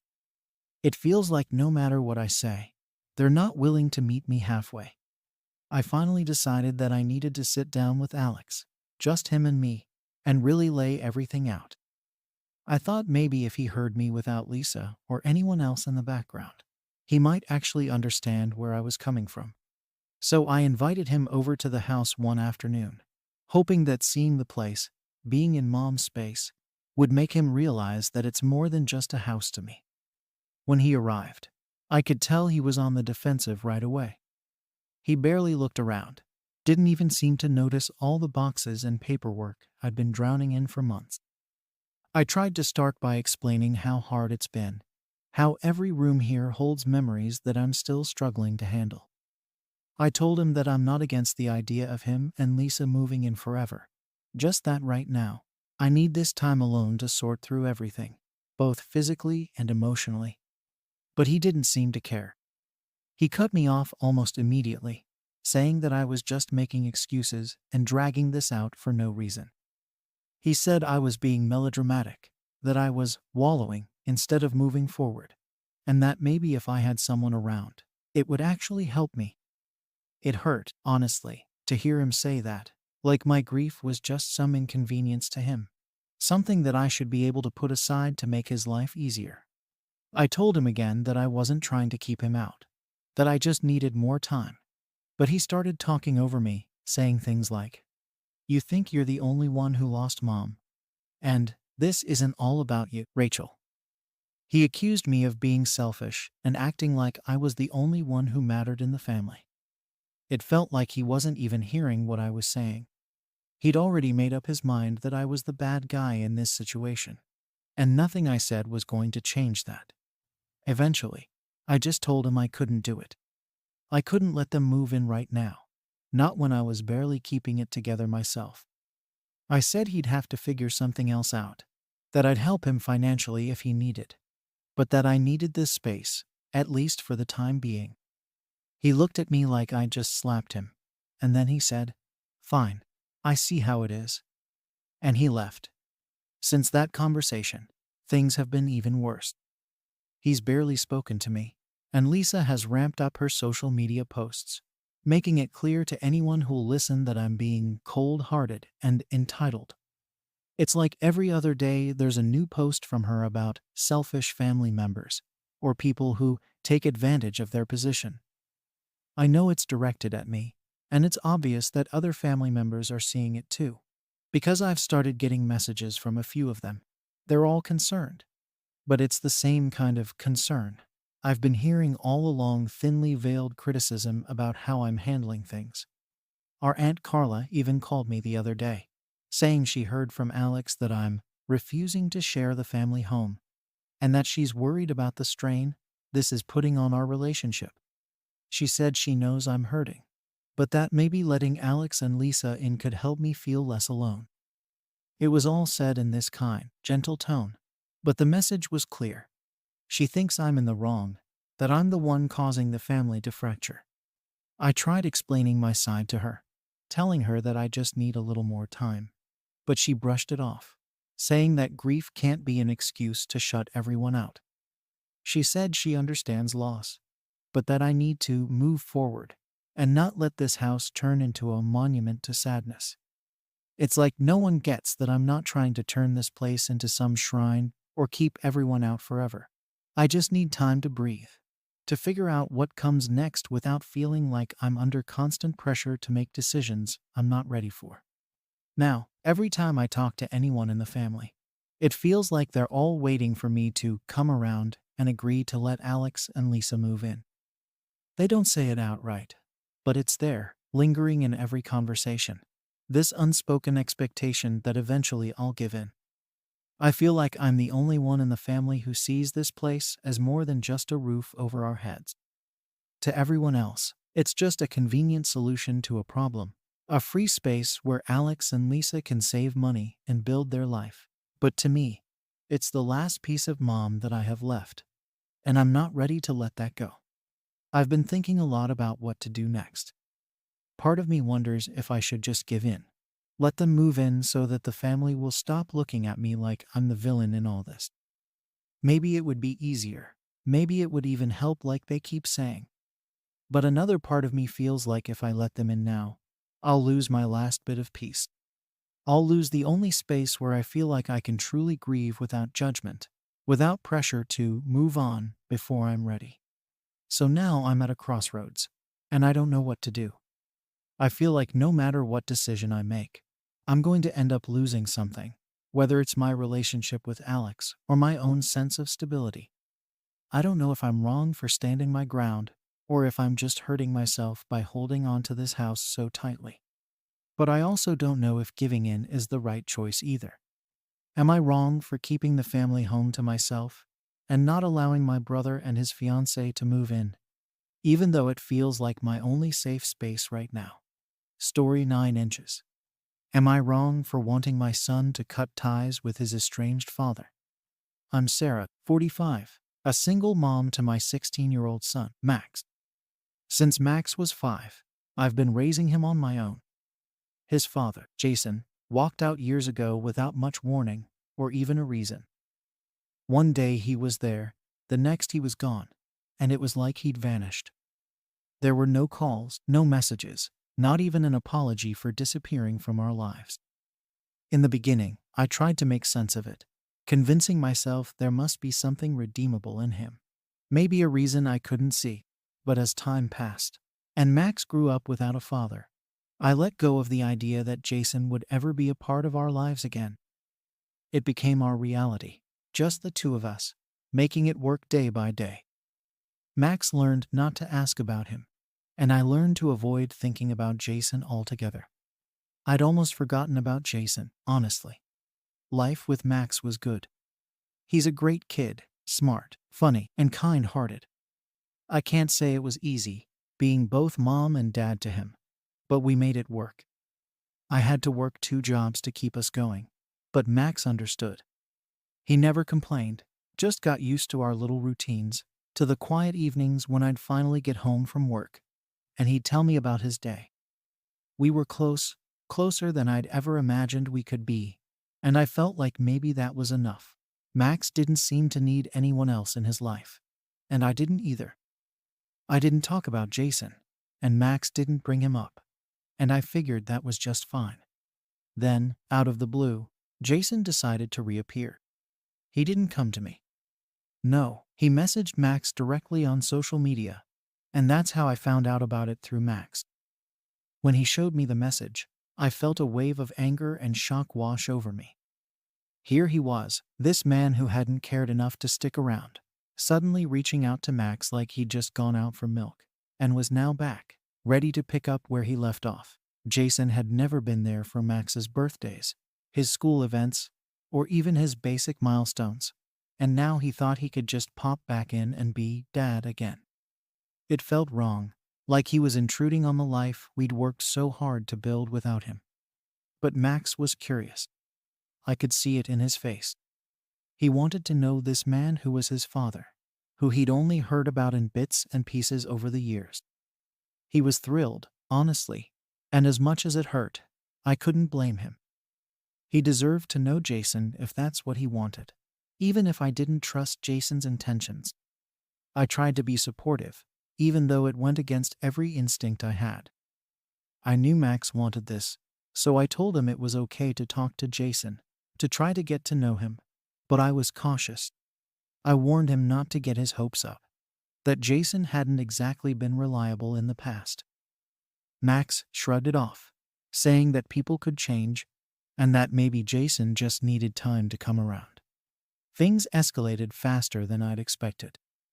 They talked a few times over the phone, and Max was excited about it. He'd come back from each call with this look on his face, a kind of wonder I hadn't seen before. I could tell he was thrilled by the idea of having a father figure, something he'd never really had. It was strange for me to watch. I'd been everything to him for so long, and now Jason was suddenly there, filling a role I never could. I felt like I was losing a part of Max, but I kept it to myself, not wanting to seem selfish or overprotective. Then, one Saturday, Jason showed up at our door. He hadn't told me he was coming, hadn't asked if it was okay. He just appeared, standing there like he had every right to be in our lives again. I felt blindsided, completely caught off guard. He told me he wanted to take Max on a camping trip, just the two of them, and I felt this immediate sense of dread. I barely knew this man anymore, and Max didn't know him at all. But Jason brushed off my concerns, saying he wanted father-son time to make up for the years he'd missed. Max was all for it, his eyes lighting up at the idea, and I didn't know what to say. I felt trapped, like anything I said would make me the bad guy. I tried to express my concerns to Jason, to suggest that maybe we could start with something smaller, a day trip or just lunch. But he was dismissive, almost smug, making it seem like I was overreacting, like I was being some overprotective mom who couldn't let her son go. Max looked at me with this mix of excitement and disappointment, and I felt my heart sink. I didn't want to ruin this for him, but everything about it felt wrong. Jason was acting like he could just walk in and play the part of dad without putting in any effort, without acknowledging what he'd put us through. It was infuriating, but I kept quiet, biting back everything I wanted to say. In the end, I told Jason they could go for the day, but not overnight, and even that felt like too much. I could see Max was disappointed, but he didn't argue, and Jason gave me this look like I was the unreasonable one. They left together, and I spent the day feeling like I was waiting for something bad to happen. I couldn't shake the feeling that this was all wrong, that I was letting Max down by letting Jason back into our lives. I kept checking my phone, expecting a call, waiting for something to go wrong. When they got back that evening, Max was ecstatic, telling me all about the things they'd talked about, the plans Jason had made with him. I could see how much it meant to him, how much he wanted this to work. I felt a mix of relief and resentment. Part of me was glad it had gone well, but another part of me hated how easily Jason had won him over. It was like the years I'd spent raising Max, the sacrifices I'd made, suddenly meant nothing. Jason was back, and Max was ready to give him all the chances I'd never even thought of offering. That night, I lay awake, wondering if I'd done the right thing. I wanted to protect Max, but I could see that keeping him from Jason would only push him further away from me. The more I tried to explain my concerns, the more Max seemed to resent me for it. He was so eager to believe that Jason had changed, that he'd come back because he cared. I didn't have the heart to tell him that people like Jason didn't change, that he'd probably get hurt in the end, but I couldn't stop feeling like I was walking a tightrope, trying to keep Max safe without driving him away. And as much as I wanted to give Jason the benefit of the doubt, I couldn't forget the years of silence, the birthdays he'd missed, the nights I'd spent comforting Max when he'd wondered why his dad didn't care enough to be there.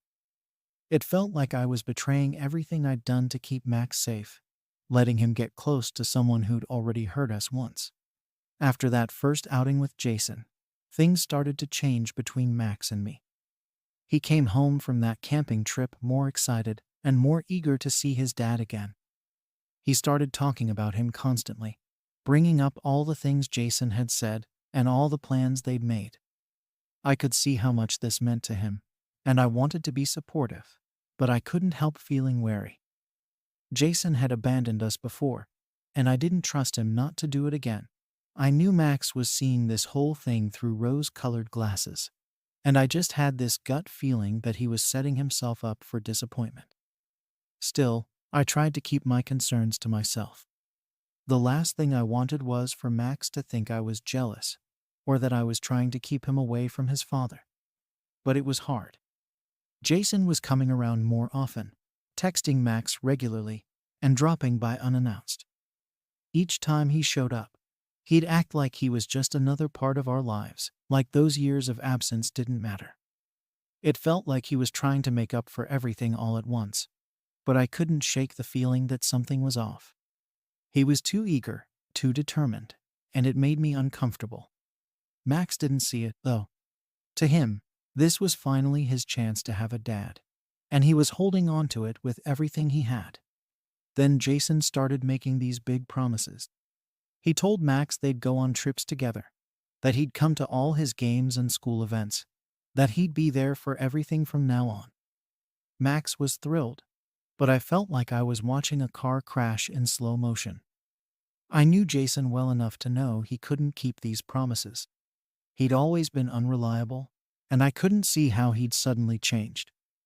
But every time I tried to bring it up, Max would get defensive, saying I was just being negative or that I didn't understand. It was like he didn't want to hear anything bad about his dad, and I felt like I was losing him. One night, after Jason had dropped Max off, Max confronted me. He asked why I didn't like his dad, why I couldn't just let him be happy. He told me I was controlling, that I was trying to keep him from having a relationship with his father, and that he was tired of it. It was like a punch to the gut. I'd spent years doing everything for him, and now he was accusing me of trying to ruin his happiness. I wanted to scream, to tell him all the things Jason had put us through, but I held back. I didn't want to poison his view of his father, but it hurt. It hurt to see him look at me like I was the bad guy, like I was the one keeping him from something good. In a desperate attempt to keep the peace, I suggested we meet with Jason together, just to set some boundaries. I thought if we all sat down and talked, maybe Jason would understand where I was coming from. I hoped he'd see that I wasn't trying to keep him from Max, but that I just wanted to protect him. We met at a coffee shop, and I tried to stay calm, to explain that I just wanted what was best for Max. But Jason brushed me off, saying I was too overprotective, that I needed to let Max make his own choices. He made it sound like I was smothering Max, and Max just sat there, nodding along with him. I felt so alone in that moment, like everything I'd done for Max was being erased by Jason's charm and empty promises. After that, Max became even more distant. He stopped telling me about his plans with Jason, started acting like I was an obstacle he had to work around. I could see he was pulling away, and every time I tried to talk to him, he'd get defensive, accusing me of not trusting him. It was like I couldn't say anything without making things worse. Jason was winning him over, and there was nothing I could do to stop it. I felt helpless, like I was watching our relationship fall apart, and no matter what I did, it only seemed to push Max further away. Then, one weekend, Jason suggested taking Max on another trip, this time for the whole weekend. I immediately felt uneasy about it. An overnight trip was a big step, and I didn't feel comfortable with it. I didn't know where they were going, and I didn't trust Jason to be responsible. But when I tried to express my concerns, Max exploded. He accused me of treating him like a child, of trying to control him, and said he was going whether I liked it or not. It was like he'd become a different person, someone who didn't want to hear anything I had to say. I was devastated, but I didn't want to push him further. So, I reluctantly agreed, hoping that maybe it would go well and prove me wrong. The whole weekend, I couldn't stop worrying. I kept checking my phone, waiting for some sign that everything was okay. I was on edge, imagining every worst-case scenario, wondering if I'd made a huge mistake. When Max finally came home, he seemed happy, almost like he was trying to prove a point. He told me they'd had a great time, that Jason had kept his promises, and that he didn't understand why I couldn't just let them be. It felt like a slap in the face. I wanted to be happy for him, but I couldn't shake the feeling that it was all too good to be true. I'd seen Jason's pattern before, and I knew how this story ended. But Max didn't want to hear it. He was so wrapped up in the fantasy of having a dad that he couldn't see the reality.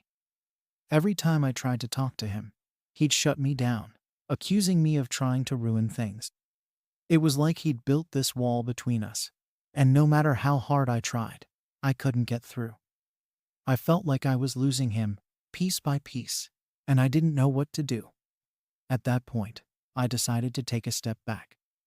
I figured maybe if I gave him some space, he'd come around, that he'd see Jason for who he really was. But it only seemed to make things worse. Max was more determined than ever to be close to his dad, and Jason kept pushing, making bigger promises, acting like he was the hero Max had always needed. I was left on the sidelines, watching as Jason took over, feeling like a stranger in my own son's life. I kept telling myself that Max would see the truth eventually, that Jason would mess up, and Max would realize what I'd been trying to protect him from.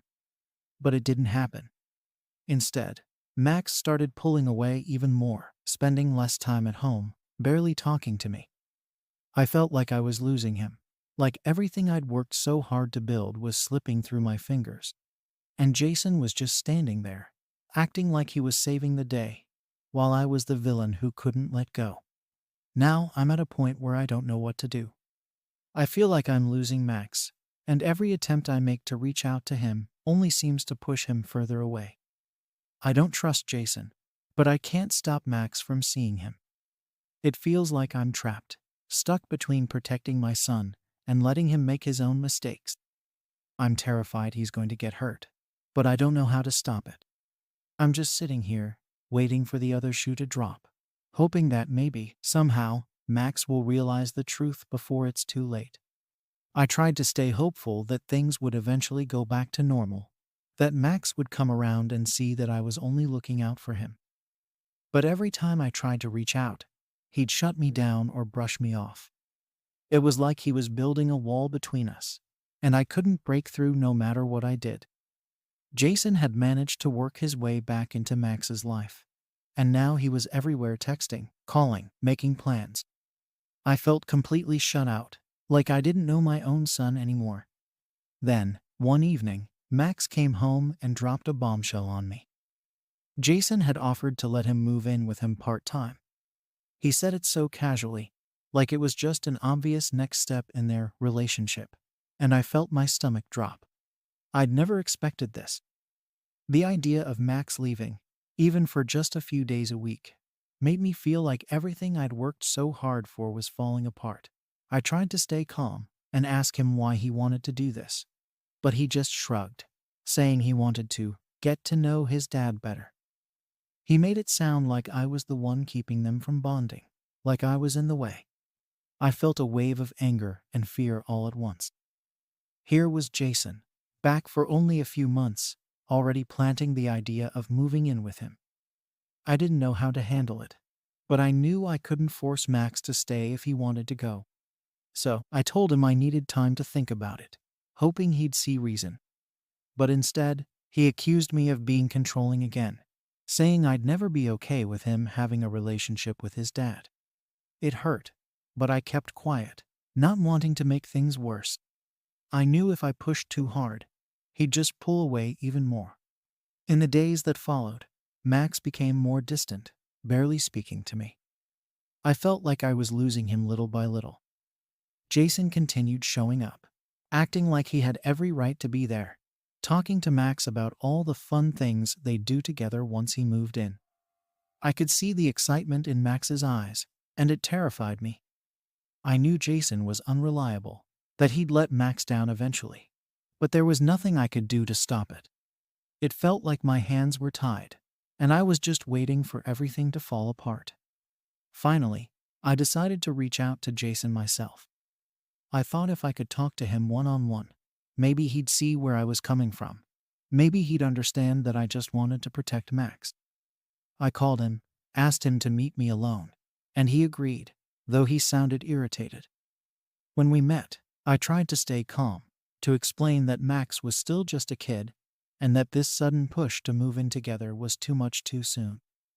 But Jason just smirked, saying Max was old enough to make his own choices. He made it clear that he didn't care about my opinion, that he was only interested in what Max wanted. It was like talking to a wall, and I realized there was no reasoning with him.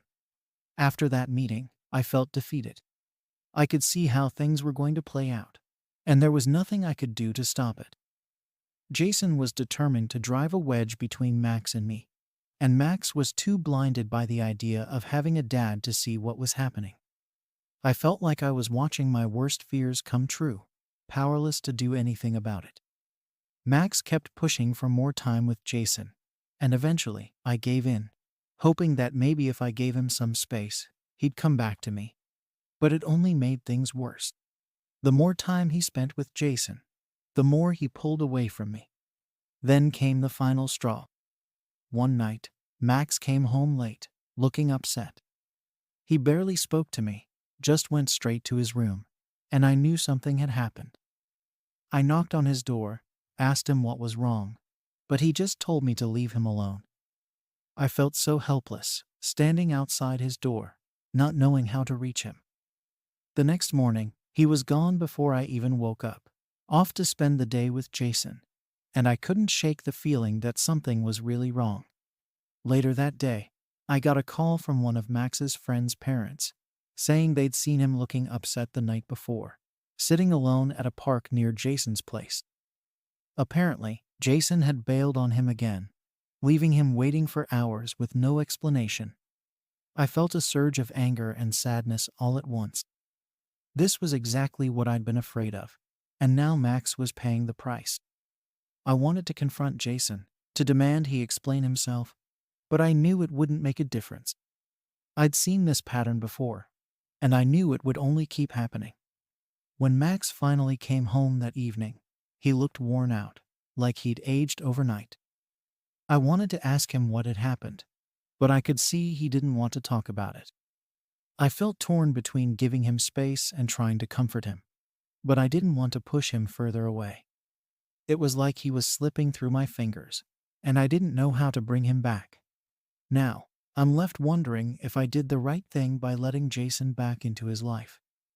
Did I make a mistake by not fighting harder, by not setting stricter boundaries? Should I have done more to keep Max from getting hurt, or was it right to let him make his own choices? I don't know if there's any way to fix this, or if I've lost him for good. Am I wrong for wanting to limit my son's contact with his father after everything that's happened? Story 10 inches. Am I wrong for enforcing my son's strict boundaries with my family after they overstepped? I'm a 34-year-old single mom, and raising my son Alex, who's 13, has been the most important thing in my life. It's just the two of us in our little house, not too far from my family, and honestly, it's not been the easiest. My family's always been close-knit, and they all have opinions on everything, especially how I'm raising Alex. They think I'm doing it wrong because I let him have a say in his own life. They've hinted that I'm too soft or too modern in my parenting, like somehow letting Alex make choices is going to ruin him. I brush it off, for the most part, because I believe that he deserves respect as much as any adult. But the thing is, my family, especially my mom and dad, just don't see it that way, and recently it's become a problem that I can't ignore. Last weekend, we had a family gathering. Everyone was there: my parents, my siblings, their kids, and a bunch of other relatives. It was one of those big family days where we all get together, eat too much, and catch up on everything. Alex has always been pretty quiet, and he's never been one for big family events. He'll go, but he likes to take breaks and do his own thing, which has never been an issue for me. I get it. Being around that many people can be exhausting, especially for him. But my family has this idea that he needs to be more involved and act his age, which, according to them, means playing with his younger cousins, even when he doesn't want to. That day, everything started off okay. We arrived, and Alex was polite, saying hello to everyone, and even trying to make small talk, which I know doesn't come naturally to him. After an hour or so, he found a quiet corner to sit and read. I didn't think much of it. He was out of everyone's way and keeping to himself, happy in his own little bubble. But apparently, that wasn't good enough for my mom. She came over to me with this disapproving look on her face and asked why Alex was being so rude by ignoring his cousins. I explained that he just wanted some alone time, but she brushed it off and went straight over to him. I watched from a distance as she told him he needed to put the book away and go play with the younger kids, that he was being too old to be picky. I could see Alex's discomfort from where I was standing, but my mom didn't back down.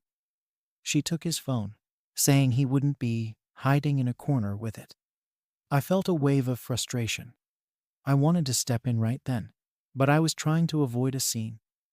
My mom is the kind of person who thinks her way is always the right way, and questioning her in front of the family can quickly turn into a full-blown argument. So I stayed back, thinking Alex would just handle it himself. But instead, he looked genuinely humiliated. And that's when I knew I'd have to bring it up with her later. Alex didn't say much after that, just sort of sulked away from everyone. And I could tell he wasn't happy. He spent the rest of the afternoon alone, and every time I checked on him, he looked like he was counting the minutes until we could leave. I felt terrible.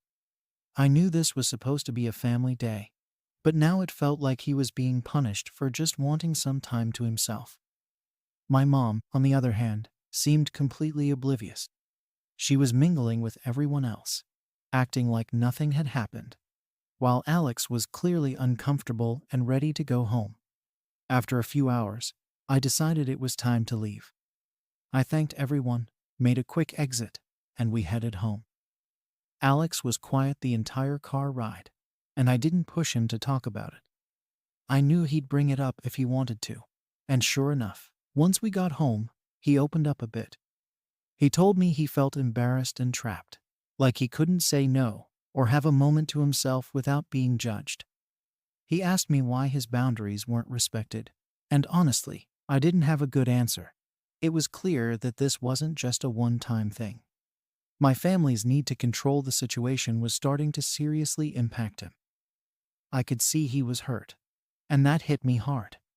By the next day, I'd made up my mind to have a talk with my mom. I needed her to understand that Alex's boundaries were important, and that he deserved to have them respected. I called her up, and right from the start, she was defensive. She didn't think she'd done anything wrong. She said she was just trying to help Alex learn to socialize, and that I was letting him control me. She went on about how he was being raised without discipline, and that I'd regret it one day when he's older and doesn't know how to function in the real world. Her words stung, and as much as I tried to explain my perspective, she just didn't want to hear it. To her, I was being too lenient, and she genuinely believed that taking his phone and forcing him to play with his cousins was somehow teaching him valuable lessons. What bothered me most was that she seemed completely unwilling to even consider my point of view. It was like her mind was made up, and nothing I said was going to change it. Eventually, my dad chimed in, agreeing with her and saying that Alex needed more structure. He said they were just trying to help me do what's best for him, as if I didn't know what was best for my own child. My siblings got pulled into it, too, and while some of them stayed neutral, a few sided with my parents, saying that I needed to be firmer with Alex, and that my mom was only stepping in because she cares. By the end of the conversation, I felt completely dismissed. It was like I was the only one who could see how wrong this was, and everyone else thought I was being unreasonable. My family was acting like they had some sort of right to make decisions for Alex, and it felt like a betrayal. I went home that night feeling frustrated and defeated. All I wanted was for my family to respect Alex's boundaries, but instead, I was made to feel like I was failing as a parent. It felt like no matter what I said or did, my family would always see me as the one in the wrong. I thought about letting it go, just brushing it off and hoping things would get better on their own. But deep down, I knew that wasn't going to happen. My family wasn't going to change unless I made it clear that things needed to be different.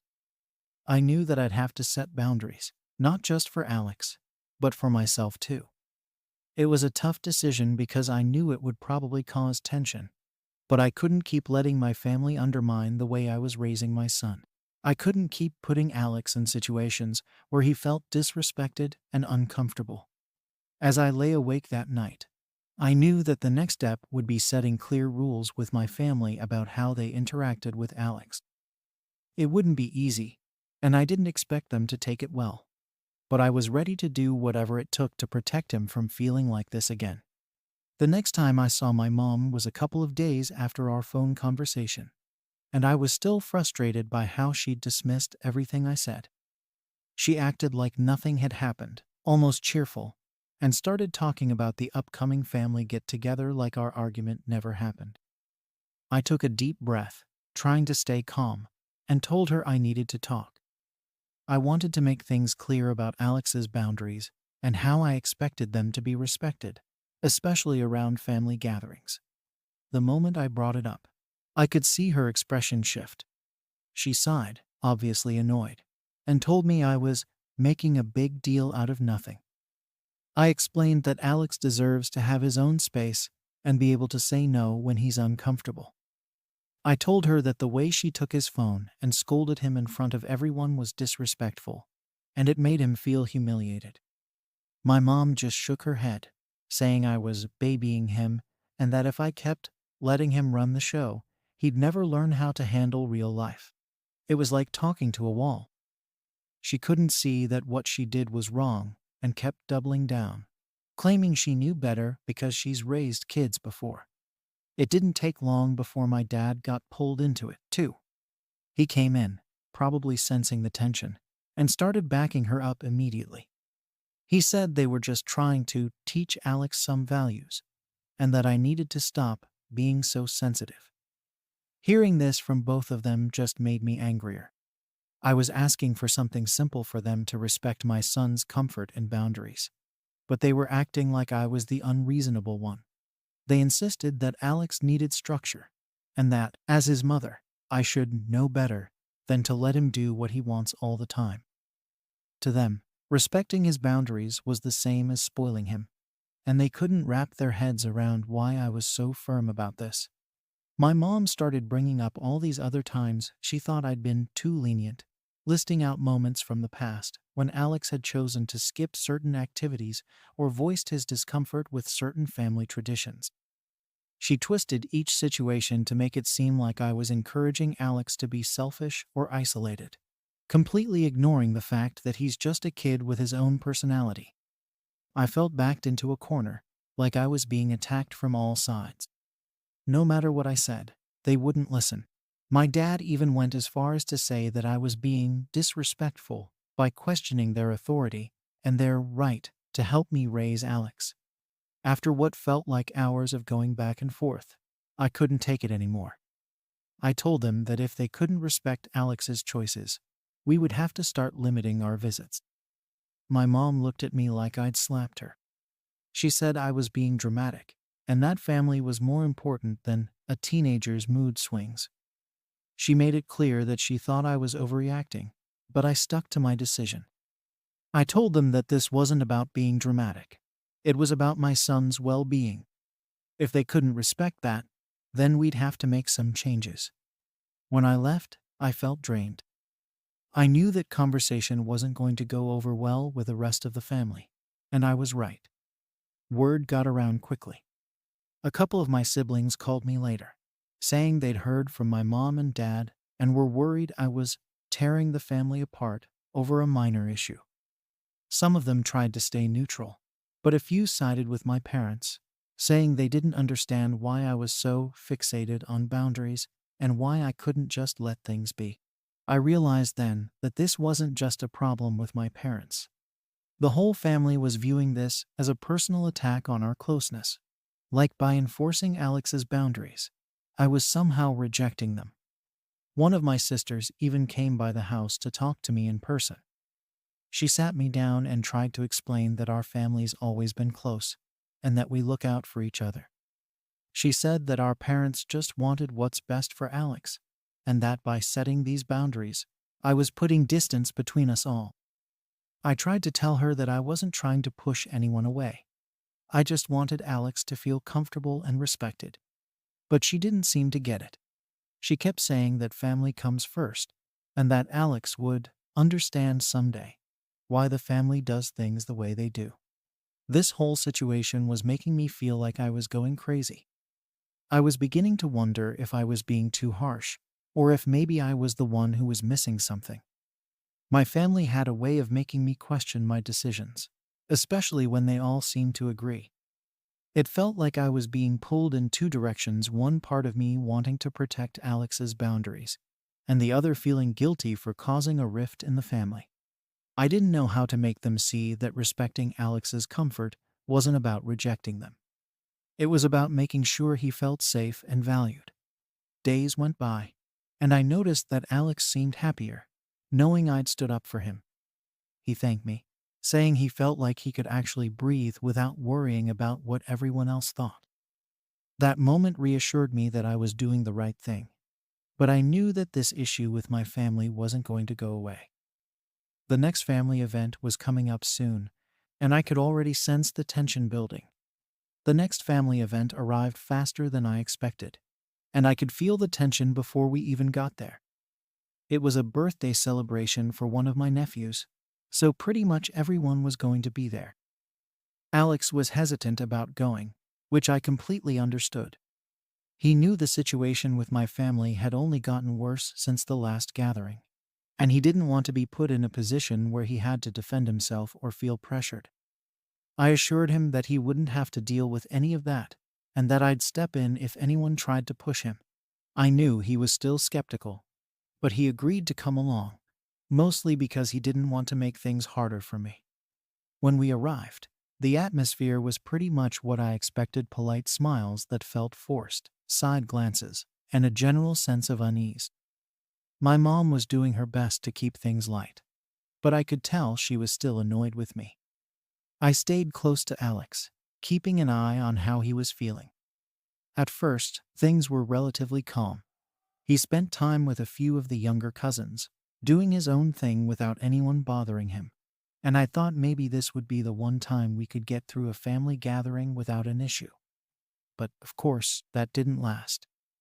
About an hour in, my mom started making little comments, saying things like, "It's good to see Alex finally joining us," and "maybe he's learning after all."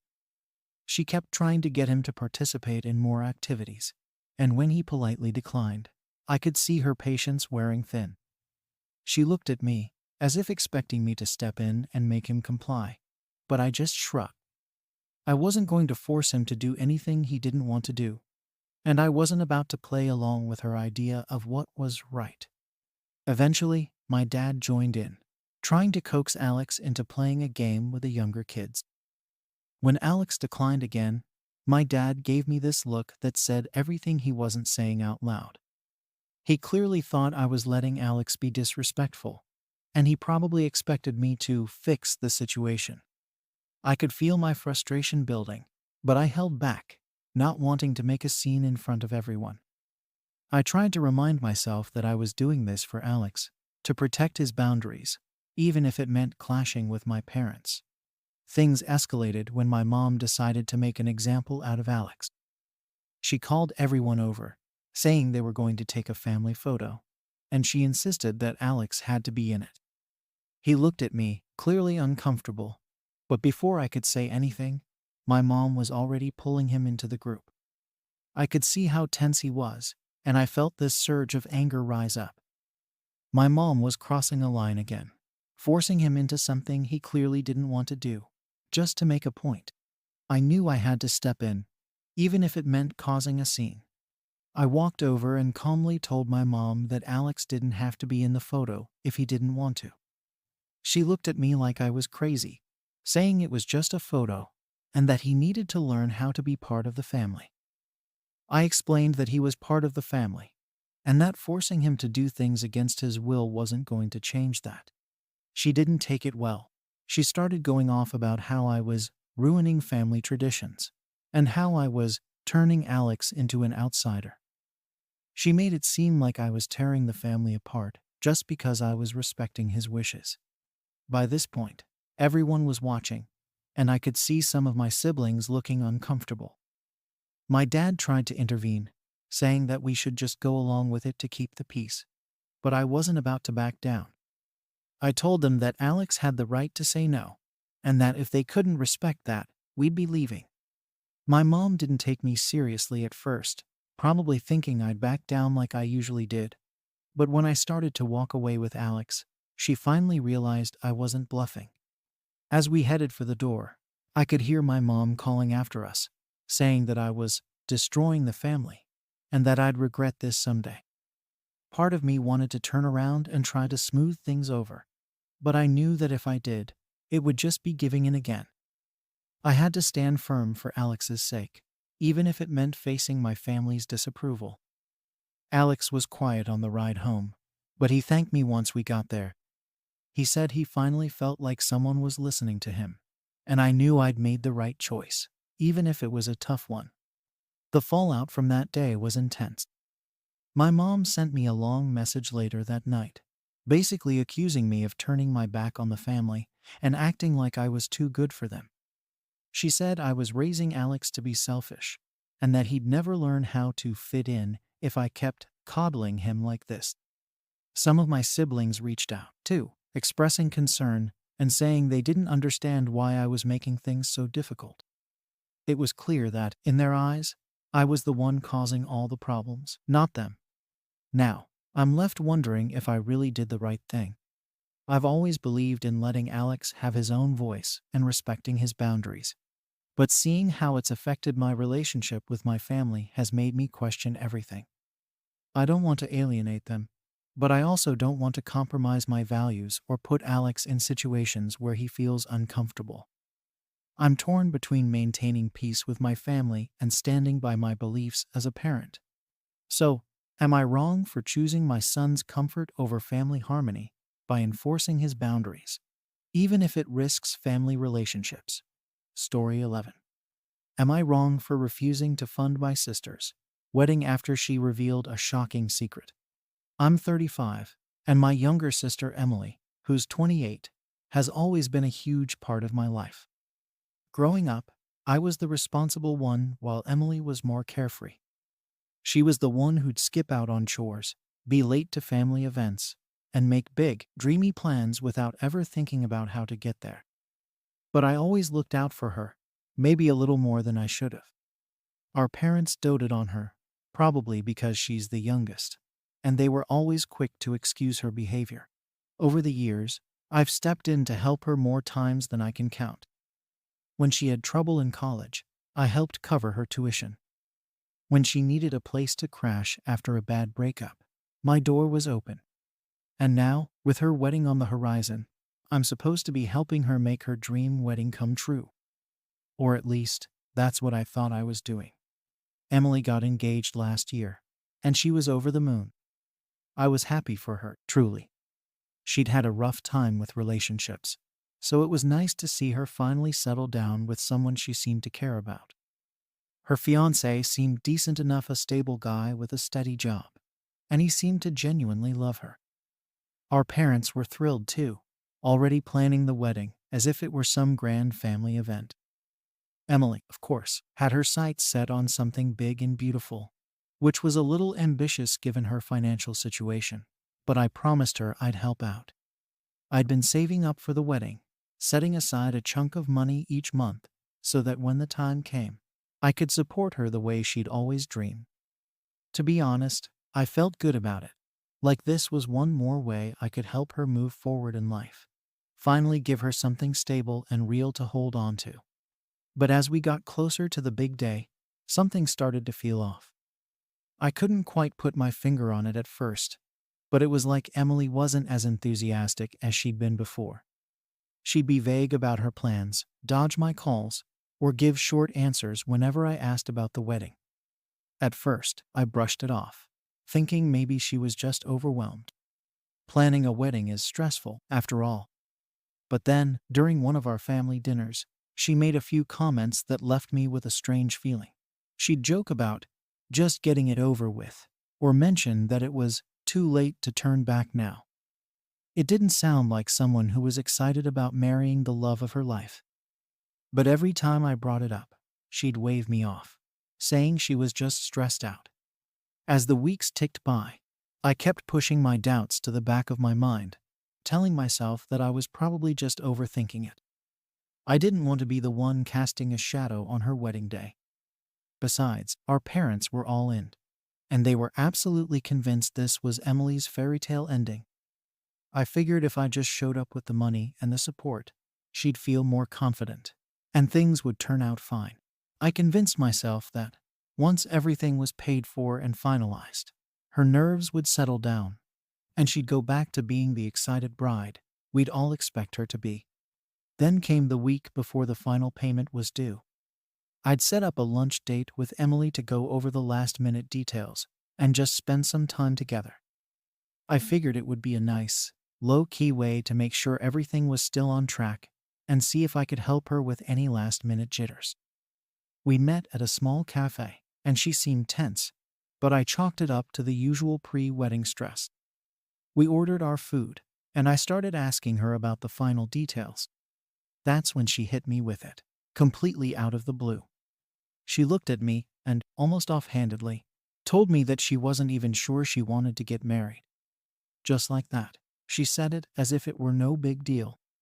I remember sitting there, stunned, trying to process what she'd just said. She went on to explain that she felt pressured by everyone, our parents, me, even her friends, to go through with the wedding. She admitted that she liked the idea of a wedding, the fantasy of it all, but she wasn't sure if she really wanted to spend her life with this guy. She said she'd been having second thoughts for months, wondering if she was making a huge mistake. She even mentioned she'd thought about calling it off more than once, but didn't want to let everyone down. I sat there, just floored.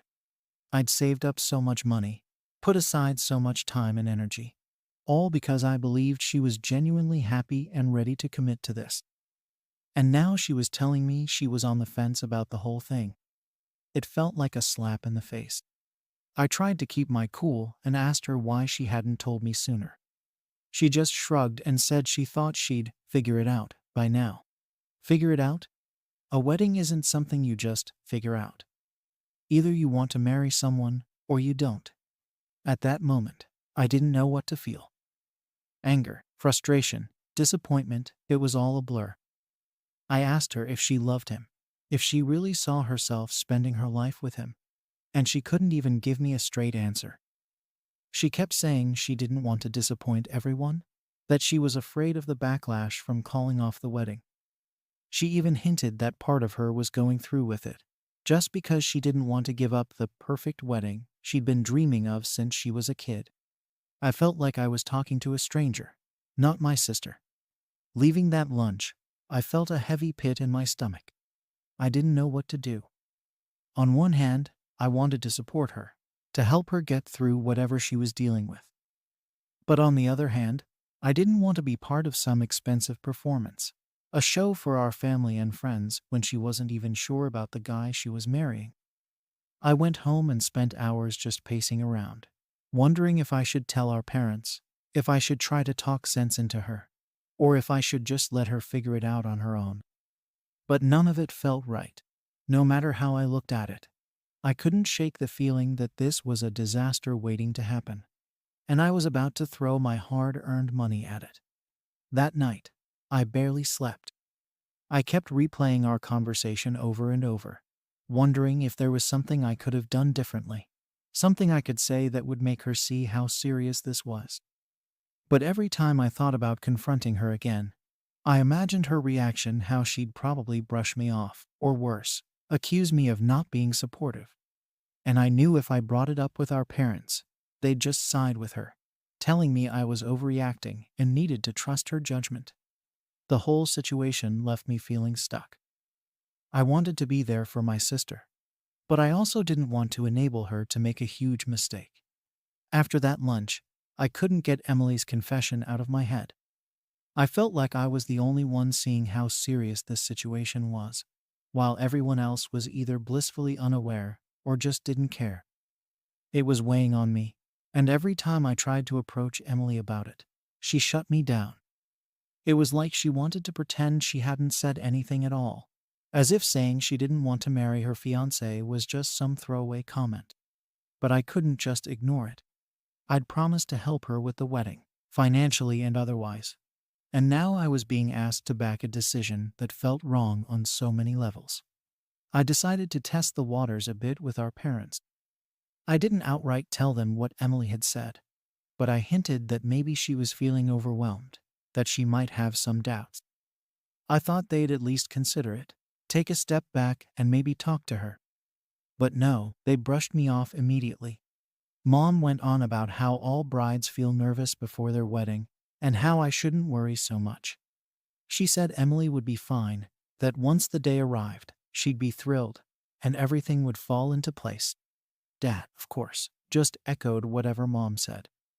It was like they didn't want to hear any concerns, even though this was Emily's life we were talking about. I felt frustrated and pretty isolated. No one seemed to be taking this as seriously as I was. To them, it was all about the wedding, the dress, the guests, the big party.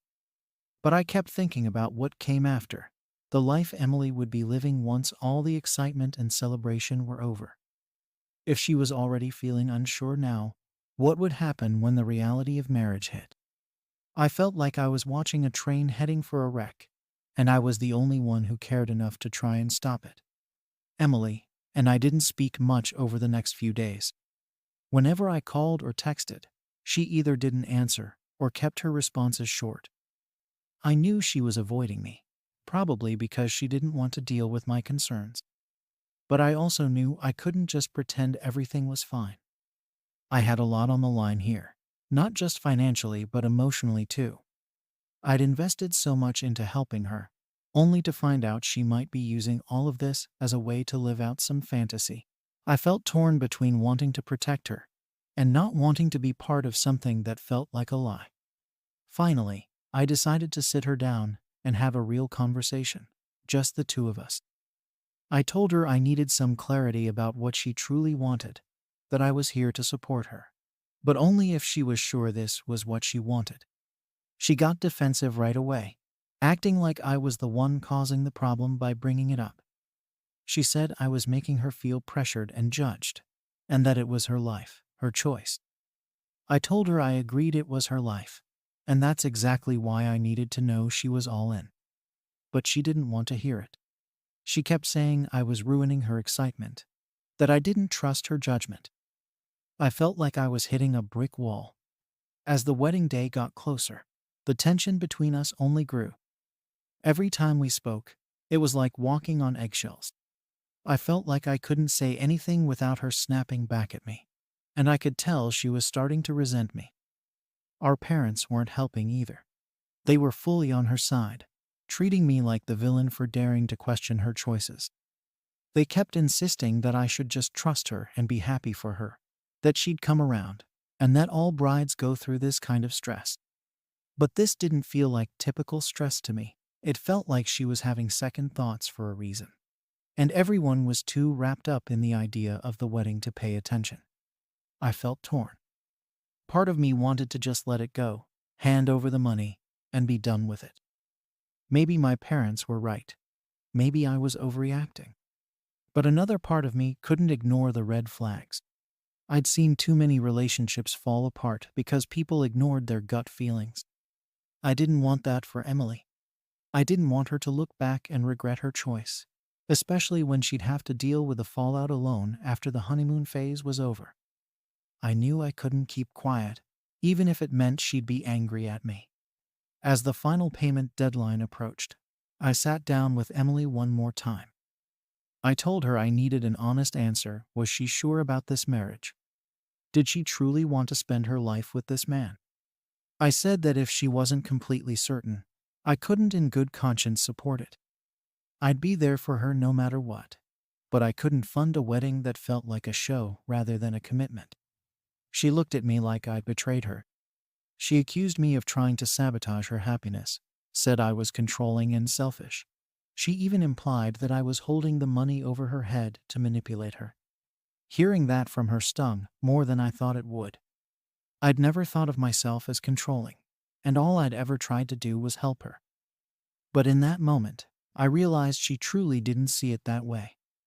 To her, I was just another person standing in the way of her dream wedding, even if it meant sacrificing her own doubts and concerns.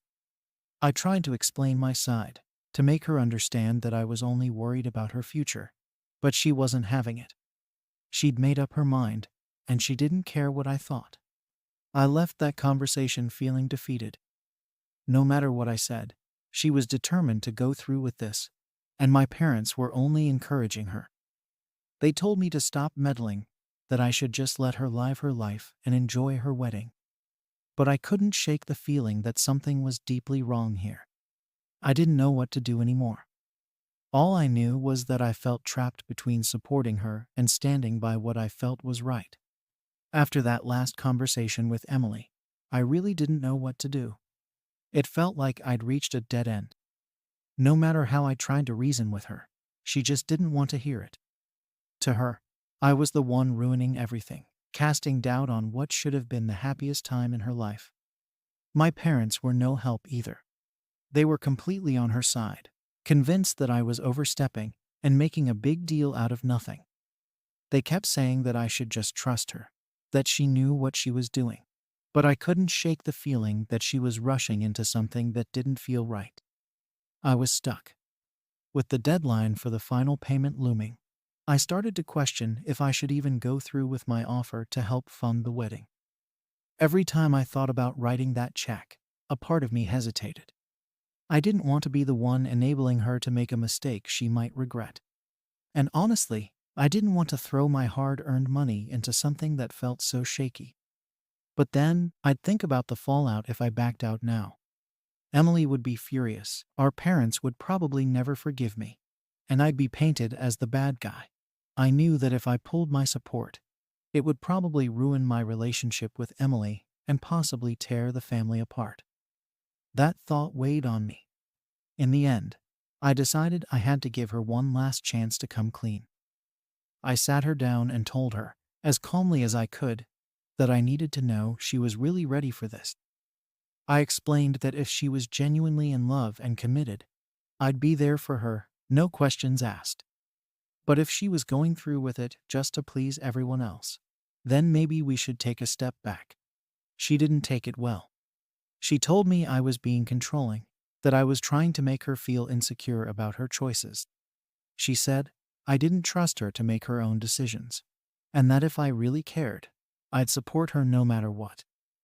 Hearing her say that hurt, but I knew I couldn't just back down. I decided I wasn't going to pay. I told her that unless she could be honest with herself and with me about her feelings, I couldn't in good conscience fund a wedding that felt like a performance. I told her I'd always be there for her, but this was too big of a commitment to go into with doubts. I think she was in shock because she didn't say much after that. She just looked at me with this expression I couldn't read, and then she walked out. I felt this huge weight in my chest, like I'd finally done what I believed was right. But at the same time, I knew it would come with a price. The next day, our parents called me, furious. Emily had told them everything, and they were livid that I was pulling out at the last minute. They accused me of abandoning my sister when she needed me most, of making everything about money. They kept saying I was being selfish, that I was trying to control her life. I tried to explain my side, that I was only doing this because I cared about her future, but they wouldn't listen. To them, I was just the villain in this story, the sister who refused to support her own family. As the days passed, the silence between Emily and me grew. I thought maybe she'd come around. Maybe she'd understand where I was coming from. But she didn't reach out, and our parents barely spoke to me. I felt completely isolated, as if my entire family had turned against me. I started to wonder if I'd made a huge mistake. Maybe I should have just gone along with it, kept my doubts to myself, and let her make her own choices. But then, I'd think about what it would mean if she regretted her decision later. I didn't want her to look back and wonder why no one stepped in, why no one tried to help her see the truth. The wedding day came and went without me. I couldn't bring myself to attend, not after everything that had happened. I knew it would only make things worse, seeing her go through with something I believed was a mistake. I heard from a few friends that it was a beautiful ceremony, that everyone looked happy, but I couldn't shake the feeling that something was missing. I felt this strange mix of relief and guilt, like I'd done what I thought was right, but at the cost of my family's trust. Now, weeks have passed, and I still haven't heard from Emily. Our parents are still upset, and things between us are strained. I don't know if she'll ever forgive me, or if I'll ever be able to fix things with my family. I can't help but wonder if I was wronged, if I should have just kept my concerns to myself and let her make her own mistakes. but a part of me still believes I did the right thing, even if no one else sees it that way. So, am I wrong for refusing to fund my sister's wedding after she admitted she doesn't want to marry her fiancé? Story 12 inches. Am I wrong for refusing to let my sister stay with me after discovering her hidden agenda? I, Sophie, 32, have been dealing with some family drama involving my younger sister Mia, 24, and my mom. Recently, I went through a breakup that ended a long-term relationship, which wasn't easy. I'd shared my life and space with someone, so it was a big adjustment to be on my own again, figuring out who I was without that relationship. After it ended, I started feeling the distance with my family more acutely too. For years, my relationship with them, especially Mia, was strained. She's always been the favorite in our family. Mom and Dad have always given her more attention, and they've always been more forgiving with her. I guess I just got used to the idea that I was the responsible one who didn't need as much help or attention. A few months after my breakup, Mia reached out and started asking if she could visit me. She was unusually supportive, asking how I was doing, saying things like she wanted to be there for me. I was honestly taken aback. This wasn't typical Mia behavior. She's always been more self-focused, and I can't remember a time when she's genuinely offered to help me through something. But I thought maybe she'd changed. People do grow up, and maybe I was just clinging to an old image of her. Plus, it had been a rough few months, and the thought of having family around, even just to talk to, sounded comforting. So, I told her she could stay with me for a bit, and we arranged for her to come to my place for a couple of weeks. I figured it could be a nice change, and maybe, just maybe, we could have the kind of sisterly bonding we'd missed out on when we were younger. She arrived with what felt like half her wardrobe packed in a huge suitcase. She claimed it was just in case, but it was already a red flag. At first, though, it was nice having her around. We chatted over dinners, she asked about my work, and she seemed interested in how I'd been coping. It was refreshing, if a little surprising. But it didn't take long for things to feel off. I noticed she was spending a lot of time on my laptop, scrolling through job sites and looking up rentals. I wasn't sure what to make of it. She hadn't mentioned needing a job or moving out of our parents' house before. Then she started dropping comments that felt too frequent to be casual, like, "Wow, city life must be amazing. I could totally see myself living here." Or, "It'd be great to be on my own for a while, away from home." She'd say it with this tone that felt like she was testing the waters, trying to gauge my reaction. I just nod along, trying not to read too much into it, but something didn't sit right. One night, after we'd had a casual dinner and she went off to take a shower, I noticed she'd left my laptop open. Curiosity got the better of me, and I glanced at the screen. She'd been looking at articles about convincing family to let you stay long term and how to negotiate living arrangements with siblings. My stomach dropped. I brushed it off, telling myself it was probably a coincidence. But now, every little thing she did felt loaded. She'd joke about my place being the perfect spot or how lucky I was to live alone. She'd even made comments about how she didn't understand how people could live at home with parents for too long. It wasn't just her words, though. It was her actions, too. She started acting like she already lived there. She rearranged things in my kitchen to make them more practical, took my spare key without asking, and began inviting herself into my plans, assuming we'd be doing things together all the time. I tried to set small boundaries by saying I had work and other commitments, but she'd brush it off, saying, "Oh, I don't mind. I'll just hang out here until you're back." I realized I needed to address it, but I wasn't sure how. Part of me thought I was being paranoid, maybe reading too much into things because I wasn't used to having her around. But that suspicion lingered. It felt too planned, too calculated. Then came the moment that changed everything. Mia left her phone unlocked on my couch, and a notification from our mom popped up. It was a message preview, and I know I shouldn't have looked, but I couldn't help myself. The message read, Just convince her to let you stay. She owes you after everything." That was enough to make my blood run cold. I clicked on the message thread, reading over a conversation where Mia and our mom were openly discussing her plan to move in with me. Temporarily at first, but with the hope of making it permanent. Mom even suggested that if I resisted, Mia should remind me of all the times we helped you out, as if there was a running tab I owed them for. It was a slap in the face. I felt used, blindsided, and honestly pretty humiliated that I'd let myself believe Mia wanted to support me out of genuine care. All those little comments, the subtle manipulations, the way she'd acted like she was easing her way into my life, it was all part of some scheme. I couldn't shake the anger and hurt, but more than anything, I felt disappointed.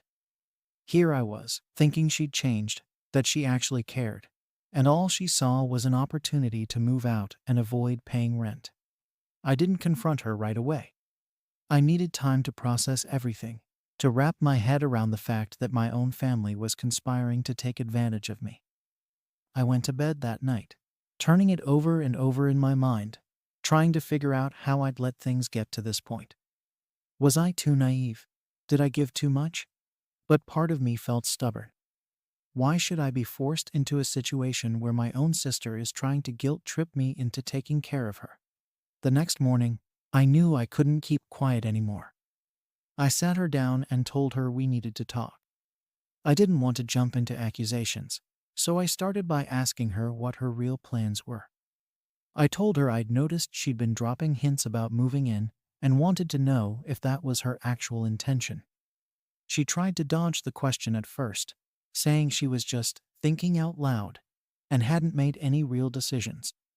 But when I pressed further, she got defensive. She told me that she thought it was natural to stay with family if I was struggling, and that I should want to help her out. I couldn't keep it in anymore. I brought up the messages I'd seen, how she and Mom were scheming to get her to stay here long term, and how hurt I was that she'd been hiding it from me. She didn't even try to deny it. Instead, she turned it around, accusing me of invading her privacy and making it seem like I was the problem. She went on a rant about how she was just trying to find some independence, and that I was being selfish and ungrateful. That conversation didn't go anywhere. She stormed off to her room, and I was left sitting there, still in disbelief at how quickly things had escalated. It was clear we weren't going to resolve anything right then and there. But I knew one thing for sure. I couldn't let her stay here. Not like this. Not with her thinking she could manipulate me into it and turn my life upside down. I knew I'd have to set some boundaries, and soon. But part of me still felt guilty. Was I being too harsh, too guarded? Or was this exactly what I needed to do to protect my space and sanity? The confrontation with Mia didn't solve anything. If anything, it made things worse. After she stormed off, I thought maybe she'd take a moment to calm down, reflect, and see how unfair this whole situation was to me. But that wasn't what happened at all. Instead, she doubled down. She spent the entire day in her room, barely coming out, and when she did, she barely spoke to me, giving me the silent treatment like we were kids again. I thought it was childish, but I decided not to engage. I'd already made it clear how I felt, and I wasn't about to get dragged into more drama. The next day, things were just as tense. Every interaction felt like I was walking on eggshells. She kept dropping passive-aggressive comments whenever I was around, saying things like, "I thought family was supposed to look out for each other," or, "I guess some people don't understand loyalty." It was ridiculous.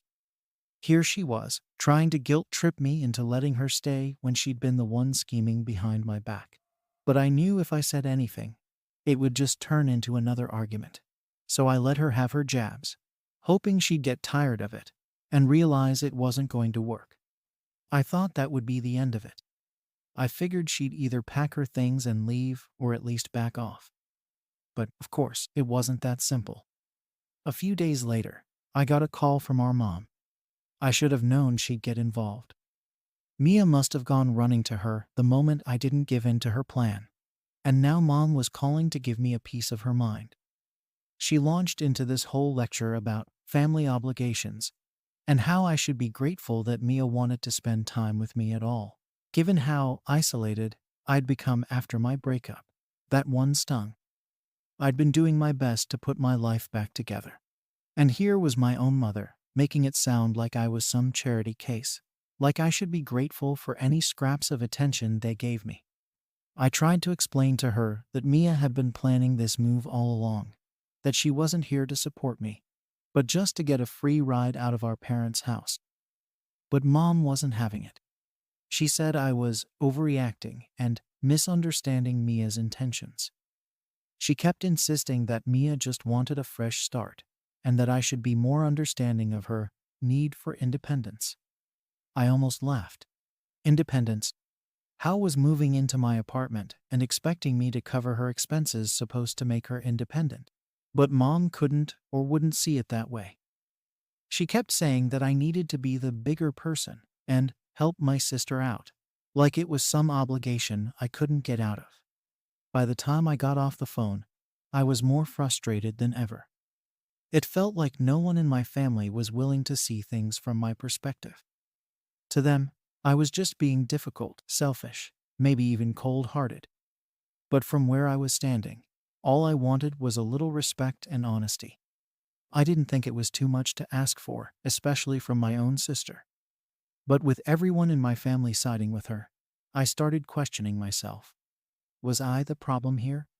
Was I actually being too harsh? I spent the next few days trying to avoid any more conflict. I'd go to work early, come home late, and spend most of my time in my room. I figured if I just laid low, maybe Mia would take the hint and leave. But that didn't happen. Instead, she kept finding new ways to make herself at home. She'd rearrange things in my kitchen, start leaving her stuff all over the living room, even invited a few friends over without asking me first. It was like she was trying to claim my space as hers, little by little. I was so close to losing it. But I held back, telling myself I'd give her a chance to realize what she was doing was out of line. Then one evening, I came home to find her cooking a big dinner, which I thought was a nice change until I realized it was for a small gathering she'd invited a few people to. She didn't even ask if it was okay. She just assumed it was her place to do whatever she wanted. That was the final straw. I pulled her aside and told her that she couldn't keep doing this, that she needed to respect my space, or she'd have to leave. She looked at me like I'd just slapped her, acting shocked that I'd dare bring it up. Then she started in on the guilt trip again, saying I was turning my back on family, and how she never expected me to be so selfish. The worst part was, our mom called again the next day. I don't know what Mia had told her, but Mom was furious, saying I was forcing Mia out on the street and that I was destroying our family dynamic. I couldn't believe it. All I'd done was ask for a little respect in my own home, and now I was the villain. Mom went on and on about how disappointed she was in me, how she'd raised me to be better than this. It was so manipulative. It made me feel like I was trapped in some twisted game where no matter what I did, I'd come out looking like the bad guy. After that call, I knew I couldn't keep this going. I told Mia that we needed to set some ground rules if she was going to stay. I laid it out clearly. She could stay for another week, but she'd need to find somewhere else to go after that. I also told her that I wasn't covering any of her expenses if she needed money. She'd have to figure that out on her own. I thought that was fair, especially considering how much she'd already pushed my limits. But instead of agreeing, she blew up at me, saying I was being unreasonable and that families should support each other unconditionally. She acted like I was betraying her, even though I was still offering to let her stay for another week. She started crying, going on about how I was pushing her away and how our family was falling apart because of me. She even brought up our dad, who'd passed away a few years back, saying how disappointed he'd be if he knew I was treating her this way. That hit me hard. I knew she was just using it as another tactic to make me feel guilty, but it still hurt. I wanted to yell, To tell her that she was the one who'd started all this, that she was the one manipulating everyone. But I held back. I didn't want to give her the satisfaction of seeing me lose my cool. After that, she barely spoke to me. It was like she'd made it her mission to make me as uncomfortable as possible, hoping I'd cave and let her stay. She'd spend hours on the phone with Mom, whispering and laughing, probably about me. Every time I walked into a room, she'd go silent, giving me this look like I was some stranger invading her space. The irony wasn't lost on me. Here I was, in my own home, feeling like the outsider, while she acted like she had every right to be there. A week later, I reminded her about the deadline we'd agreed on. She just looked at me, shrugged, and said she hadn't found a place yet, like it was no big deal. I told her she couldn't stay any longer, but she brushed me off, saying I wouldn't really kick her out. It was like she thought I was bluffing, like she could push me as far as she wanted, and I'd still give in. And maybe that's what our family had taught her to believe, that I'd always be the bigger person, that I'd always make sacrifices to keep the peace. But this time, I was done. I wasn't going to let her walk all over me, no matter how much guilt she tried to lay on. The week passed, and Mia still hadn't made any moves to leave. She acted like the deadline I'd given her was just a suggestion, like I hadn't been serious about her needing to find her own place. I spent every day feeling more and more like a stranger in my own home, watching her act as if she owned the place. It was maddening. I'd come home from work, and she'd be sprawled out on the couch, watching TV, with dishes piling up in the sink.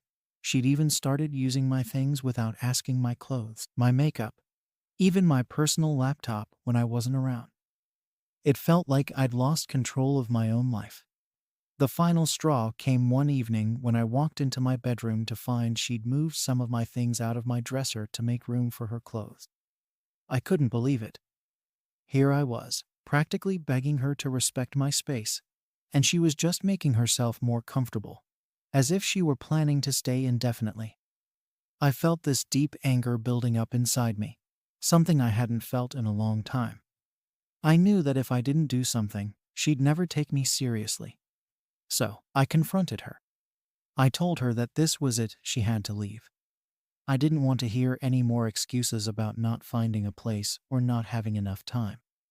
She'd known for a week that she needed to make arrangements, and I wasn't going to let her keep stalling. At first, she just stared at me, like she couldn't believe I'd actually reached my breaking point. Then, she went on a tirade, accusing me of being selfish, heartless, and completely ungrateful for everything she and our family had done for me. She said that if I threw her out, it would destroy our relationship for good.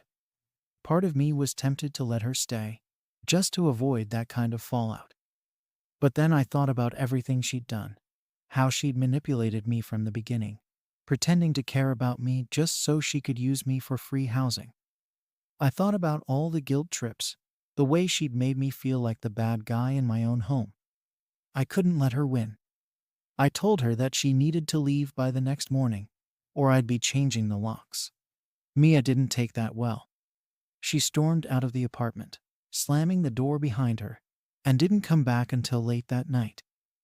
I don't know where she went, and honestly, I didn't care. I was exhausted, mentally and emotionally drained from dealing with her. I just wanted my life back, my space back.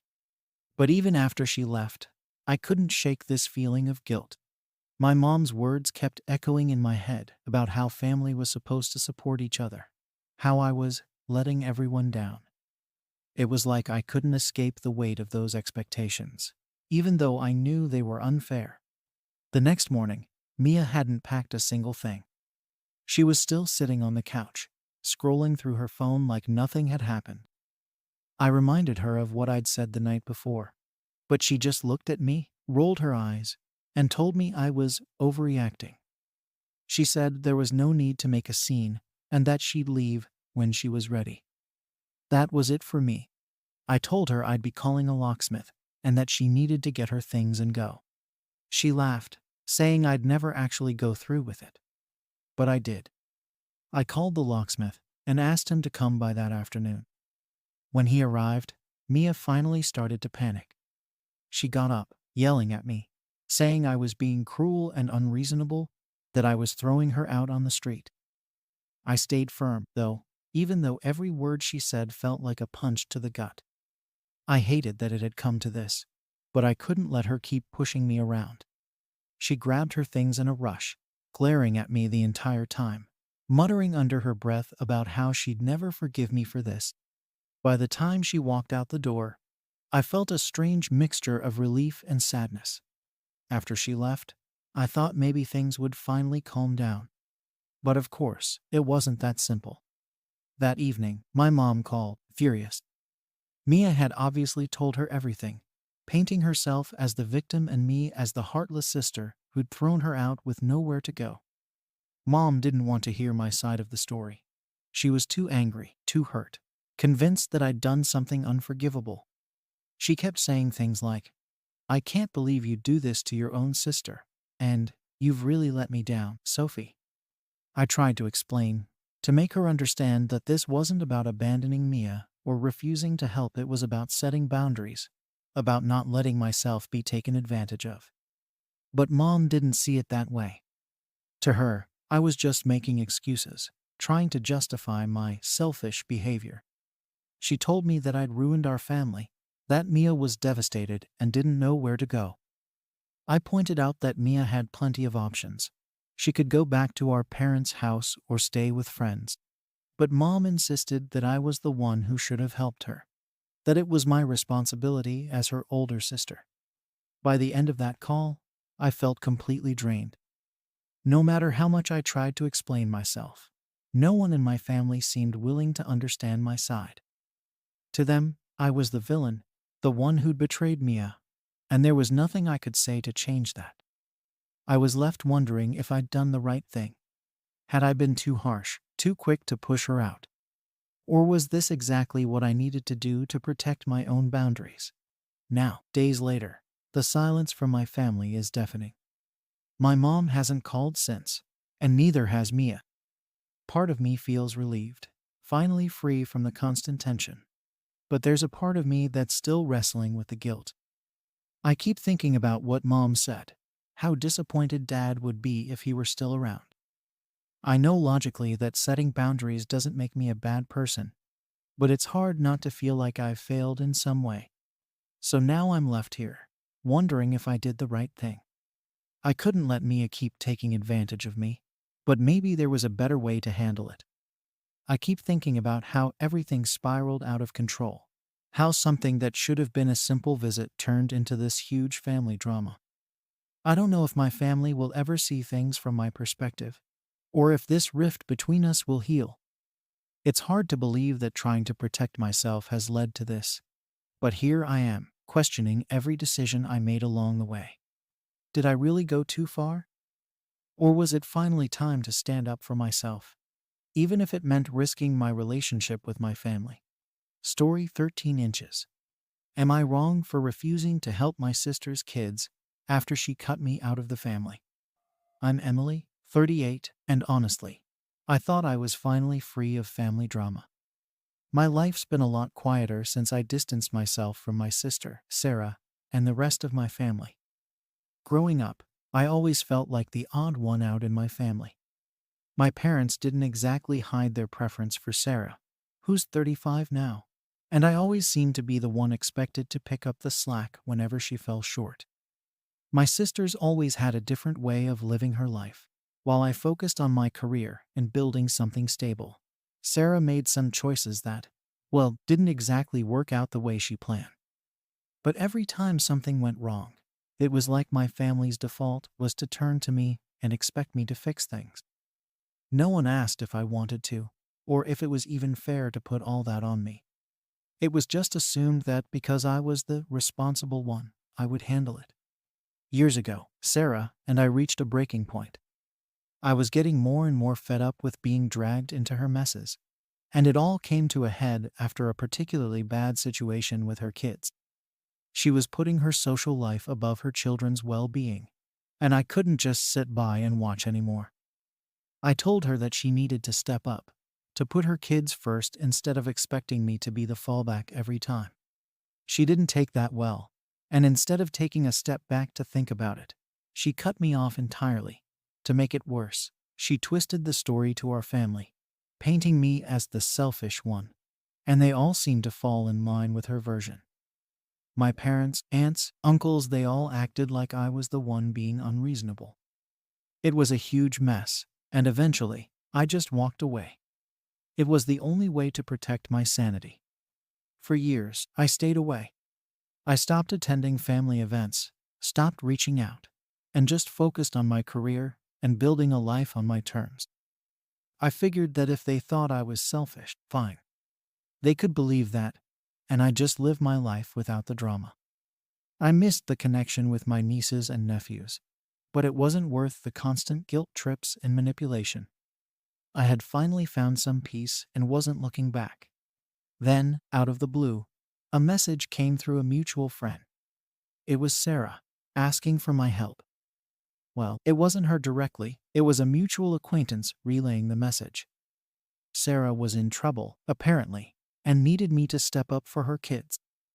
The message was blunt, almost demanding, like it was my duty to swoop in and save the day. They talked about how she had hit rock bottom, and how the kids were struggling. I was honestly floored. Here she was, years after cutting me off, and now she wanted my help. And not even with a polite, direct message, but through someone else, like she was too good to even ask me herself. It felt like she hadn't learned anything from our fallout. At first, I didn't even know how to react. My initial thought was to ignore it entirely. After all, I had put years of distance between us to get out of these exact situations. But then, I started thinking about the kids. They didn't ask for any of this. They didn't choose for their mom to be at rock bottom, or for our family to be fractured. And as much as I'd tried to separate myself, I still cared about them. They were innocent in all of this, and I couldn't help but feel a sense of responsibility toward them. But then came the part of the message that really got to me. They didn't just ask for help.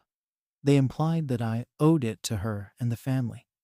It was like all the years I'd spent distancing myself, trying to establish my own boundaries, meant nothing. They were acting like I was just supposed to forget everything that had happened. All the manipulation and the way she and the rest of the family turned on me, and jumped back into the role they always wanted me to play. The more I thought about it, the angrier I got. I wasn't just a backup plan for Sarah whenever she messed up her life.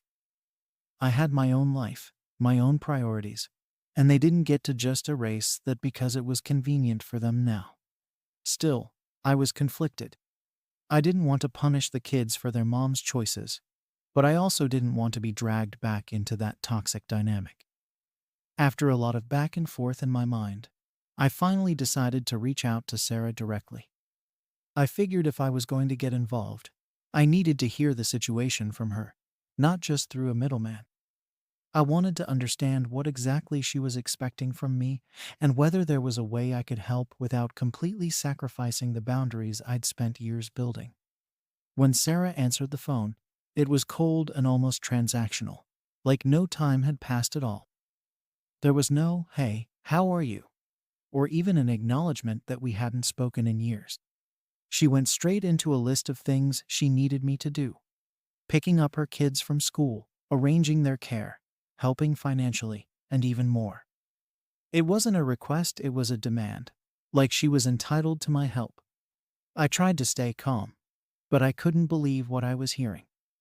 I told her that I was willing to discuss ways I could support the kids, but I needed to know that she was also working on a plan to get back on her feet. I wanted some sort of assurance that this wasn't just me stepping back into a permanent role that I'd spent so long getting out of. But the minute I suggested a plan, she snapped. She accused me of being controlling and said that I was only willing to help if I could dictate everything on my terms. It was like nothing had changed. She didn't want my support unless it was unconditional and without any input from me. I felt trapped. Here I was, trying to find a middle ground, and she was making it impossible. I couldn't help but feel like this was just another way for her to reclaim control over me. When I didn't immediately agree to everything she wanted, The guilt tripping began. She told me that if I really cared about family, I'd do whatever it took, no questions asked. Then, it wasn't just her. I started getting messages from our parents, from aunts and uncles, all with the same message. Family always steps up. They kept telling me that I was being unkind, that it was selfish to put my own life above the needs of family, especially the kids. I could feel the pressure mounting, and I didn't know what to do. On one hand, the kids had no one else, and I knew they didn't deserve to be caught in the middle of this. But on the other hand, I knew that stepping back in now would mean sacrificing the boundaries I'd worked so hard to build. Every time I even thought about saying no, another message would come through, telling me how awful I was being. They made me feel like I was abandoning the family in their time of need, even though they'd all been perfectly fine with abandoning me when it suited them. It was so easy for them to say that family always steps up, but it seemed like I was the only one expected to actually do anything. I started questioning myself, wondering if I was wrong for wanting to keep those boundaries. After that conversation with Sarah, I couldn't shake the frustration and anger. I wanted to help my nieces and nephews, but it was clear that Sarah didn't just want help. She wanted me fully back in her life, under her conditions, with no room for negotiation. It was like she had learned nothing over these years. She hadn't even acknowledged how things ended between us or shown any gratitude for me even considering stepping in. It felt like she thought she was entitled to my time, my money, and my effort, without offering anything in return, no apology, no change, nothing. I gave myself a day or two to cool off and think things through.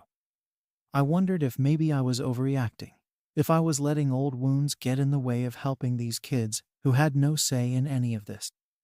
I started considering different ways I could support them without getting completely dragged back into Sarah's chaos. Maybe I could send money directly for their schooling, or set up some kind of fund for their future. I felt like there had to be a middle ground where I could help them without putting myself back into a position where Sarah could manipulate or control me. But then, just as I was trying to sort things out, the pressure from my family intensified. It was like they were all coming out of the woodwork, one by one, to remind me of my duty to the family. My parents especially were relentless. They kept calling, texting, leaving long, guilt-tripping messages about how I needed to put family first. They told me about Sarah's struggles in detail, laying it on thick about how hard her life had become and how much she and the kids needed me. They acted like I was the one being unreasonable, like I was some kind of heartless monster for even hesitating. The more I heard from them, the more frustrated I got. They kept talking about how Sarah had no one else, but that wasn't exactly true. She had the entire family supporting her emotionally and offering whatever little bits of help they could. It just wasn't the kind of help she wanted. Sarah didn't want help from people who would stand up to her or expect her to make changes. She wanted someone to come in and fix everything without any strings attached. And apparently, that someone was supposed to be me. As I tried to process all of this, I reached a point where I couldn't ignore the weight of the situation anymore. I knew that if I just agreed to everything, I'd be stuck back in that toxic cycle, with Sarah constantly leaning on me and the family pressuring me to take more and more responsibility. But if I refused, I'd be painted as the villain. The idea of going back and forth with them endlessly made my stomach turn. I was already dreading the thought of more phone calls and messages reminding me of what a bad sister I was for not jumping to Sarah's aid. So, I decided to make a compromise. I called Sarah and told her that I was willing to help financially, but only in a way that would directly benefit the kids. I suggested setting up a small trust fund for each of them, one that could be used for their schooling or other necessities, but that Sarah wouldn't have direct access to. I figured that way, I could make sure the kids were taken care of without Sarah being able to misuse the money or keep demanding more from me. Sarah's reaction was immediate and harsh. She accused me of trying to control her through money and said that my offer was insulting. She told me that if I really cared about the family, I wouldn't be putting conditions on my help. According to her, I was just trying to hold the money over her head to make her feel small. It was infuriating. Here I was, trying to find a way to help, and she was acting like I was the bad guy for not handing over everything with no questions asked. She wouldn't accept any sort of compromise, and it became clear that nothing short of full, unconditional support would satisfy her.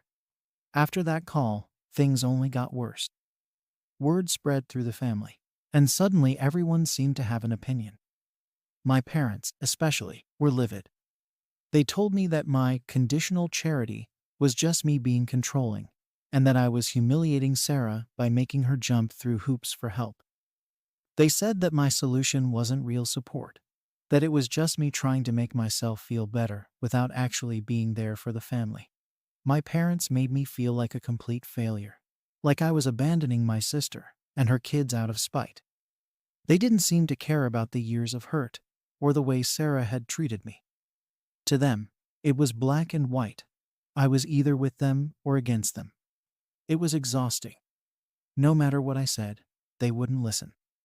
They acted like I was the problem, the one making everything difficult. My parents even started calling me heartless, telling me that they didn't know who I'd become. According to them, I was no longer the caring, dependable daughter they raised. It was like they'd forgotten every time I'd stepped up in the past, every time I'd put myself last to help Sarah out. None of that mattered now. All they saw was my refusal to cave this time, and that made me the villain. I felt completely alone in all of this. The few friends I confided in were supportive, telling me I was right to protect my boundaries, but it was hard to shake the guilt. I kept replaying my parents' words in my head, wondering if maybe they were right, if maybe I was being too harsh. But then I'd think back to all the times I'd been there for Sarah, all the sacrifices I'd made, only to be met with ingratitude and blame. I knew that if I caved now, it would never end. Sarah would keep coming back, and my family would keep enabling her behavior, expecting me to keep cleaning up after her mistakes. The more I thought about it, the more trapped I felt. I didn't want to be the bad guy, but I couldn't see a way out that didn't involve giving up everything I'd worked so hard to protect. Every time I tried to find a middle ground, it felt like Sarah and the family just pushed me further away, demanding that I give up more and more of myself. I was stuck in this impossible position, where helping meant losing my own peace of mind, and refusing meant alienating my family even more. Eventually, I stopped responding to the constant messages. I couldn't keep going in circles with them. But even as I tried to ignore it, the guilt and doubt lingered. I knew that, at some point, I'd have to make a decision, either cut ties completely or give in, knowing I'd be pulled back into the same cycle all over again. The pressure was unbearable, and I had no idea how to make everyone understand that I wasn't trying to be cruel. I was just trying to protect myself. As much as I wanted to help, I realized that there was no way to do so without sacrificing my own boundaries, and that was something I wasn't sure I could live with. After ignoring the messages from my family for a few days, I thought maybe the situation would finally start to calm down. But, of course, that was just wishful thinking. Instead, my parents showed up at my door one evening, completely unannounced. I hadn't seen them in months, and now here they were, acting like they had every right to barge into my life whenever they wanted. I could tell they were prepared for a confrontation. My mom had this look on her face like she was bracing herself for a fight, and my dad looked uncomfortable but determined. They didn't even ask if they could come in. They just walked right past me and sat down like it was their house. I felt cornered, like I had no choice but to sit and listen.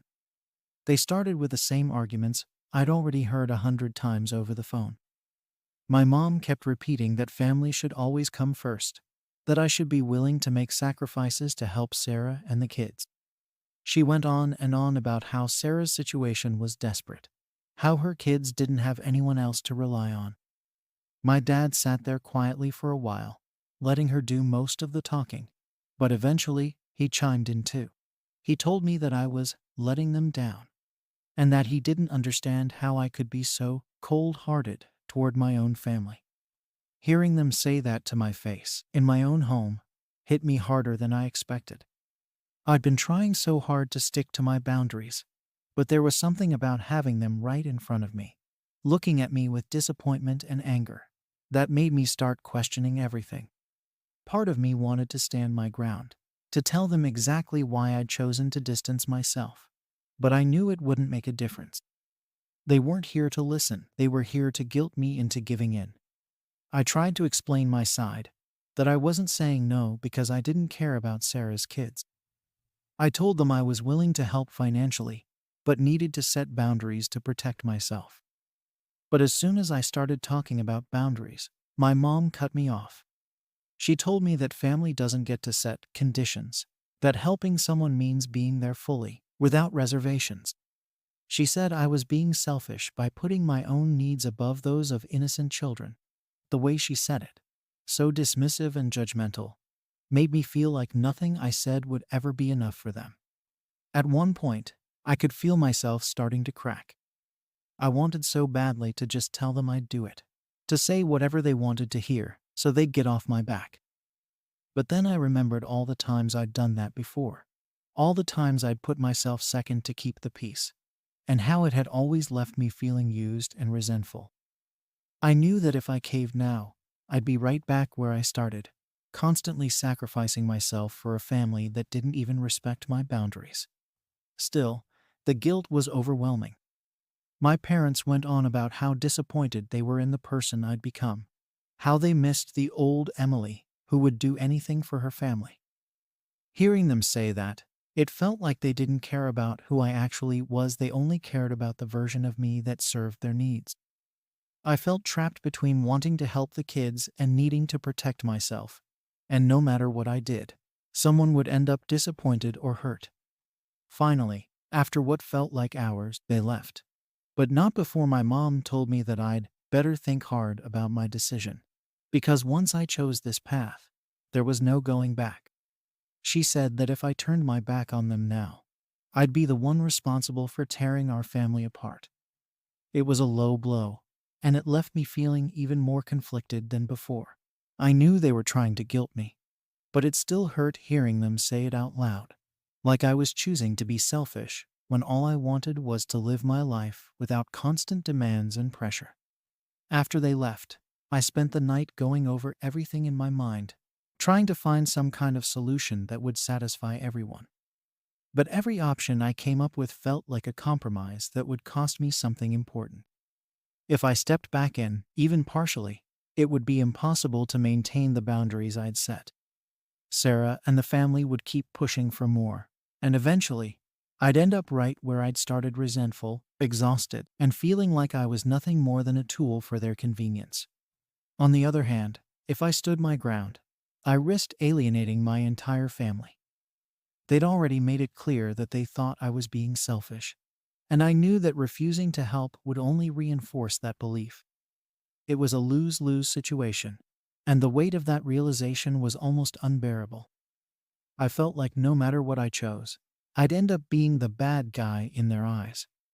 As the days passed, I started avoiding their calls altogether. I needed space to think, to figure out what I actually wanted without their voices constantly in my ear. But even in that silence, the guilt and pressure didn't go away. I kept imagining the kids, wondering if they were okay, and feeling like I was somehow failing them by refusing to step in. I thought about my own childhood, about how I'd always tried to be the dependable one, the one who could be counted on. Turning my back now felt like I was betraying everything I'd worked so hard to be. Eventually, I realized that I couldn't keep putting off a decision. My family wasn't going to wait forever, and the longer I stalled, the worse the tension became. I had to choose, either walk away for good or give in and accept that this would become my responsibility again. Both options felt impossible, and yet I knew that doing nothing was only making things worse. Now, I'm left wondering if I'm the one in the wrong here. Am I really being selfish by refusing to help my sister and her kids? Or am I justified in wanting to protect myself from getting pulled back into a toxic family dynamic? Story 14 inches. Am I wrong for cutting my daughter's inheritance after she chose her stepfather over her own family? I, Helen, 58, am a retired lawyer who's been going through a lot lately. And I'm struggling to understand if I did the right thing with my daughter, Emily, who's 28. Since I remarried 5 years ago, things haven't exactly been smooth, but I was hopeful that blending our families would eventually lead to harmony. Tom, my husband, is a good man, but his relationship with Emily has been, well, complicated. At first, I thought it was a blessing that they got along so well. Having someone who Emily respected and trusted seemed like a positive. But it started changing in ways I didn't expect. Emily was always a strong-willed child, and I love that about her. She's always stood up for what she believes in, which I've admired. She had her share of struggles when I lost her father, my late husband, but she grew up to be a wonderful young woman.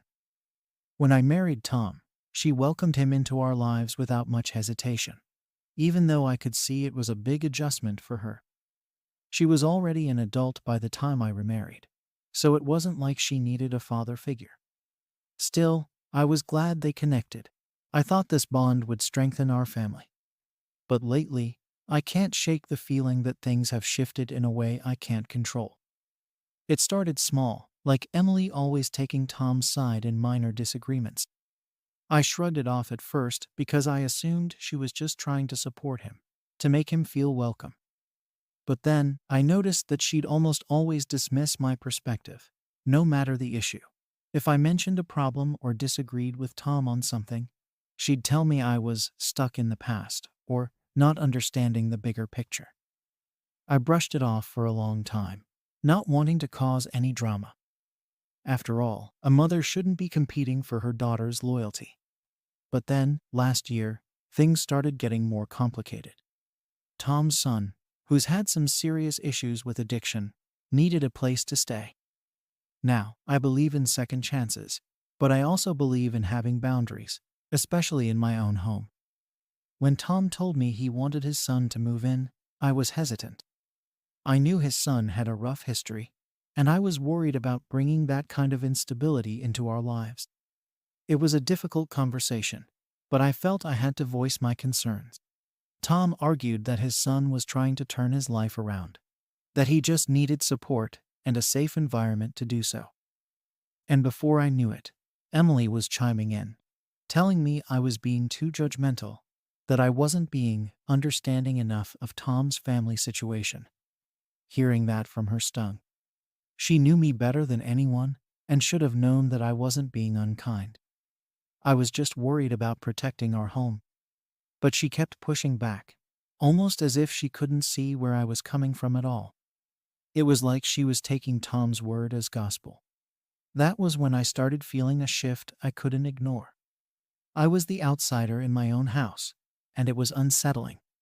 Yet, I didn't say much about it. I didn't want to rock the boat, so I let it go. Tom's son eventually moved in, and, to be honest, I tried to make the best of it. I made an effort to be polite and supportive, despite my reservations. But soon, my fears began to feel justified. He started having trouble with work and keeping up with basic responsibilities. He'd make promises to improve, only to break them again, and every time something went wrong, I could feel the tension building inside me. One evening, after a particularly tense day, I discovered some of my valuables had gone missing, including a set of heirlooms that belonged to my late husband. These weren't just things. They were reminders of a life that Emily and I shared before Tom came along. They had history, sentimental value. I felt devastated. When I confronted Tom about it, he immediately went on the defensive, saying I was being dramatic and that we could replace whatever was lost. But I didn't want replacements. I wanted my memories, my connection to the past, preserved. What hurt the most was that, once again, Emily took his side. She said I was being materialistic, that I was making too big a deal out of just things. She insisted that family was more important than objects. I couldn't believe what I was hearing. Emily knew what those items meant to me. She grew up with them in our home, knew the stories behind each piece. Yet here she was, trivializing it all. That night, I couldn't sleep. My mind kept replaying her words, and I began to question everything. Had I done something wrong? Had I somehow failed to communicate how important these things were to me? I started feeling like a stranger in my own life, outnumbered and silenced in my own home. I wondered if I was truly being unreasonable, or if they just didn't want to see my side. I confided in my sister, who tried to reassure me, saying it sounded like Tom was manipulating Emily to some degree. But I still wasn't sure. It felt too extreme to accuse him of something like that. Emily was an adult with her own mind, and I didn't want to think she was so easily swayed. But the thought lingered. I wanted to believe that Emily's loyalty to Tom was just her trying to make this blended family work. Yet it hurt to feel like she was erasing the family we had before. I didn't want to feel like I was competing with Tom for my own daughter's respect. As days went on, I noticed myself pulling back more. I became more guarded, keeping my thoughts to myself. Meanwhile, Emily continued to align herself with Tom, and I felt my own daughter drifting away from me. The breaking point came when I overheard Emily and Tom talking in the kitchen one night. I had walked in on them mid-conversation, and I heard Emily suggest that I should think about including Tom's son in my will. I froze. I couldn't believe it. She knew how important it was to me that our family's inheritance stays within our bloodline, that it remains a legacy for future generations. And yet, here she was, entertaining the idea of passing it on to someone who didn't share that history. I was furious, but managed to keep my reaction to myself, quietly leaving the room before they noticed me. Later that night, I lay awake, mulling over everything. This wasn't just about money or possessions. It was about preserving our family's identity, our values, and our history. Emily seemed to have forgotten that, or maybe she didn't care anymore. Either way, I felt like I needed to take steps to protect what mattered to me, even if it felt drastic. I decided to update my will. It felt strange, almost heartless, but I didn't know how else to ensure that Tom and his family wouldn't end up with what I considered my family's legacy. As I made arrangements to adjust the inheritance, I kept hoping that this move would be a wake-up call, that Emily would finally understand how serious I was about all of this. I wanted her to see that her choices had consequences, and that I wasn't going to sit back while she disregarded everything our family stood for. I didn't expect it to fix everything, but I thought it might make her think twice about where her loyalties lay. I updated my will, hoping that this decision would make Emily understand just how much her behavior was affecting me. I didn't want to cut her off, but I also couldn't let everything I'd worked for, everything my late husband and I built, slip away because she was too blinded by Tom's influence. It wasn't easy, and I struggled with the guilt of it. But at this point, I didn't know what else to do. After I made the changes, things were tense at home. I didn't tell Emily about the update immediately. I wanted to see if she'd notice my shift in attitude and maybe open her eyes to how serious I was about protecting our family's legacy. But it felt like she was drifting even further away. She seemed more invested in Tom's needs and aligning with his family. I tried to convince myself that she'd come around eventually, that maybe this was just a phase. But the longer it went on, the more distant she felt. My sister kept encouraging me to talk to Emily, to explain my perspective clearly. She thought maybe Emily just needed to hear from me directly how hurt I was. I wasn't sure if it would work, but eventually, I decided I had to try. I wanted to be clear with her about what was at stake and how important it was for me to feel like my family's values would be respected. I wanted her to know that I wasn't just being paranoid or possessive.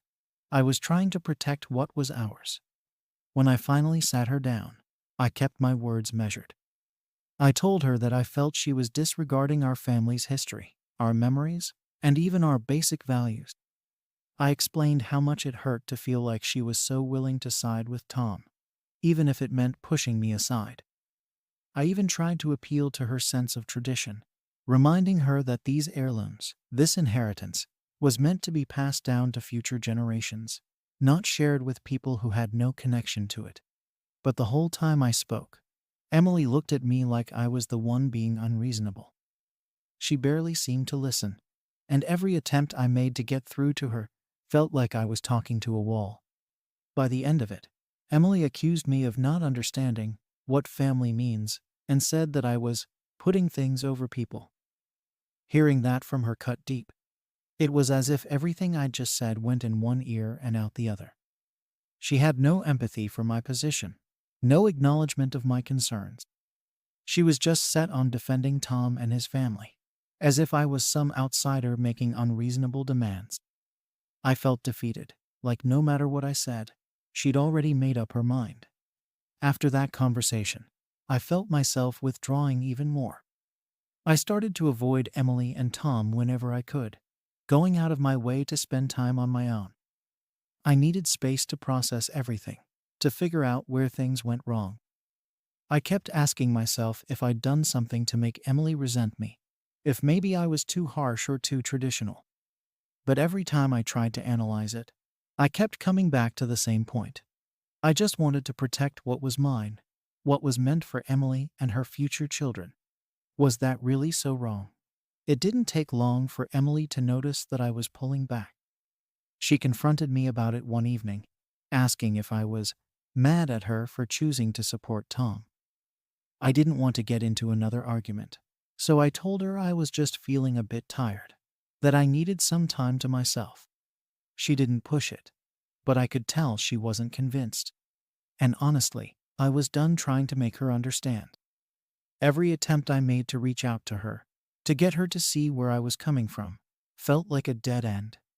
Over time, I started to resent the situation even more. Every little thing reminded me of how much things had changed. I'd see one of my late husband's belongings and feel a pang of sadness, wondering if Emily even cared about preserving his memory. Or I'd overhear her chatting with Tom and his son, laughing and bonding, and I'd feel like an outsider in my own home. It felt surreal, like I was living with strangers who had no regard for the life I'd built before they came into it. One evening, I came home after spending the day with my sister and found Emily in the living room with Tom. They were discussing plans to redecorate the house, and she was enthusiastically suggesting changes to some of the rooms. The way she talked, it was as if she'd completely forgotten that this was her childhood home, the place where so many memories had been made. I couldn't take it anymore. I calmly told them that I wasn't comfortable with changing the house that way, especially with items that held sentimental value. Emily just looked at me and sighed, saying that I was too attached to the past, and that it was time to move forward. That comment stuck with me. It was like she saw no value in the things that mattered to me, as if everything that symbolized our family's past was just clutter to be thrown away. I felt so alone, so misunderstood. I could feel a growing resentment inside me, not just toward Emily, but also toward Tom for encouraging this behavior. He'd never once defended me or even suggested that Emily consider my perspective. It was always about moving forward and creating new memories. But what about the ones we already had? Didn't they matter? I tried not to dwell on it too much, but as time passed, I found myself becoming increasingly bitter. I'd lie awake at night, replaying conversations in my head, wondering if I'd made a mistake in remarrying, in bringing Tom into our lives. I started questioning if this was even my home anymore or just a house I happened to live in. Every decision Emily made with Tom seemed like another reminder that she didn't value what I held dear, and every time I tried to address it, she pushed back harder, making it clear that her loyalty was with him, not me. Eventually, I couldn't keep quiet any longer. I decided to tell Emily about the changes I'd made to my will, hoping that it might finally get her attention, that she'd realize how serious I was. I didn't want to shock her, but I felt like I had no other option. When I broke the news, I tried to be calm and straightforward, explaining that I felt I had to protect the inheritance, that I couldn't trust it to be handled the way I'd intended if things kept going like this. Her reaction was exactly what I feared. She looked at me with disbelief, as if I'd just betrayed her in some unforgivable way. She accused me of being manipulative, of trying to control her, of being petty and vindictive. I tried to stay composed, to explain that this wasn't about punishment, but about ensuring our family's legacy stayed intact. But she wouldn't listen. She kept insisting that I was choosing possessions over people, that I was pushing her away with my outdated ideas. It was like talking to a stranger. After that confrontation, things have only gotten worse. Emily barely speaks to me now, and when she does, it's cold, almost distant. I feel like I've lost her completely, like the daughter I once knew is gone, replaced by someone who doesn't care about the things that matter to me. I don't know if I can repair this, if there's any way to bridge this gap that's grown between us. I'm left wondering if I should have handled things differently, or if this rift was inevitable all along. After that confrontation with Emily, I felt like the damage was done. Our relationship was strained to a point I never thought it would reach. We used to be so close, but now every interaction felt tense and guarded, like we were both holding back from saying what we really felt. The few times we did speak, it was only because we had to, and even then, it was brief and cold. I didn't know how to fix it, or even if I could. At first, I kept hoping Emily would come around, that she'd take some time to think about what I'd said, and maybe understand where I was coming from. But the more days that passed, the clearer it became that she wasn't going to budge. She had drawn her line, and I had drawn mine. It felt like we were on opposite sides of a battlefield, both refusing to move. I knew it wasn't just about the will anymore. This was deeper about loyalty, about what we both thought family should mean. And apparently, we had very different definitions of that. The house felt emptier with every passing day, despite Emily and Tom both being there. I spent most of my time in my own space, avoiding common areas, just so I didn't have to see them. It was painful, living like this, knowing my daughter was just down the hall, but feeling as though she was miles away. I missed the closeness we used to have, the easy conversations, the shared memories that used to mean something. Now, it was like those memories didn't matter to her at all, like she was already moving on from everything that once connected us. As time went on, Tom's son continued to be a point of tension. He was still living with us, still causing small issues here and there. Every time something happened a mess he didn't clean up, a promise he didn't keep, I felt a surge of frustration. And yet, neither Tom nor Emily seemed bothered. They'd brush it off, say he was trying his best, that he just needed support. Meanwhile, I was left feeling like the bad guy for even being annoyed. I started wondering if I was the only one who cared about the stability of our home anymore. If they even noticed how chaotic things had become. One day, I came home to find some of my husband's old tools, things he'd used to build and fix so much around the house, scattered across the yard. I found out later that Tom's son had borrowed them for a project and left them out, uncared for. It was like a punch to the gut. Those tools weren't just objects. They were part of my late husband's legacy, things he'd put his hands on, things he valued. And now, here they were, treated like they didn't matter at all. I tried to bring it up with Tom, but he just waved it off, saying they were only tools and that I was overreacting. Emily backed him up, saying I was clinging to the past too much. That was the moment I realized just how isolated I was. It was clear that neither Tom nor Emily understood me, and maybe they never would. I felt like a stranger in my own home, the only one holding on to memories that no one else seemed to care about. I started to wonder if maybe I should just let go, stop trying to hold on to something no one else valued. But part of me couldn't. I couldn't just erase the past, couldn't pretend it didn't matter. Those things, those memories, they were part of who I was, of who Emily was too, even if she didn't see it that way anymore. In a last-ditch effort, I tried reaching out to Emily again, hoping that maybe we could find some middle ground. I told her how much her actions had hurt me, how isolated I felt in my own home. I wanted her to understand that I wasn't trying to control her or keep her from Tom. I just wanted to feel like our family history, our memories, still had a place in her heart. But she just looked at me, her expression unreadable, and said that she'd grown up and needed to focus on the future, not the past. She didn't apologize, didn't even acknowledge my feelings. It was like talking to a stranger. After that conversation, I gave up trying. I stopped making an effort, stopped looking for signs that she might change her mind. I started focusing on myself, spending time with friends, going out more, just to get away from the house and the tension that filled it. I even started thinking about selling the house, wondering if maybe a fresh start somewhere else would make things easier.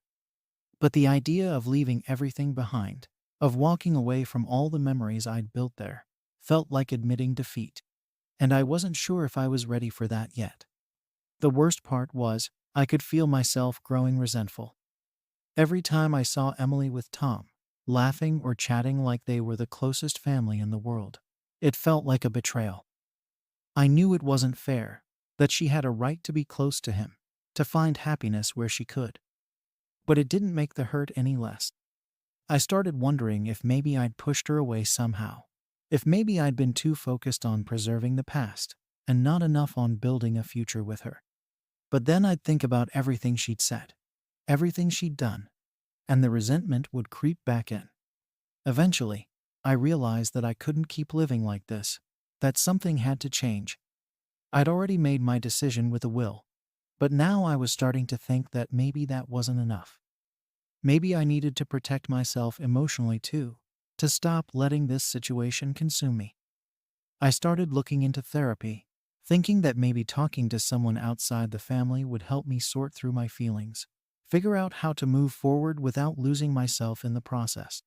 I didn't want to hate my own daughter, but I was afraid that if things kept going this way, that's where I was headed.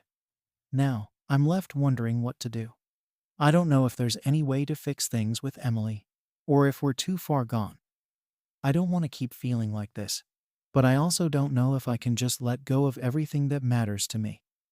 I'm stuck, torn between holding on to the past and trying to find a way to move forward. Part of me wants to keep fighting for our relationship, but another part wonders if it's even worth it, if she's already made her choice. So, am I wrong for deciding to cut Emily's inheritance after she chose her stepfather and his family over our own history and values? Story 15 inches. Am I wrong for refusing to attend my estranged father's funeral, despite my family's wishes? I, Rachel, 32, have been dealing with a lot of unresolved issues with my family, especially with my father. Moving back to my small hometown with my fiancé, Jake, after years away was supposed to be a fresh start, but it's ended up stirring up a lot of old family drama. The last thing I expected was that my past would find a way to claw itself back into my life. But here I am, torn over a man who never really cared about me, wondering why I should pretend now that he's gone. My relationship with my dad was always complicated. Growing up, he was emotionally distant, the kind of father who would sit in the same room as you without really seeing you. It felt like he looked down on everything I did. I'd always been the kind of kid who tried hard in school, who wanted to do something with her life, who dreamed big. But no matter what I achieved, he never saw it as enough. To him, it was like I was always trying to be someone I wasn't, and he never held back from reminding me how I'd never quite measure up. Meanwhile, my younger brother, Liam, seemed to do everything right without even trying. Dad practically worshipped him, always singing his praises, always showing him off. I don't know if it was the classic favorite child thing, or if he genuinely just didn't like me as much, but it always felt like there was some invisible barrier between us. As I got older, that distance between my dad and me only grew. I went to college on a scholarship, worked my way up in event planning, and eventually found success in a city far from home.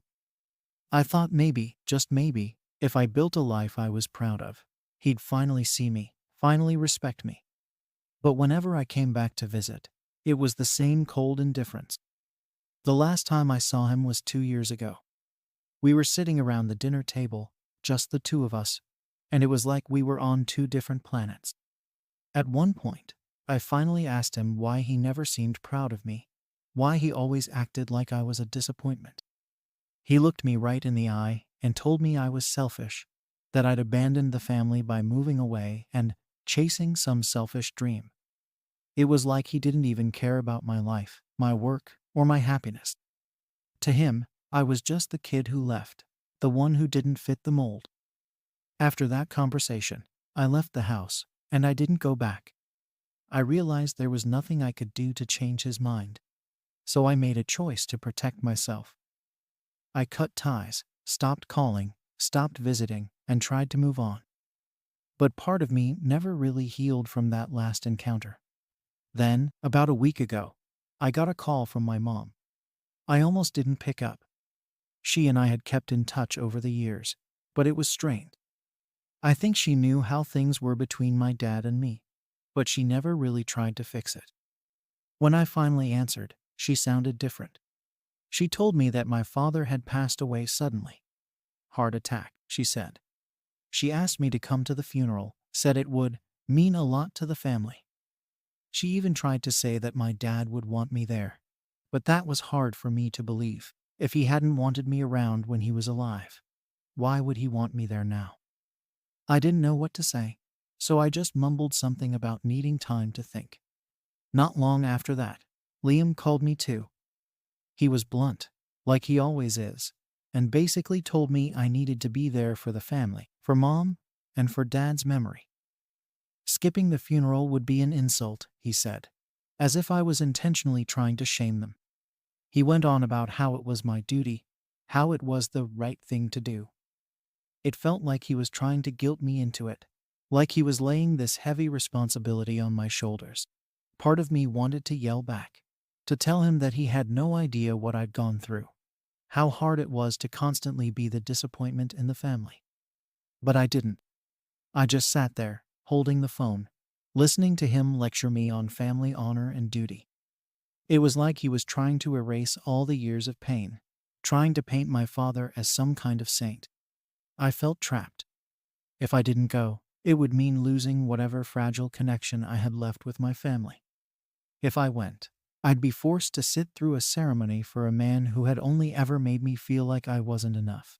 I couldn't shake the feeling that no matter what I chose, I'd end up regretting it. After that call with Liam, I spent hours going back and forth in my mind, wondering if maybe I was being too harsh. Maybe I should just swallow my feelings, go to the funeral, and keep the peace. But the thought of standing there, watching everyone mourn, pretending to feel a loss I didn't really feel, it felt wrong. When I talked to Jake about it, he told me to do what felt right, but that didn't make the decision any easier. I knew he'd support me no matter what, but I could tell he didn't understand why this was such a big deal. How could he, really?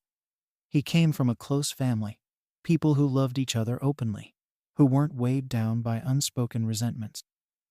To him, family was something you stood by no matter what. But my family wasn't like that, not for me.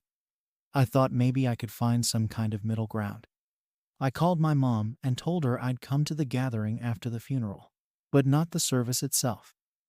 I thought it was a fair compromise. I'd be there for her and Liam, but I wouldn't have to put myself through the emotional torture of the actual funeral. But Mom didn't take it well. She kept saying how it would break the family apart, how it would look bad if I wasn't there for the whole thing. She kept telling me that I'd regret it, that I was being disrespectful. I could tell she was hurt, and it stung to hear her say those things. Part of me wanted to cave, to just agree and go, but I knew it would be betraying myself. Liam's reaction was even harsher. He basically told me that if I couldn't be there for the whole thing, then I shouldn't bother showing up at all. He accused me of being spiteful, of holding a grudge over nothing. He even said, "Dad was always right about you." That hurt in a way I can't even describe. It was like all those years of feeling small and worthless came crashing back, as if I was that little girl who could never do anything right in her father's eyes. I didn't say anything back to Liam. There was no point. He wouldn't understand. He never had to live with the kind of constant rejection and disappointment that I did. To him, Dad was a hero, someone to look up to. To me, he was just the person who made me feel like I wasn't worth his time. With the funeral coming up fast, I felt the pressure building from all sides. I could feel the guilt eating away at me, my mom's voice in my head, telling me how I'd regret this. But I couldn't shake the anger, the sense of betrayal that had lingered all these years. How could I mourn a man who never seemed to care about me? How could I stand there, pretending to be part of a family that had always felt like strangers? I spent the next few days going over every possible scenario, wondering if I was making a mistake by refusing to go to the funeral. The guilt kept gnawing at me, and it didn't help that my phone kept buzzing with texts from my mom and Liam, both pushing me to reconsider. Every time I saw a message from them, it was like a stab of guilt and frustration. I could almost hear their disappointment through the words on the screen. I tried to ignore it, but it felt like they were slowly wearing me down, chipping away at whatever little resolve I had. Jake noticed how stressed I was getting and kept trying to reassure me. He'd tell me over and over that I wasn't doing anything wrong by setting boundaries, that I was allowed to prioritize my mental health. But deep down, I still felt like I was betraying my family. Jake didn't get why this was so hard for me. He didn't grow up with the constant feeling of needing approval that would never come. To him, it was simple. I had a right to protect myself, to skip something that would only hurt me more. But to me, it felt like one more way I was disappointing everyone. Then I started thinking about the aftermath. What would it be like if I actually went to the funeral? I pictured myself standing there in the church, surrounded by people mourning a man they probably thought was a wonderful father and husband. I'd be expected to sit there in silence, pretending that I shared in their grief, pretending that I was there out of love and respect. The thought made me feel sick. I knew that the whole thing would be an act, that I'd be putting on a mask to fit the family's narrative.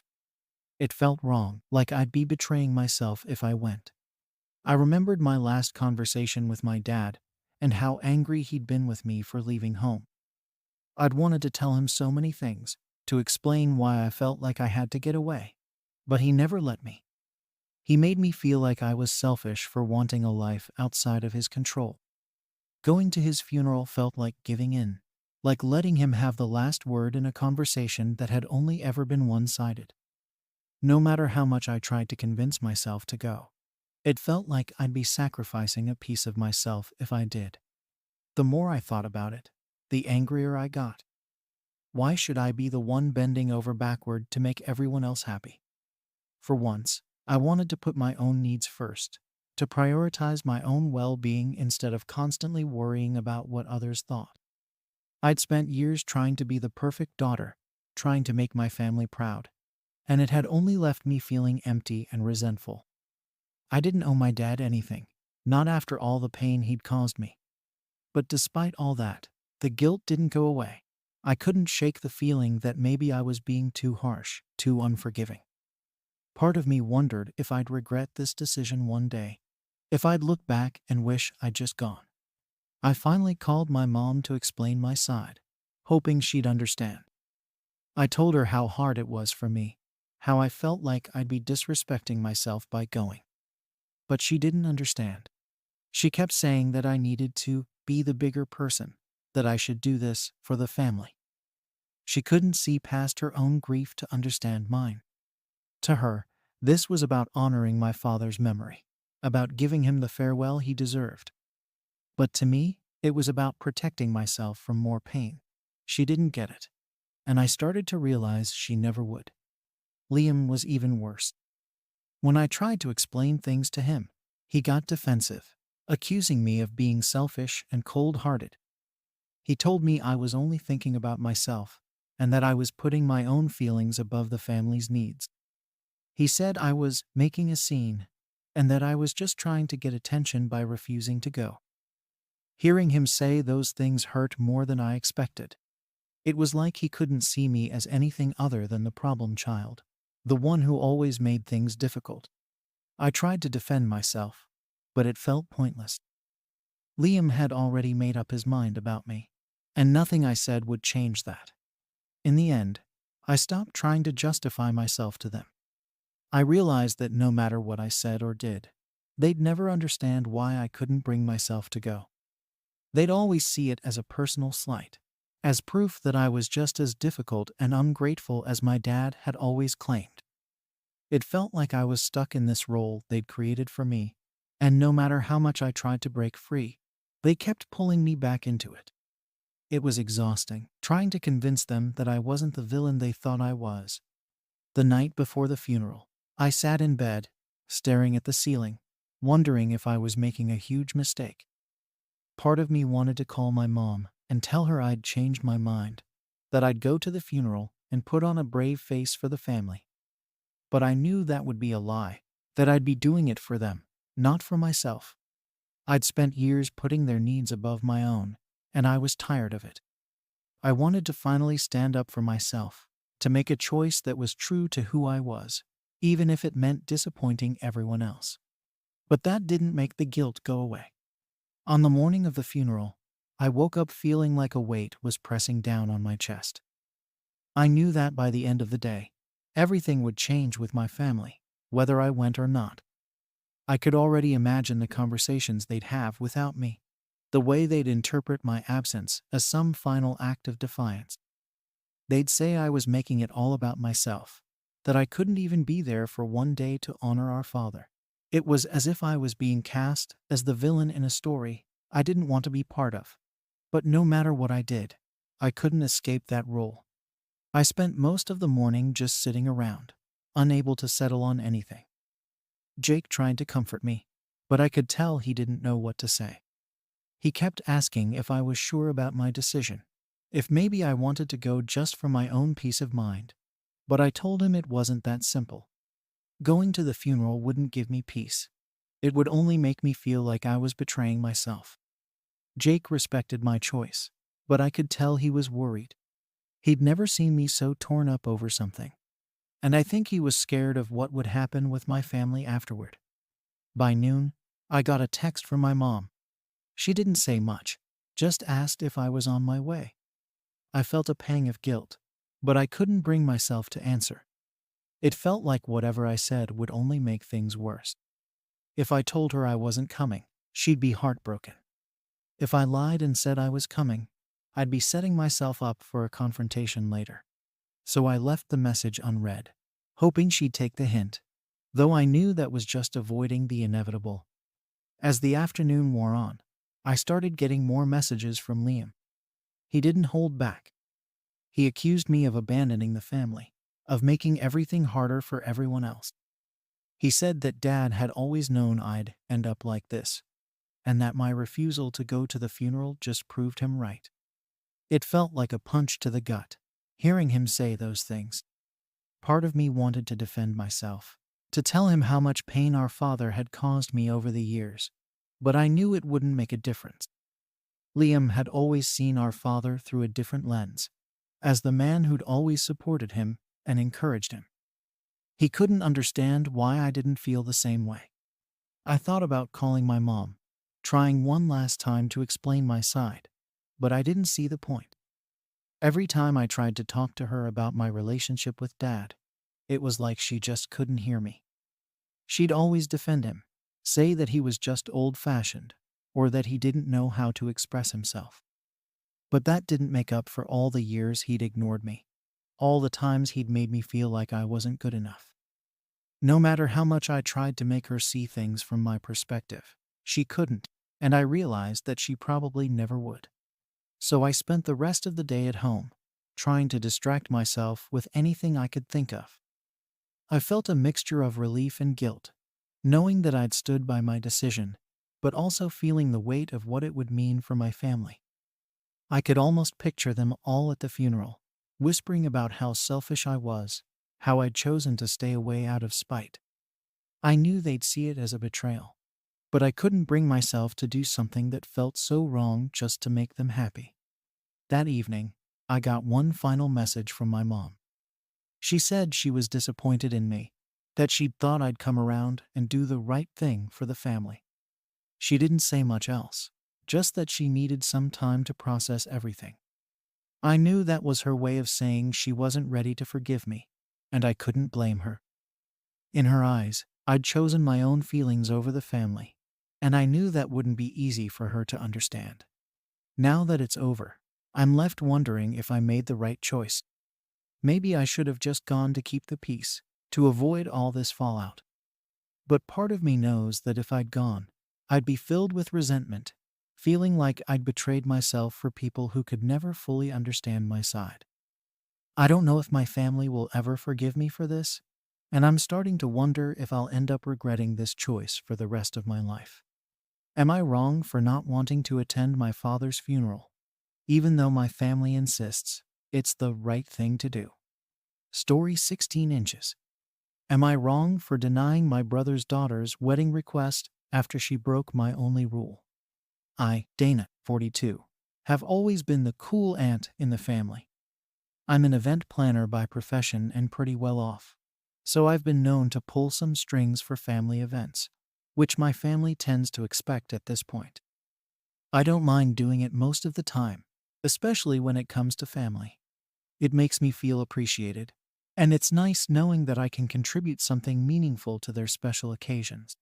So when my niece Julia got engaged, it felt only natural that she would come to me for help with her wedding. Julia is 26, my brother's daughter, and has always looked up to me as a second mother figure. She's one of those people who has an infectious personality, always bubbly, always laughing, and she has that unique way of making everyone feel like they're her best friend. Julia's wedding was going to be a big deal for her.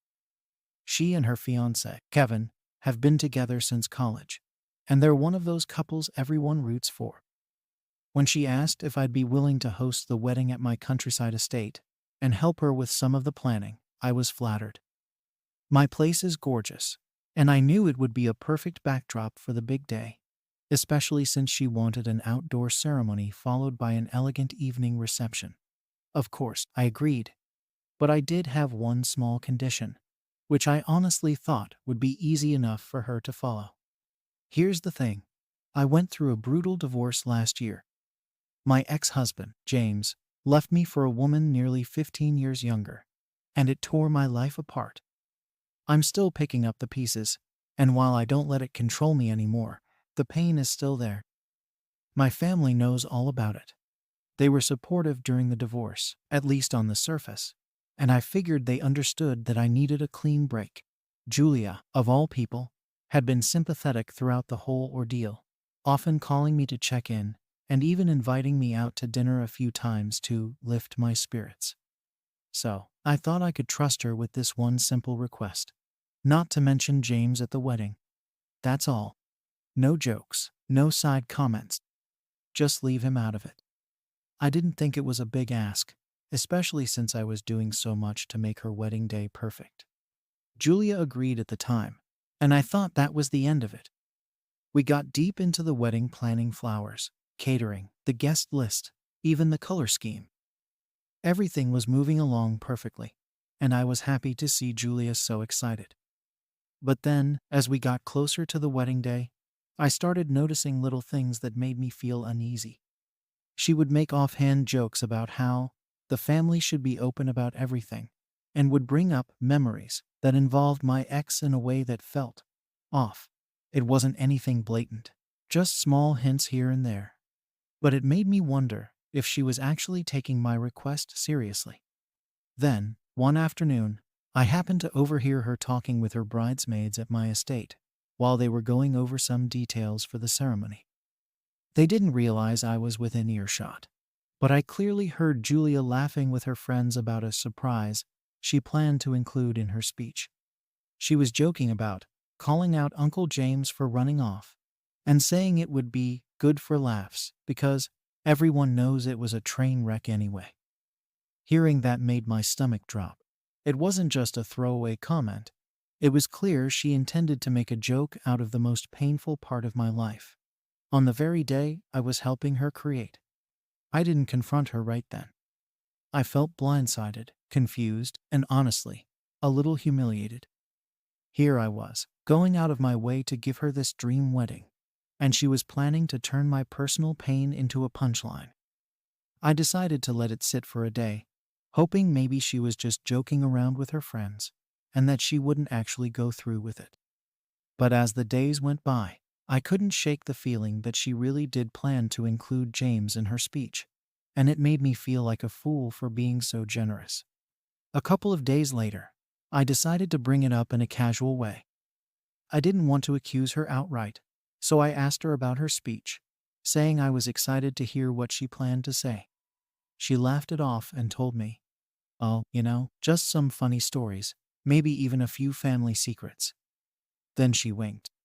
That was the moment I knew she wasn't taking my request seriously at all.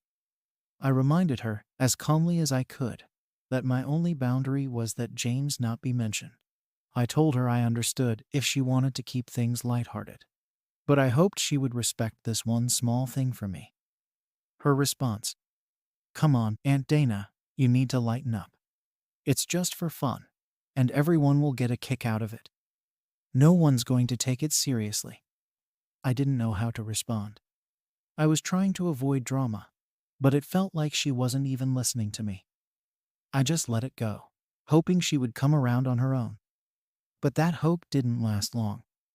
The next day, I started getting calls from other family members, my brother, my sister-in-law, even a couple of cousins telling me I was overreacting to a simple joke and that I shouldn't be so sensitive. Apparently, Julia had told them I'd forbidden her from mentioning family in her speech, and they were all siding with her, saying I needed to let go of the past and move on. It was like my feelings didn't matter. Like the year I spent grieving and struggling to rebuild my life was just something they could laugh about. That was the moment when everything started feeling heavy. I didn't want to ruin Julia's day, but I also didn't want to sit there, in my own home, surrounded by my family, listening to a joke about the worst betrayal of my life. I felt trapped. I tried to reach out to my siblings for support, and while a few of them were understanding, telling me that Julia was out of line, the majority seemed to think I was making a mountain out of a molehill. They kept saying I needed to remember that it was her wedding day, and that family should be open and celebrate everything, even the messy parts. I honestly started doubting myself. Was I really overreacting? I mean, it's not like I can expect everyone to tiptoe around my feelings forever. But at the same time, this was supposed to be the one day where I could just focus on making things perfect for Julia without being reminded of James and everything he put me through. I wasn't asking her to make some grand gesture, just to leave him out of her speech. Was that really too much? I finally decided to sit Julia down and try to have a heart-to-heart, hoping she would understand where I was coming from. I told her about how much it hurt me to think that she was planning to joke about something so painful. I reminded her that I was doing this for her, that I was going above and beyond to make her day special, and all I wanted was for her to respect this one boundary. She listened, but her response left me speechless. She told me, "Aunt Dana, it's not that big of a deal. People move on. It's not like you're the first person to go through a divorce. Everyone's going to laugh, and you'll see that it's not worth getting upset over." At that moment, I felt like I didn't even know her. This was the same girl who cried with me when I was going through the worst of it, who called me just to check in, who always made a point to say how much she looked up to me. Now, it was like my pain was just a minor inconvenience for her big day, something to be brushed aside and laughed at. I walked away from that conversation feeling numb. As the days ticked closer to the wedding, the tension between Julia and me only seemed to grow. I was trying to keep things light, focusing on the details of the wedding itself, and ignoring the nagging feeling that something was going to go wrong. I told myself maybe Julia was just being playful, that she would eventually realize how much this boundary meant to me. But that little voice in my head wouldn't go away. It kept reminding me of how casually she'd dismissed my feelings, how she seemed to think her wedding was the perfect excuse to drag my pain back into the spotlight for a few laughs. Meanwhile, I started hearing from other family members, my brother, my sister-in-law, and even a couple of cousins about how I was being too controlling and ruining the vibe. Apparently, Julia had been talking to them about our conversations, framing it as if I was making some unreasonable demand, that I was trying to censor her and make her wedding all about me. It stung because I'd only asked for this one thing, and she knew it wasn't about trying to control her. I felt betrayed, like she'd gone out of her way to turn everyone against me just because I had a boundary. Then, I started hearing little hints about Julia's speech again, this time from my brother and her mom. They were talking about it like it was some big family moment everyone was looking forward to, saying things like, "Oh, she's going to be so funny. It'll make everyone laugh." It felt like everyone had decided this was no big deal, that I was just supposed to sit there and take it. No one seemed to care that this was happening in my own home, that I'd opened my doors for Julia to have the wedding of her dreams, only to be mocked in return. Every time I brought it up, my brother would just roll his eyes and tell me to let it go, that I needed to get over it and stop holding on to the past. I started feeling like maybe I was the one in the wrong. They were making me feel like I was being petty or holding a grudge, and I hated that. I wanted to be the supportive aunt I'd always been, the one who made Julia's day special without any drama. But how could I just ignore what she was planning to do? How could I sit there in my own backyard, surrounded by family, and listen to her make light of something that had ripped my life apart? I started to doubt myself, questioning if maybe I was just overreacting, maybe being too sensitive. After all, they were all acting like this was just a harmless joke. Was I really the only one who saw how cruel this was? In an attempt to keep the peace, I decided to take a different approach. I sent Julia a text, offering to help with her speech if she was open to it. I figured if I could be involved, maybe I could steer her away from mentioning James without it feeling like I was dictating her every word. I even suggested she include some funny stories from her childhood or light-hearted moments we'd shared over the years. She didn't respond for hours, which only made my anxiety worse. When she finally did get back to me, her reply was short and dismissive. She thanked me for the suggestion, but said she wanted her speech to feel authentic and didn't want anyone censoring her. That word, censoring, felt like a slap in the face. Here I was, bending over backward to accommodate her, trying to give her this beautiful wedding at no cost. And she had the audacity to accuse me of censoring her. It was like she couldn't see past her own ego to understand that this wasn't just a fun little speech for me.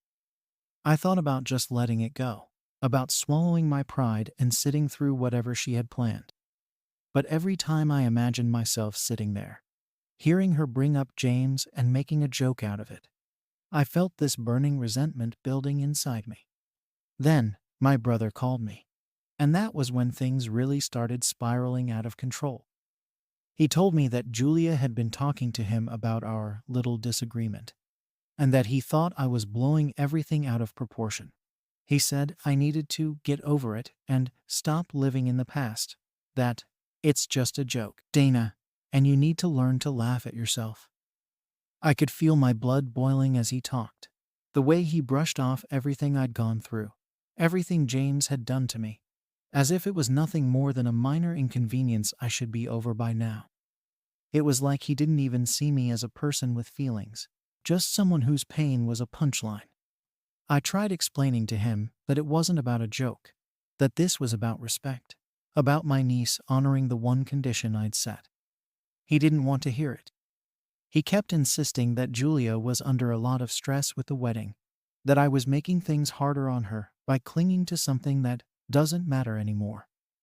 I wanted to scream, to tell him that it mattered to me, that just because he'd never taken my pain seriously didn't mean it was insignificant. But I held back, trying to keep things civil, and told him that I just wanted one thing from Julia, and I didn't think it was too much to ask. That conversation left me feeling completely alone. I realized that, to my brother and his family, my pain was just something they could brush aside, something that didn't hold any weight. They had all decided that Julia's happiness, her perfect wedding, was more important than the boundary I'd set. I felt like I was trapped, like there was no way for me to win here. If I insisted on my boundary, they'd say I was overreacting and ruining the wedding. If I let it slide, I'd be betraying myself, letting them walk all over me just to avoid conflict. Eventually, I decided to talk to Julia in person one last time, hoping that maybe, face to face, she would finally understand where I was coming from.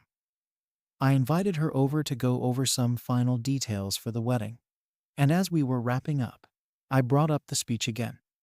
I told her, as calmly as I could, that I didn't want to be that person who made a fuss, but that her mentioning James would be incredibly hurtful to me.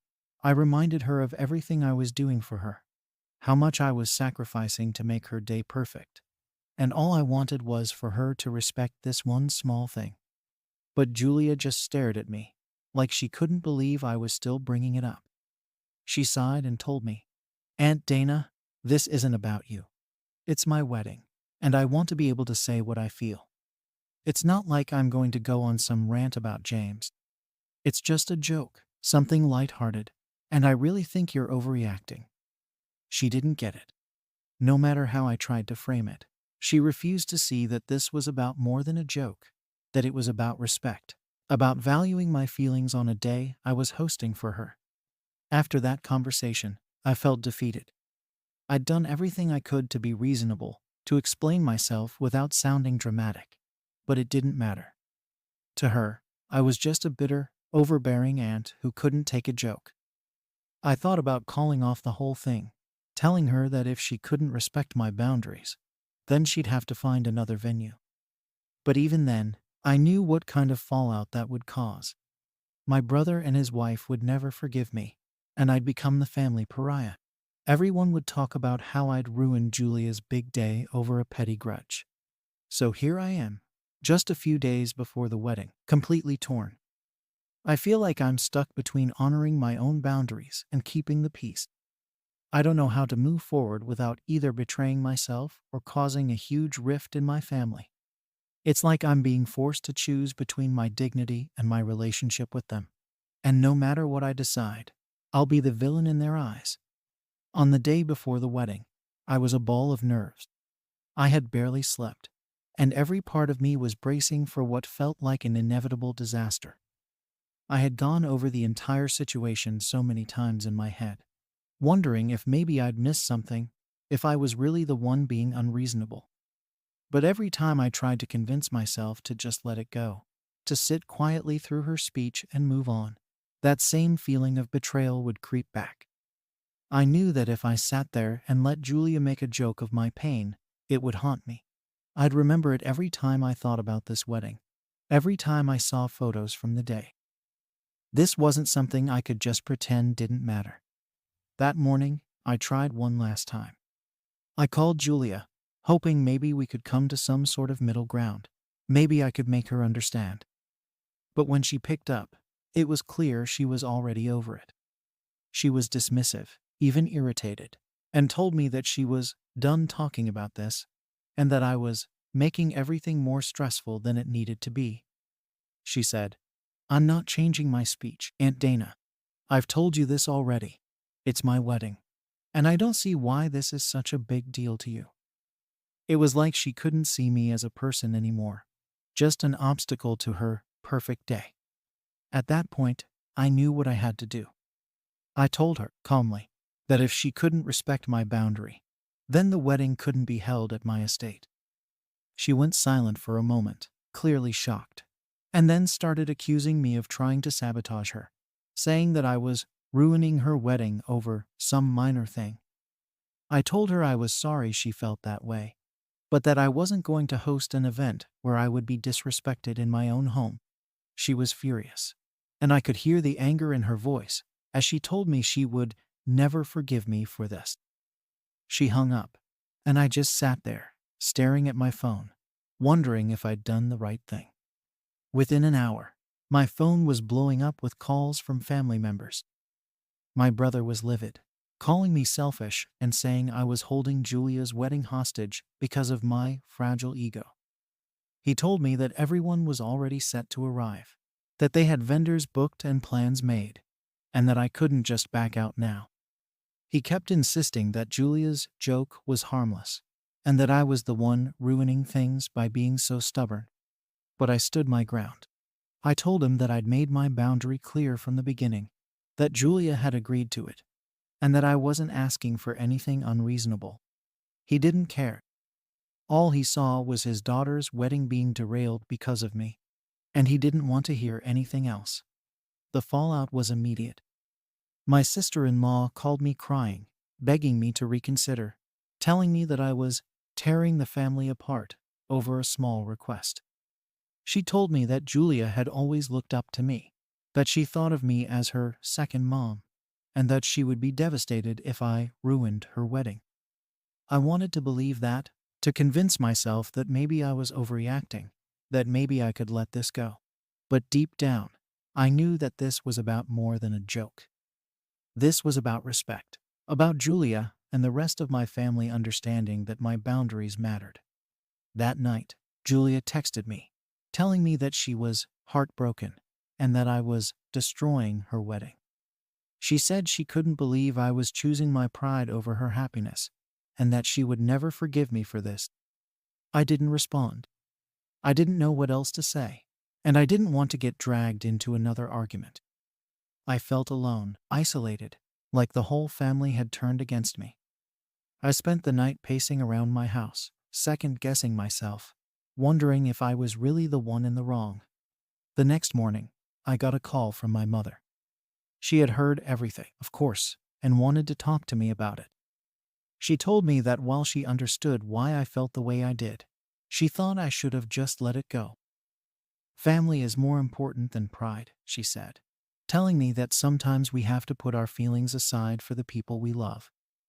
I tried explaining to her that this wasn't about pride, that this was about being respected in my own home, but she didn't seem to get it. She kept saying that I was making this all about myself, that I was holding on to bitterness, and that I needed to move on. By that point, the guilt was eating away at me. I could hear the disappointment in my mother's voice, the anger in my brother's, and it felt like no one was on my side.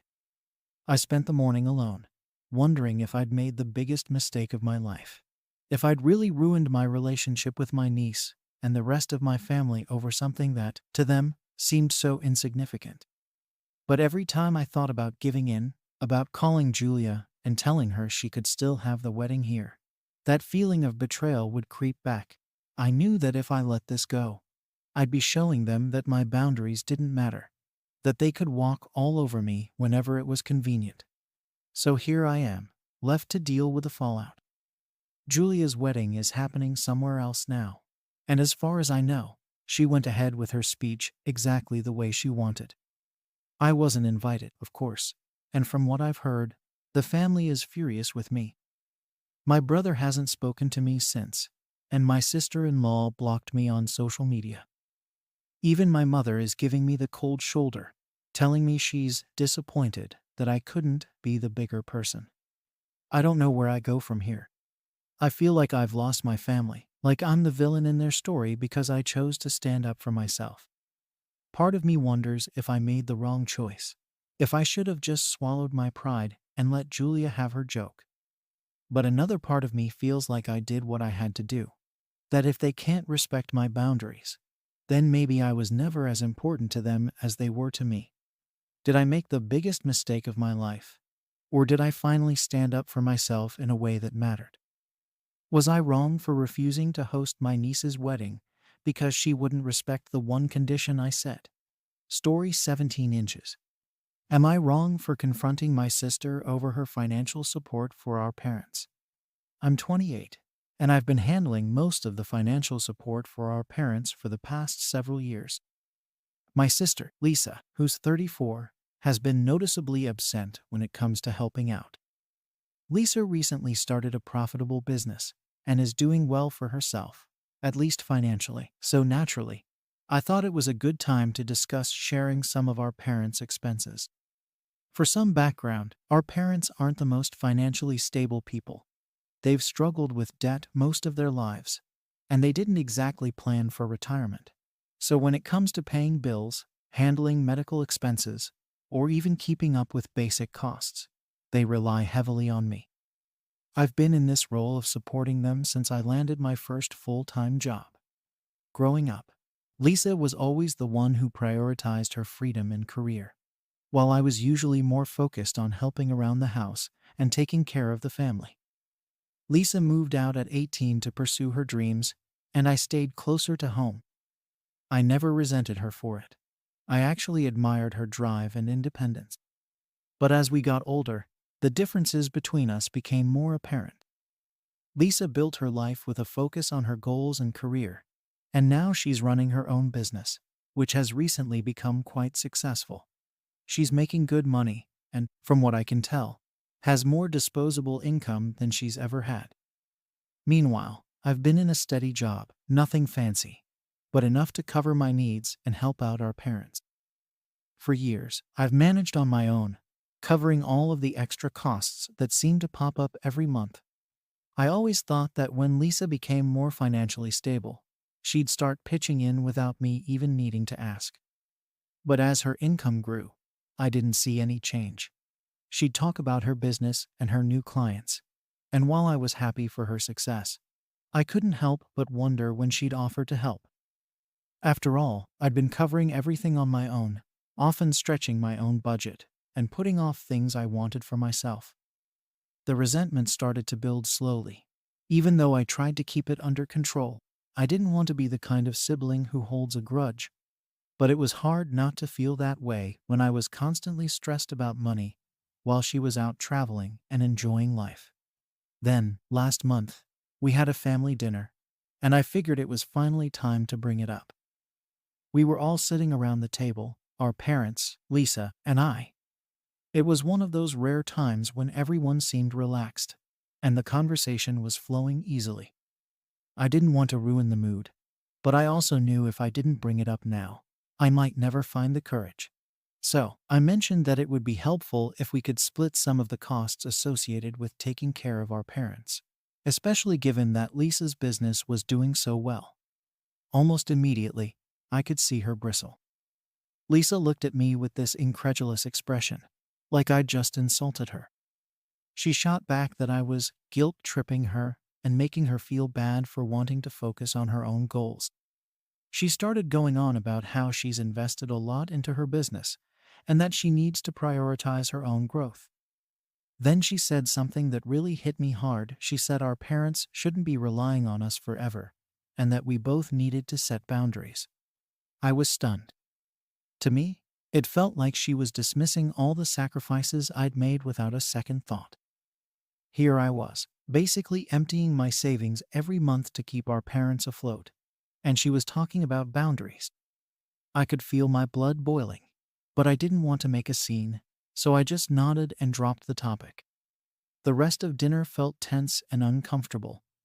My parents didn't say much, probably because they didn't want to be in the middle of it. But I could see they felt awkward too. Lisa, on the other hand, seemed to brush it off entirely, as if our little exchange had barely registered for her. After dinner, I kept replaying the conversation in my mind, wondering if I'd been too direct or if I'd somehow been out of line. But the more I thought about it, the more frustrated I felt. Lisa's response didn't just hurt, it left me questioning the whole dynamic between us. I started thinking about all the times I'd bailed our parents out or helped them with an unexpected expense. How I'd put off things I wanted in my life because I felt this responsibility. I wanted to call Lisa and really get into it, but I knew it wouldn't go anywhere. She'd just see it as me complaining or trying to guilt her again. Over the next few days, I could barely think about anything else. The resentment that had been slowly building for years felt like it was ready to burst. I started to feel like I was on my own in this, like I was the only one who cared about what happened to our parents. And I was angry, not just at Lisa, but at myself for not speaking up sooner. Maybe if I'd been clearer from the beginning, if I'd set my own boundaries, things wouldn't have come to this. I tried reaching out to Lisa again, hoping we could have a calm, reasonable conversation. I wanted to explain how much pressure I was under and that I just needed some support. But she dismissed me again, saying she's got big plans for her business and that she can't just throw money around. She even told me that I'd chosen to take on these responsibilities myself, and it wasn't her fault that I'd sacrificed so much. Hearing her say that was like a slap in the face. All these years, I'd been doing what I thought was the right thing, and now it felt like none of it mattered to her. She saw my sacrifices as my choice, something I'd done on my own, without considering the impact it had on me. I wanted to tell her about all the nights I stayed up worrying about how to pay for our parents' bills, or how I'd skipped out on things I wanted because I knew I had responsibilities. But I didn't say any of that. Instead, I just let it go and told myself that maybe I needed to stop expecting anything from her. The more I thought about it, the more isolated I felt. It wasn't just about the money anymore, it was about how undervalued I felt. Lisa and I grew up together, but our lives took such different paths, and now it felt like she was a stranger to me. She was off building her dream life, and here I was, holding things together on my own, with no acknowledgement or support from her. I didn't know how to get past that, but I knew I couldn't keep letting it eat away at me. Now I'm left questioning everything, wondering if I was wrong to expect her help in the first place. But it's hard to let go of this feeling that I've been taken for granted all these years. Over the next few days, Lisa and I barely exchanged words, and I was left feeling even more isolated than before. I kept questioning whether I'd been too direct, if maybe I'd gone too far by bringing up money so openly. But honestly, the more I thought about it, the more I felt justified. It wasn't like I was asking her to do something unreasonable. I wasn't expecting her to take on the full burden of our parents' expenses just to help a little. Yet, her reaction made it seem like I'd asked for the world. My frustration kept building, and I found myself thinking about every little thing I'd sacrificed over the years to keep our parents stable. I'd turned down job opportunities, skipped out on vacations, and watched friends do things I couldn't afford, all because I knew I had responsibilities. It was one thing to make these sacrifices willingly, but to hear Lisa dismiss them as my choice, as if I'd somehow done it all for myself, made me feel completely unseen.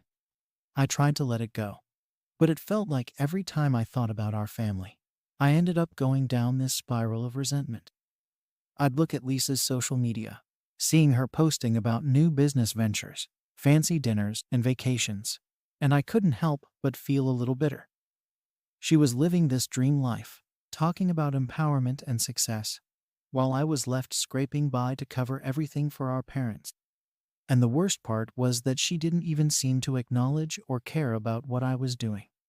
I thought about bringing it up to our parents, maybe asking them to talk to Lisa, but I knew that would only add more drama. They're already embarrassed enough about their financial situation, and I didn't want to make things harder for them. Plus, I knew they'd feel guilty if they knew how much I was struggling to keep up with everything.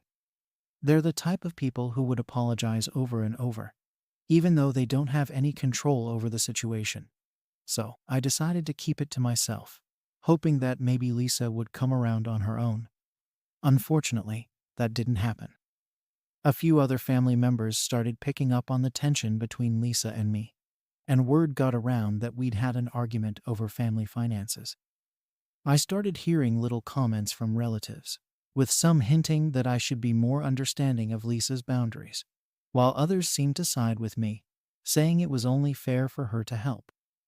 The whole thing was becoming a family-wide issue, and it made me feel even more uncomfortable.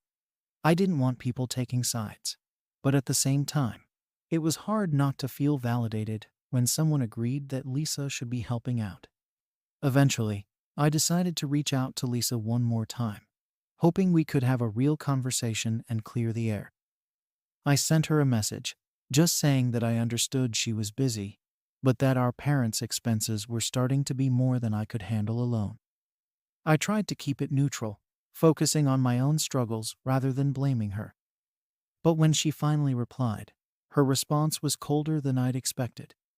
She told me that her business was her top priority right now, and that she couldn't afford to be distracted by family issues. She basically implied that I was being unfair for expecting her to compromise her goals. I felt this anger rising up in me, and I almost fired off a long message listing everything I'd done for our parents over the years. But then I stopped myself, realizing that it wouldn't make a difference. Lisa saw things in her own way, and I wasn't going to change her mind by venting at her. Instead, I just left the conversation there, feeling more hopeless than ever. I didn't know what else I could do. If Lisa was so focused on her own life that she couldn't even spare a little for our parents, then maybe I was just wasting my time. The whole situation started to take a toll on me. I found myself getting more and more anxious about money, constantly worrying about whether I'd be able to cover everything. I started cutting back on things I enjoyed, skipping outings with friends, and even scrimping on groceries just to make sure I had enough set aside for our parents. It was exhausting, and it made me resentful all over again, knowing that Lisa was out there living without a care in the world while I was struggling just to keep us all afloat. Eventually, I reached a breaking point. I realized I couldn't keep living like this, constantly stressed and frustrated. So, I decided to take a step back. I told myself that I needed to set my own boundaries, just like Lisa had been saying. I wasn't going to stop helping our parents completely, but I couldn't keep sacrificing my own well-being to cover everything. I figured if I started scaling back, maybe Lisa would see that I couldn't do it all on my own and would finally step up. I told my parents that I would need to cut back on my financial support and that they might need to find other ways to make ends meet. I didn't want to put the pressure on them, but I also couldn't keep up this level of support without any help. My parents were understanding, but I could tell they were worried. They said they'd figure something out, and I could see the stress in their faces. Part of me felt guilty, like I was letting them down, but at the same time, I felt a sense of relief. For the first time in years, I felt like I was finally taking control of my own life. A few days later, I heard through a family member that Lisa had found out about my decision to cut back on supporting our parents. Apparently, she was furious. She thought I was trying to manipulate her into stepping up, and she accused me of abandoning our parents just to make a point.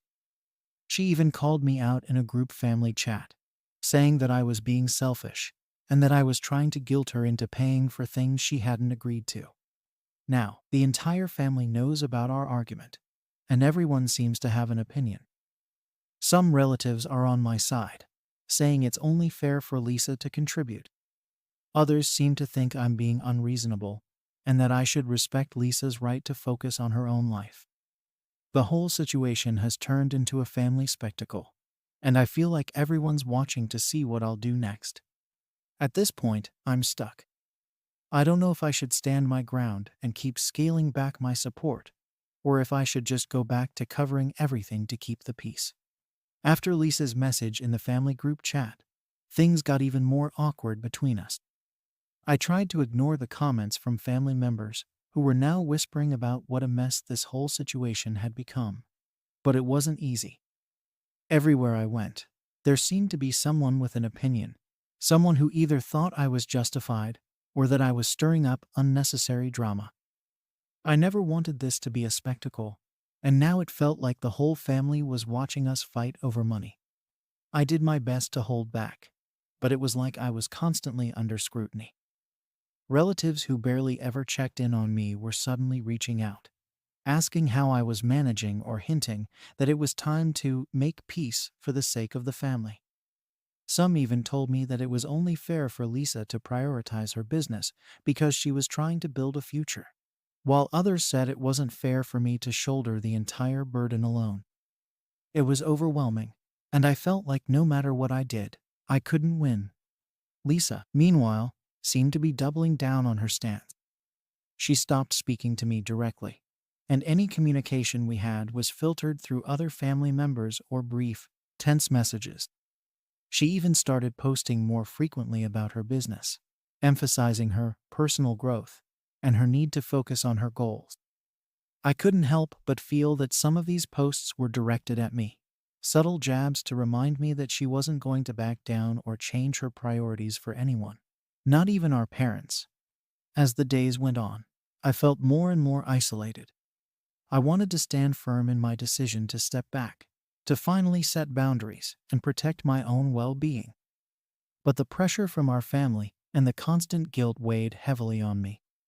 Every time I thought about our parents, I felt like I was letting them down, like I was abandoning them when they needed me most. Part of me wanted to go back to the way things were, to just take care of everything and avoid the conflict altogether. But I knew that if I did that, I'd be stuck in the same cycle, forever sacrificing my own needs for the sake of peace.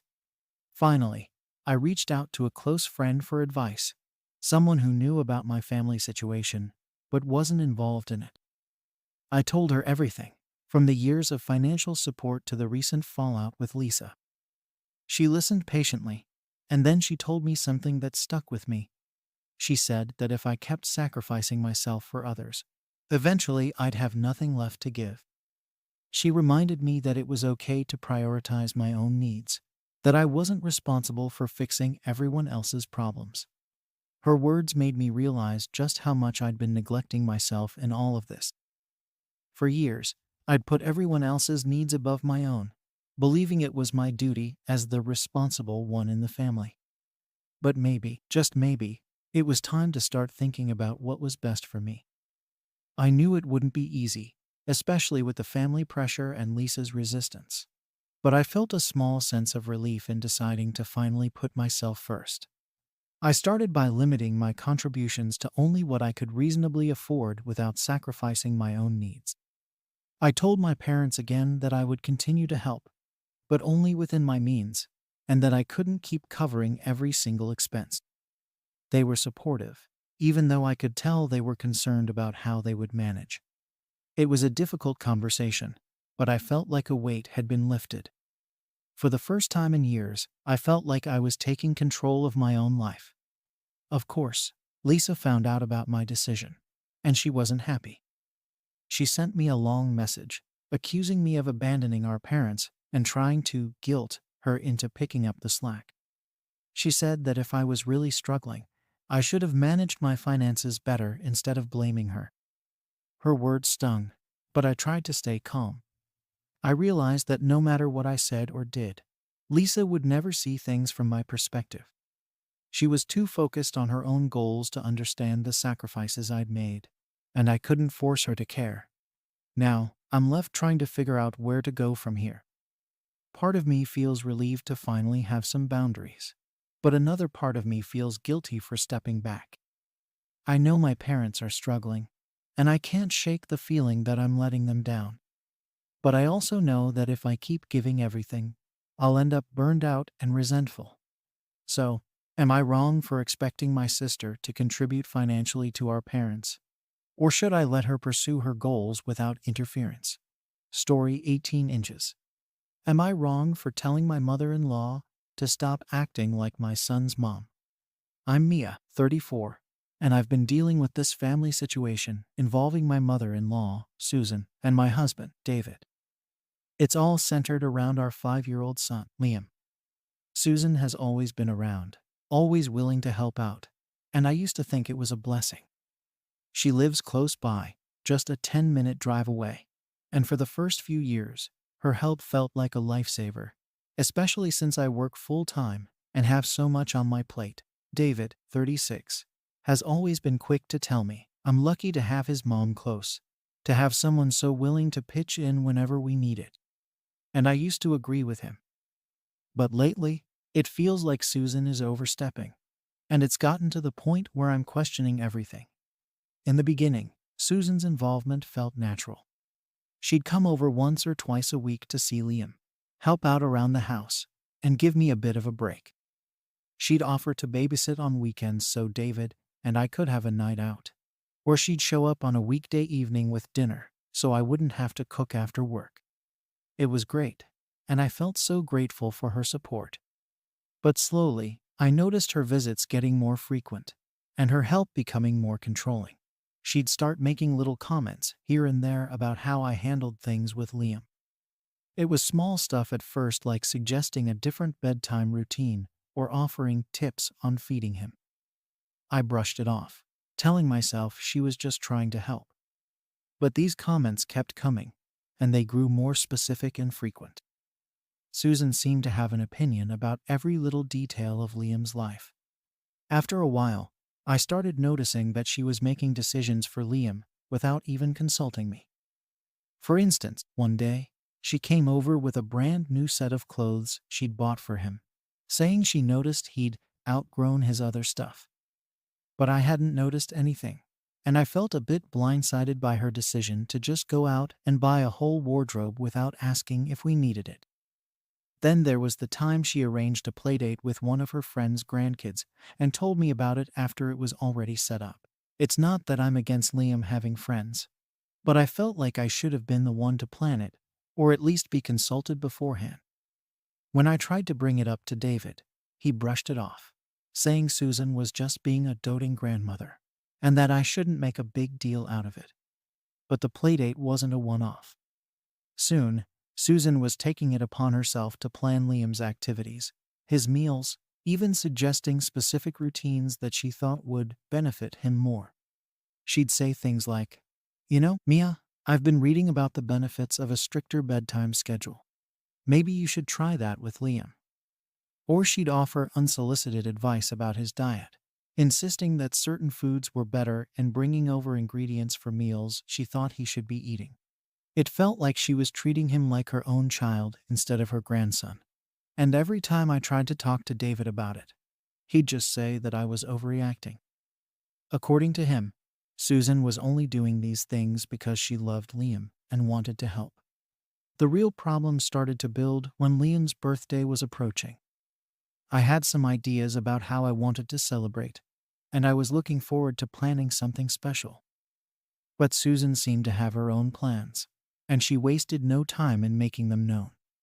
She started talking about what we should do for Liam's birthday, throwing out ideas for themes, decorations, and even suggesting a guest list.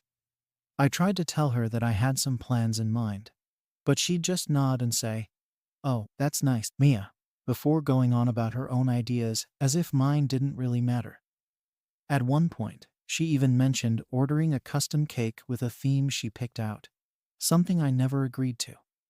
It was like I was a guest at my own son's birthday party planning meeting, and no matter how much I tried to assert myself, Susan was always 2 steps ahead. The closer we got to Liam's birthday, the more sidelined I felt. Susan would drop by with decorations she'd bought or show me party favors she'd already ordered. I kept thinking, why is she doing this without asking me?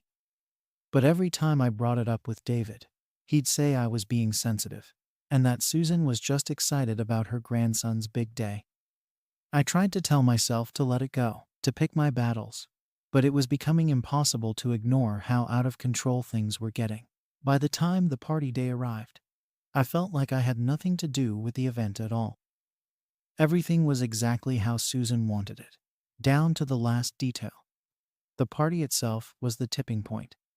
Susan had organized everything: the decorations, the setup, the food, even the schedule for when certain things would happen. I felt like a guest, not Liam's mom. I kept trying to involve myself, to at least help out with small things, but every time I did, Susan would just smile and say, "Oh, I've got it covered, Mia, don't worry." She even insisted on giving a little speech about Liam, as if she was hosting the whole thing. And then, in the middle of all this, something happened that shattered me. At one point during the party, Liam called Susan Mom by accident. He'd never done that before, not once, and it felt like a punch to the gut. Susan just laughed it off, ruffling his hair and saying, "Oh, sweetie, I'm just grandma." But I could see the confusion in Liam's eyes, and it made me feel like an outsider in my own child's life. I tried to laugh it off too, but inside, I was fuming.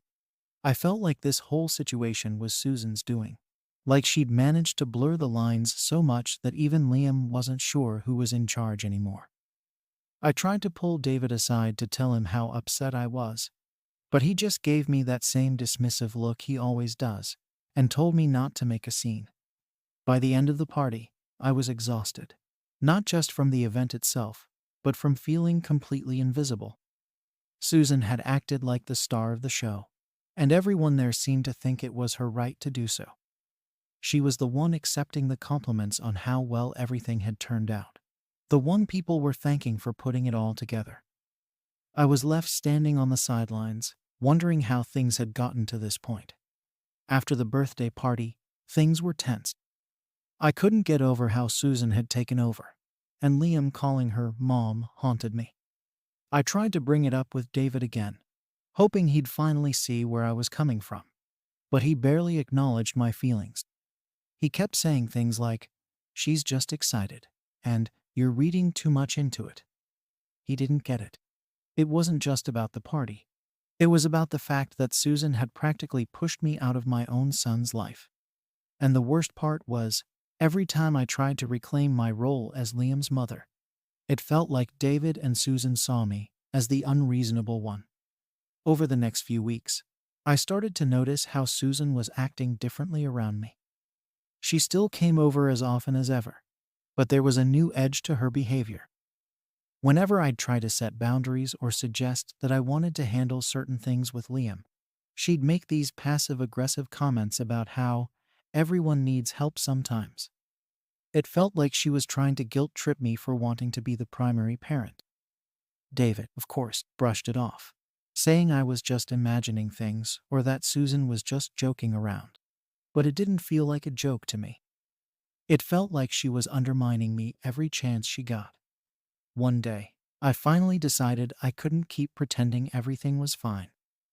I sat Susan down while she was over for one of her frequent visits and told her that, while I appreciated everything she'd done, I wanted to be more involved in Liam's life and make decisions as his mother. I tried to be polite, careful not to accuse her of anything directly, but Susan's reaction caught me off guard. She became defensive, saying I was overreacting, and that she was only trying to help because she loved her grandson. Then, she went a step further, accusing me of being territorial and ungrateful. Hearing those words hurt, especially because I'd gone out of my way to be respectful in how I approached the conversation. I wasn't trying to push her away, I just wanted her to respect my role as Liam's mom. The conversation didn't go anywhere. Susan kept insisting that she was just doing what any loving grandmother would do, and that I was being unreasonable. She refused to acknowledge that maybe she'd crossed some boundaries. She even threw in a few comments about how she'd raised David just fine, and that maybe I didn't trust her experience. I didn't know what to say. I felt like anything I said would only make her dig in her heels more. By the end of it, I was frustrated and hurt, and Susan was clearly offended. I could tell she'd taken my words as an attack, even though that wasn't my intention. After that confrontation, things between us got colder. Susan still came over, but she was distant, like she was punishing me for daring to set boundaries. She started coming over less often, which you'd think would be a good thing. But when she did come by, she'd make these pointed comments about how she didn't want to step on any toes, or how she was just the grandmother.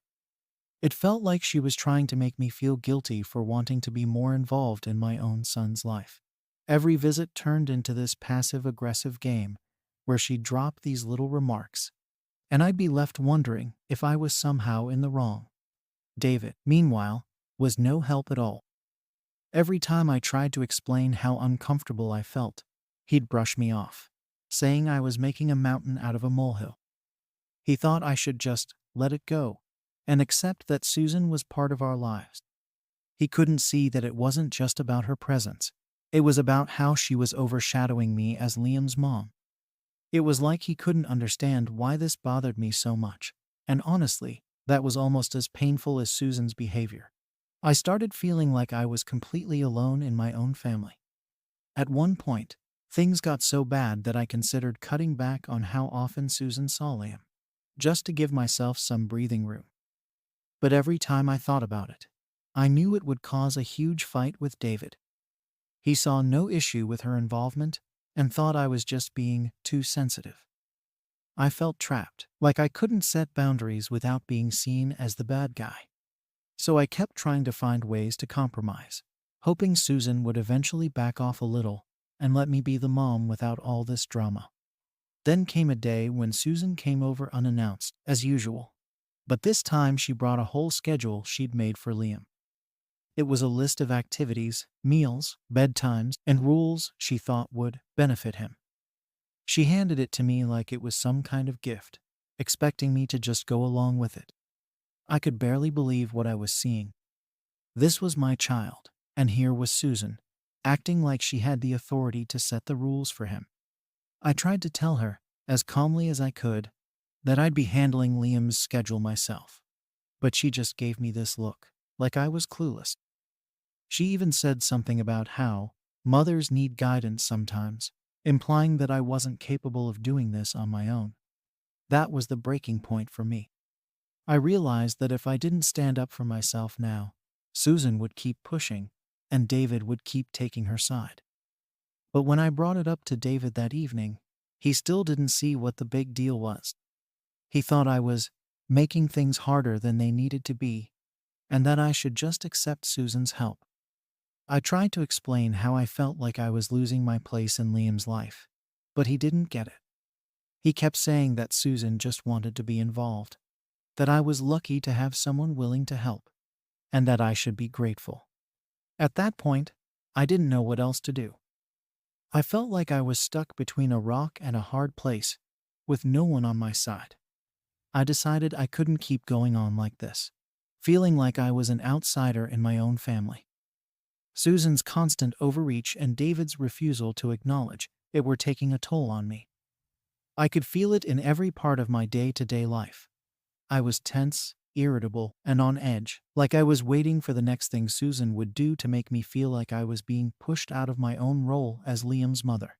I knew I needed help figuring this out.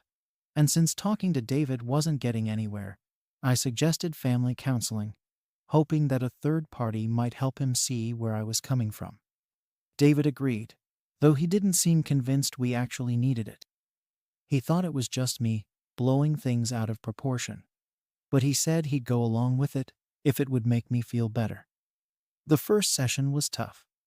I explained to the counselor how I felt overshadowed by Susan, how every time I tried to assert my role as Liam's mom, she seemed to push back even harder. I talked about how hurtful it was to feel like I didn't have my husband's support, like I was the only one who saw this as a problem. David mostly sat there, shrugging and rolling his eyes, saying he thought I was just overthinking everything. He still didn't seem to understand why it bothered me so much, and that made me feel even more isolated. After the session, I tried again to talk to David, hoping he'd at least consider my side of things. But he just doubled down, saying I was too sensitive, and that I should be grateful for everything Susan did for us. He couldn't see how much it was hurting me to feel like a guest in my own family. It was like he didn't even want to try to understand. I realized then that maybe he didn't want things to change, that he was perfectly fine with the way things were, and didn't see the need to make any adjustments to support me. At this point, I felt like I was completely out of options. Every time I tried to stand up for myself, I was either dismissed or accused of being unreasonable. And whenever I thought about taking more drastic measures, like cutting back on Susan's involvement in Liam's life, I knew it would cause a huge blow-up with David. I was at my wit's end, trapped between wanting to protect my relationship with my son and not wanting to create even more tension with my husband and his mother. A couple of weeks after the counseling session, things came to a head. I was putting Liam to bed when he told me that Grandma had said she'd be taking him to a special event that weekend. It was the first I'd heard of it. Susan hadn't asked me about it, or even mentioned it in passing. She just assumed it was okay, once again making decisions for my child without consulting me. That was the moment I knew I had to set firmer boundaries, no matter how much it upset her or David. I waited until the next day to talk to her, trying to stay calm. I told her that while I appreciated her love for Liam, I needed her to run things by me before making plans with him. She immediately got defensive, acting as if I was accusing her of something horrible. She said I was being possessive, and that it wasn't fair to treat her like she didn't have a place in Liam's life. She even said something about how, maybe if I was around more, she wouldn't have to fill in so much, implying that I was somehow neglecting Liam. Hearing that from her was like a slap in the face. I'd been juggling work, home, and motherhood as best as I could. And here she was, making me feel like I wasn't doing enough. David, of course, sided with her. He told me I was being unreasonable and that I should just let her be involved without all the restrictions. He couldn't understand why I was so determined to make things difficult, as he put it. It was clear that he didn't see any issue with the way things were, and that he thought I was the one causing problems. I felt like I was losing control over my own family, like no one respected my role as Liam's mother. The tension in our house became unbearable. Every time Susan came over, there was this unspoken hostility. She would barely look at me and would go straight to Liam, acting as if I didn't even exist. It was like she was punishing me for daring to set boundaries. David and I were barely speaking at this point, and when we did, it would usually end in an argument about Susan. I felt trapped, unsupported, and completely alone.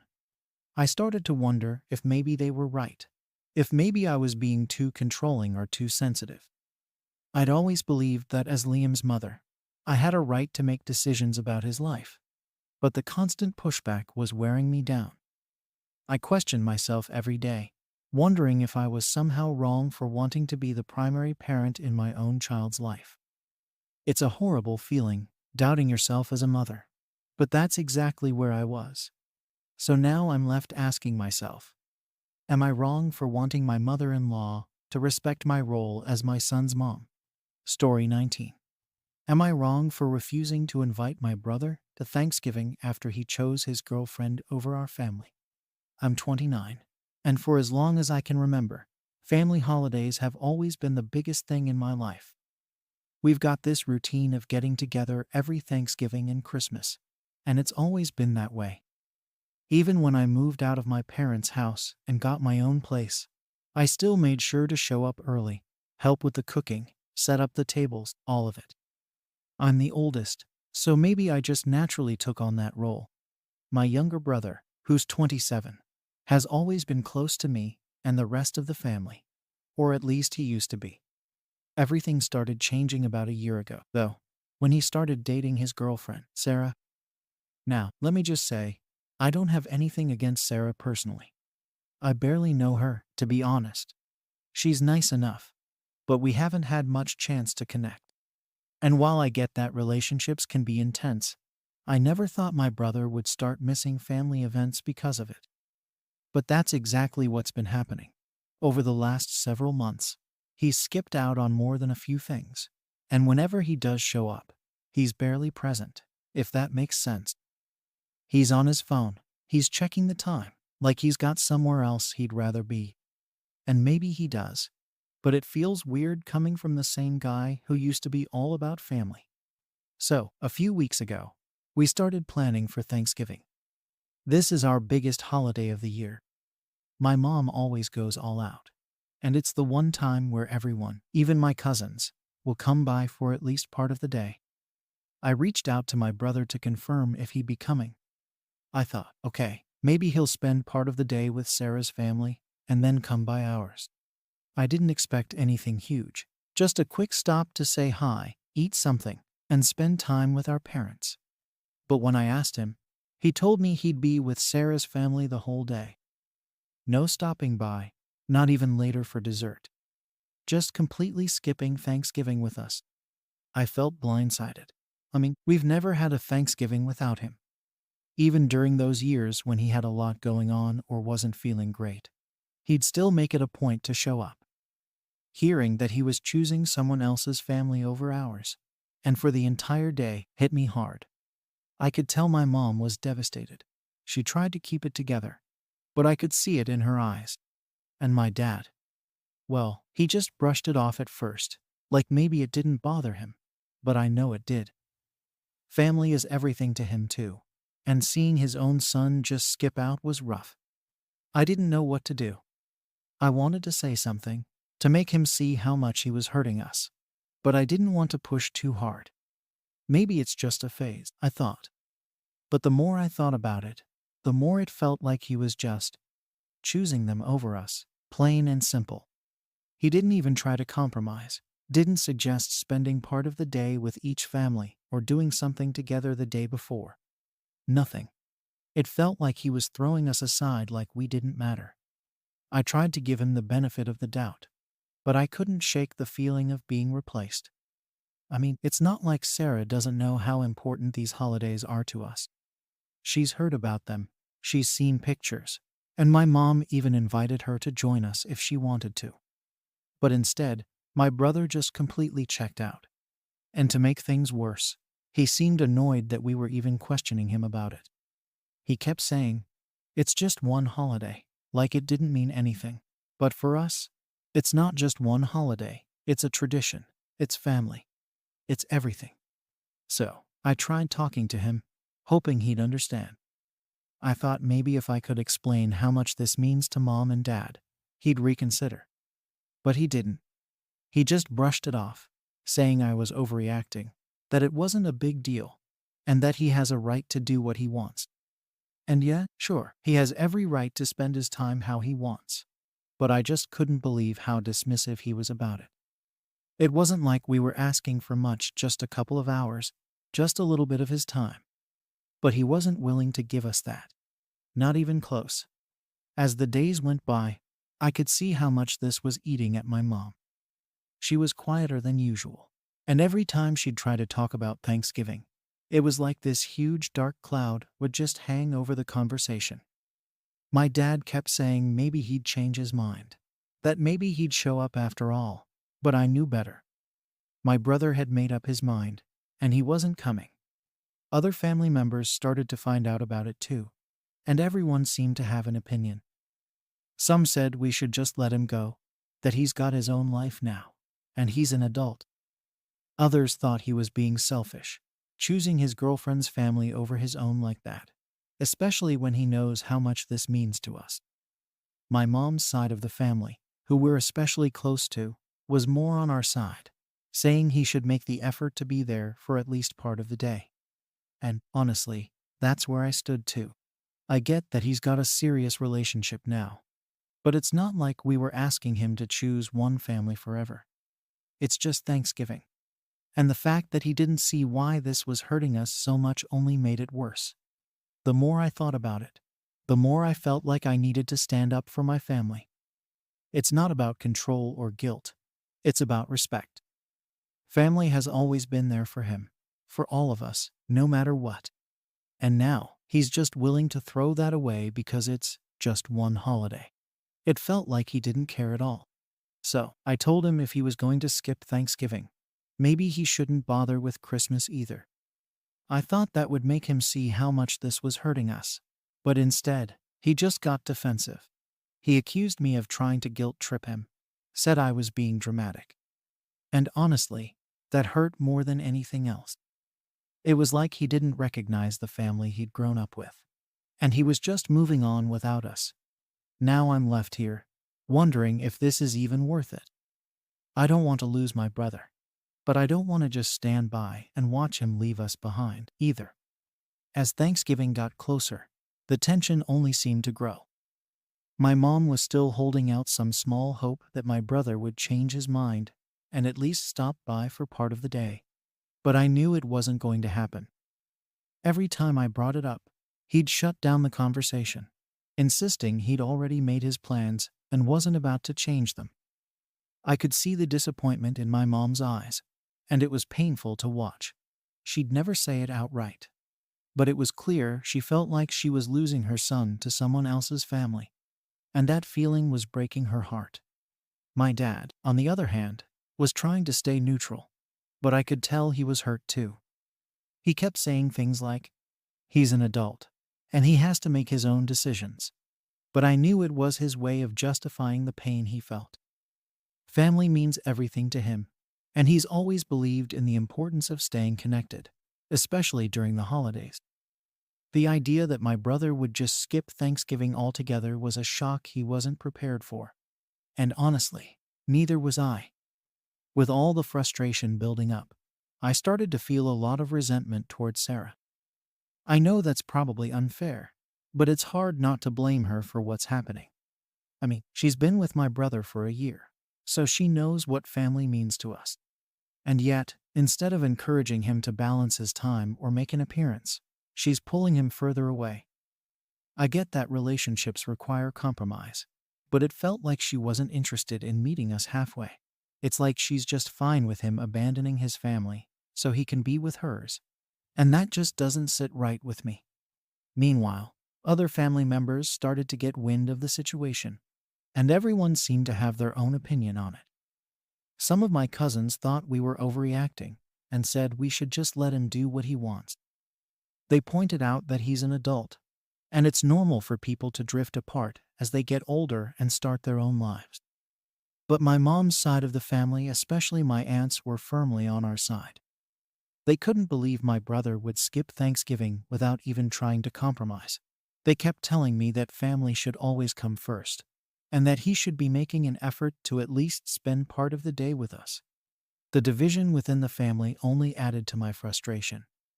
I felt like I was stuck in the middle, trying to hold everyone together, while my brother was out there doing whatever he wanted. And the more I thought about it, the more I started to feel like he was being selfish. It's not like we were asking him to choose between us and Sarah permanently. We just wanted him to show up for a couple of hours, to be there for his family on a day that's always meant so much to us. But apparently, that was too much to ask. In a moment of frustration, I finally told him, if you're going to skip Thanksgiving, maybe you shouldn't bother with Christmas either. I didn't really mean it, at least, not at first. But the more I thought about it, the more I started to believe that maybe I was right. If he was willing to throw away Thanksgiving without a second thought, what's to stop him from doing the same thing for Christmas or any other family event? It felt like he was already halfway out the door, and I wasn't sure if I wanted to keep bending over backward to accommodate someone who clearly didn't care about our traditions. My brother, of course, didn't take my comment well. He accused me of trying to guilt trip him and said I was making a big deal out of nothing. He couldn't understand why we were so upset, and honestly, that only made things worse. How could he not see the impact his actions were having on our family? It was like he was living in a completely different world, one where his decisions didn't affect anyone else. And while I get that he has every right to live his life as he chooses, I couldn't shake the feeling that he was betraying us in some way. As Thanksgiving finally arrived, the mood at my parents' house was somber. My mom tried to put on a brave face, but it was obvious she was heartbroken. Every time she glanced at the empty seat at the table, I could see her holding back tears. It was supposed to be a joyful family gathering, but instead, it felt like there was this huge, unspoken weight hanging over all of us. My dad kept busy in the kitchen, trying to distract himself, but even he couldn't completely hide his disappointment. Throughout the day, I kept checking my phone, half expecting my brother to text or call to say he'd changed his mind. But there was nothing. Not even a quick message to wish us a happy Thanksgiving. It felt like he'd completely forgotten about us, like we didn't matter at all. And maybe that's what hurt the most, the feeling that he'd chosen someone else over the family that's been there for him his whole life. After Thanksgiving, things didn't get any better. My mom stopped bringing up Christmas altogether, almost as if she was afraid to hope that he'd actually show up this time. My dad continued to stay silent on the subject, but I could tell he was still hurt. And I couldn't shake the anger I felt. Every time I thought about it, I got more and more frustrated. I wanted to reach out to him, to tell him how much he was hurting us, but I knew it wouldn't make a difference. He'd made his decision, and nothing I said was going to change that. At this point, I started seriously considering not inviting him to Christmas. I know it sounds harsh, but part of me felt like he didn't deserve to be there if he couldn't even make an effort for Thanksgiving. Family should be a priority, especially during the holidays, and if he couldn't see that, maybe it was time for him to experience what it feels like to be left out. I know it's petty, but I was just so angry and hurt. It felt like he was taking us for granted, like he thought we'd always be here no matter what. I decided to hold off on making any final decisions, hoping that maybe he'd come to his senses on his own. But as Christmas got closer, I still hadn't heard a word from him. It was like he'd disappeared from our lives completely. and it was starting to feel like he'd already moved on without us. As Christmas got closer, I tried to keep myself busy and not think about what had happened at Thanksgiving. But every time I talked to my mom, I could tell she was dreading the holidays now. She didn't even bring up decorating or planning a family dinner, which was unusual for her. Normally, she'd be buzzing with excitement, talking about the menu and asking me to help set up the tree and get everything ready. But this year, it was like all the energy had been sucked out of her. I could tell that Thanksgiving had really broken her spirit. I debated reaching out to my brother again, thinking that maybe if I just explained how hurt we all were, he'd understand and decide to join us for Christmas. But a part of me was still so angry at him. It wasn't just that he'd missed Thanksgiving. It was the way he'd done it, like we didn't matter at all. I felt like if I reached out first, it would be letting him off too easy. He should be the one coming to us, apologizing for how he'd hurt us, not the other way around. Meanwhile, my dad was still trying to keep the peace. He didn't say much, but I could tell he wanted everyone together for Christmas, even if it meant swallowing his own feelings. He'd make small comments here and there, like, maybe your brother will show up after all, or he'll come around eventually. But I knew that was just wishful thinking. My brother wasn't going to show up unless he wanted to, and it was pretty clear he didn't care enough to put in the effort. As the days went by, I started to seriously consider not inviting him at all. I figured that if he didn't want to be part of our family gatherings, then maybe it was time to show him what it felt like to be left out. I know it sounds harsh, but I was fed up with being the one trying to hold things together, while he just did whatever he wanted. It wasn't fair to my parents, and it wasn't fair to me. We'd all been there for him through thick and thin, and he couldn't even be bothered to spend a few hours with us for the holidays. Then, a week before Christmas, my mom finally brought it up. She asked me if I thought my brother would be coming, and I could see the hope in her eyes. I hated to disappoint her, but I had to be honest. I told her that he probably wouldn't come, and even if he did, it would only be because he felt guilty. She looked so sad, and it broke my heart. I could see she was holding on to the last bit of hope that maybe things would go back to normal, that maybe her family would be whole again. But I couldn't give her that reassurance. A few days later, my brother finally reached out. He sent me a short text, something like, "Hey, are we doing anything for Christmas?" It felt so casual, like he hadn't completely ignored us for Thanksgiving or caused a huge rift in the family. I was so frustrated. It was like he had no idea how much his absence had hurt us, or maybe he just didn't care. I wanted to call him out, to tell him that if he was going to skip Thanksgiving, he might as well skip Christmas too. But I held back. I figured I'd let him come if he wanted to, but I wasn't going to go out of my way to make him feel welcome. When Christmas Eve finally arrived, my mom tried to put on a brave face and make the most of it. She decorated the house, set up the tree, and even made a huge dinner, just like she always did. My dad was quieter than usual, and I could tell he was just going through the motions. It was like we were all pretending everything was fine. But underneath it all, there was this unspoken tension, this feeling that something was missing. And that something was my brother. He finally showed up halfway through dinner, looking awkward and uncomfortable, like he wasn't sure if he was welcome. My mom immediately got up to hug him, and I could see the relief on her face. For a moment, it felt like things might be okay. But as the night went on, it became clear that things weren't the same. He was distant, barely engaging in conversation, and it was obvious he'd rather be somewhere else.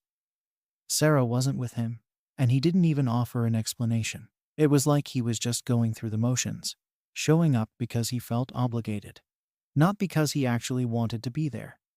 The whole night felt strained and uncomfortable, and I could see my mom trying so hard to keep things light. She kept asking him questions, trying to get him to talk, but he'd just give short answers and look down at his phone. My dad tried to ignore it, but I could tell he was disappointed too. It was like my brother was there in body, but not in spirit. It hurt to see my mom putting in so much effort, while he barely even tried to engage with us. After dinner, my brother left without saying much, and the whole thing just felt hollow. My mom tried to act like she was happy he'd come, but I could tell she was disappointed. And honestly, so was I. It felt like he'd only shown up to keep up appearances, not because he actually wanted to spend time with us. It was like he was fulfilling an obligation, nothing more. Now, I'm left wondering if there's even a point in trying to keep him involved in our family anymore. Maybe he's just moved on, and we're the ones holding on to something that's already gone.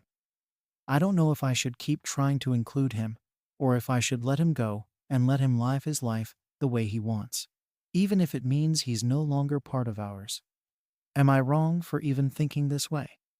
Should I keep trying to bring him back into the family? Or is it time to let go? Story 20 inches. Am I wrong for not letting my sister move into our childhood home after our parents left it to me? I, 30, inherited our family home after our parents passed away.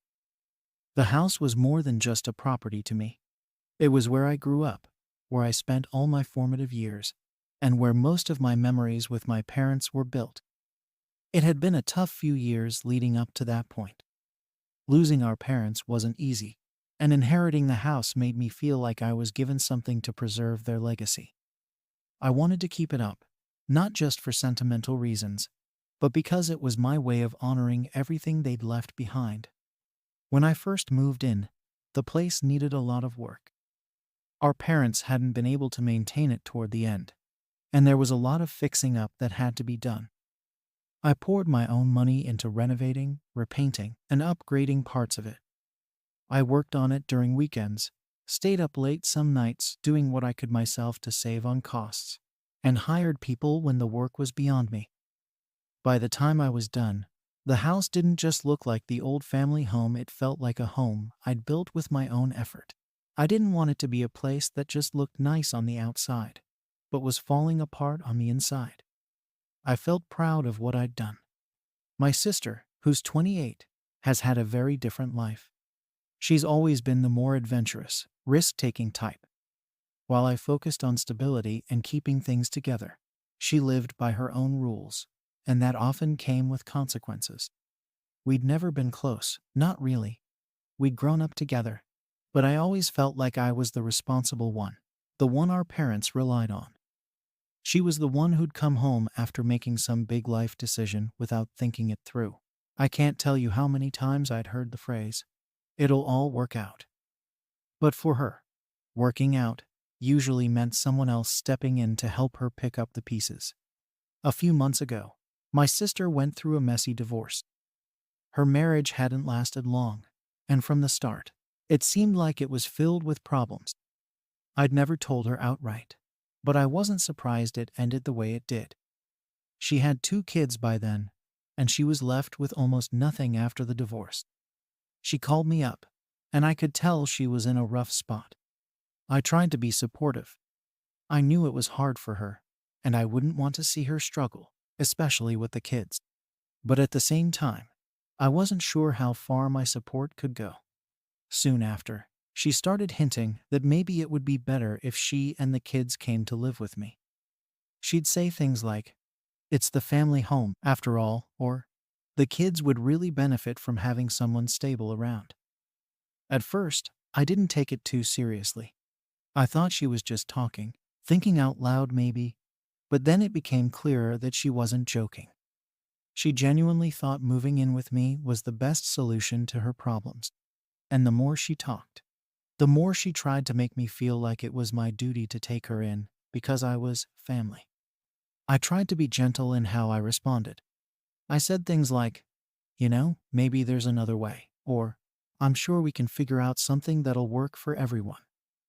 But she brushed it off, saying that moving into the family home made the most sense, and that I wouldn't understand because I didn't have kids. She kept playing up the angle that family should come first, that this was the one place she knew she'd feel safe.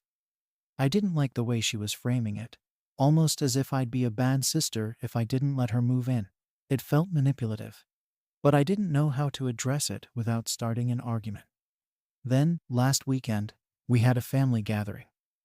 I thought it was going to be a normal get-together, just everyone catching up and having a meal. But, of course, my sister brought up the topic in front of everyone. She started talking about how hard things had been since the divorce, how she was struggling to find a stable place for the kids, and then casually mentioned how moving into the family home would solve so many of her problems. She acted like it was a foregone conclusion, as if she'd already discussed it with me and I was on board. I felt blindsided. I hadn't agreed to any of this, and there she was, making it sound like it was something we'd worked out together. When I tried to clarify, to say that we hadn't exactly made any plans, she jumped in with, "Well, it's not like you'd turn down family when we're in need, right?" That's when my other family members started chiming in. They said things like, "It's just you in that big house, isn't it?" And, "She's got 2 kids to take care of. This would be the best solution for everyone." It felt like an ambush. I tried to explain that I'd put so much work into the house, that it was more than just a place to live, it was my sanctuary. But they didn't get it. They kept saying that it's family property, and that I should be willing to share. It didn't seem to matter that I was the one who'd inherited it, that I was the one who'd kept it up all these years. In their eyes, I was being selfish. My sister sat there, nodding along, as if she'd expected this kind of support all along. She looked at me with this smug expression, like she knew she'd won. I wanted to tell them all about the renovations, the late nights I'd spent fixing the place up, the money I'd put in. But somehow, I knew that would just make me look worse, like I was flaunting my good fortune while my sister was suffering. I didn't know what to say, so I just sat there, feeling more and more isolated with each comment they made. After that, it didn't take long for everyone to take her side. The conversation quickly shifted to making me feel like the odd one out. I was labeled as cold-hearted, and they said things like, "What kind of sister doesn't help out when it's needed?" Or, "If the situation were reversed, she'd take you in." I knew that wasn't true. My sister wasn't the type to take people in, she was the type to take, period. But I couldn't say that out loud without sounding bitter, so I just stayed quiet. When the gathering ended, I left feeling completely defeated. My sister gave me a look as I walked out, like she'd already won this round, and was just waiting for me to fall in line. The rest of the family had barely said goodbye to me. It was as if I'd become the villain in some story I hadn't signed up for. That night, I lay awake thinking about everything that had happened. I felt betrayed, not just by my sister, but by my whole family. I couldn't understand why they were so quick to take her side, to guilt me into giving up the one thing I'd worked so hard for. It was my home, my sanctuary. But now it felt like everyone saw it as something I was just holding on to until someone more worthy came along. I started second-guessing myself, wondering if maybe I was being unreasonable. The way my family looked at me, like I was selfish, had started to sink in. But every time I tried to convince myself to just give in, I thought about how much I'd put into this place. I thought about all the times I'd had to bail my sister out in the past, all the sacrifices I'd made while she got to do whatever she wanted. And I couldn't shake the feeling that this was just another one of her stunts. Another way to get what she wanted without taking responsibility. I wanted to help her, but I didn't want to lose myself in the process. After that family dinner, things just kept escalating. My sister didn't waste any time, and before I knew it, she was bombarding me with texts and calls. She kept repeating the same lines, like a broken record. "It's for the kids," she'd say, or, "I need stability for them." Every time I tried to explain my side, she brushed it off. She wouldn't even acknowledge my reasons, acting like they were just excuses or me being difficult. And every time I brought up finding another solution, like helping her with rent for an apartment nearby, she shut it down. It was the family home or nothing. I could see her angle, honestly. She thought that if she kept piling on the guilt, I'd eventually cave. It wasn't the first time she'd done something like this, trying to guilt-trip me into helping her. But this time felt different. It wasn't just her. She had the whole family backing her up, turning this into a bigger deal than I ever thought it could be. People who hadn't talked to me in months were suddenly reaching out, saying I was being unfair or that I wasn't acting like family. Some even went as far as to say that mom and dad would be disappointed in me for not stepping up to help my sister. That hit hard. I always tried to honor our parents, especially since their passing, and hearing those words made me doubt myself. I kept going back and forth in my head, thinking maybe I was being too stubborn. But then I'd remember all the nights I'd spent working on the house, making it a place I could call home. It wasn't just four walls to me, it was my sanctuary. And every time I thought about my sister moving in, I could picture all that peace slipping away. My family's constant pressure wasn't helping. They were relentless. One of my aunts, who I hadn't seen in over a year, even called me up to tell me I was betraying the family by refusing. Betraying them, just because I wanted to keep my own space. It felt ridiculous. I tried to reason with them, but it was like talking to a wall. Everyone seemed to have this idea in their heads that I was just sitting in this big, empty house while my sister struggled. They didn't see the work I'd put in, the sacrifices I'd made to keep the place up. All they saw was me saying no to helping my sister. My sister also started using the kids as a way to get to me, which I thought was low. She'd send me photos of them, looking all sad, or say things like, "They miss you so much and can't wait to be close to their aunt." It wasn't just manipulation, it was guilt on another level. I felt trapped, like every corner I turned. She was there with another reason I should let her move in. And if it wasn't her, it was another family member calling me selfish or heartless. I knew I had to draw a line somewhere. This couldn't go on. So I decided to sit her down and have an actual conversation, thinking maybe if I explained myself clearly, she'd finally understand. I tried to keep things calm, laying out my reasons, telling her that I needed my own space, that I'd worked hard to make this house my home. I told her about the money I'd spent, the time I'd invested, and how much it meant to me. I even reminded her that I was willing to help her find a place nearby, so she and the kids could still be close without living in my house. But it was like she didn't even hear me. She just stared at me with this blank look, like nothing I was saying mattered. Then she said something that really cut deep. She told me I was choosing material things over family, and that I didn't understand what it was like to struggle because I didn't have kids. I felt a wave of anger rise up, but I held it back. I didn't want this to turn into a fight, so I just listened as she went on about how I was abandoning her and the kids when they needed me most. She kept pushing, saying that if our parents were here, they'd never let her suffer like this. I didn't know what to say.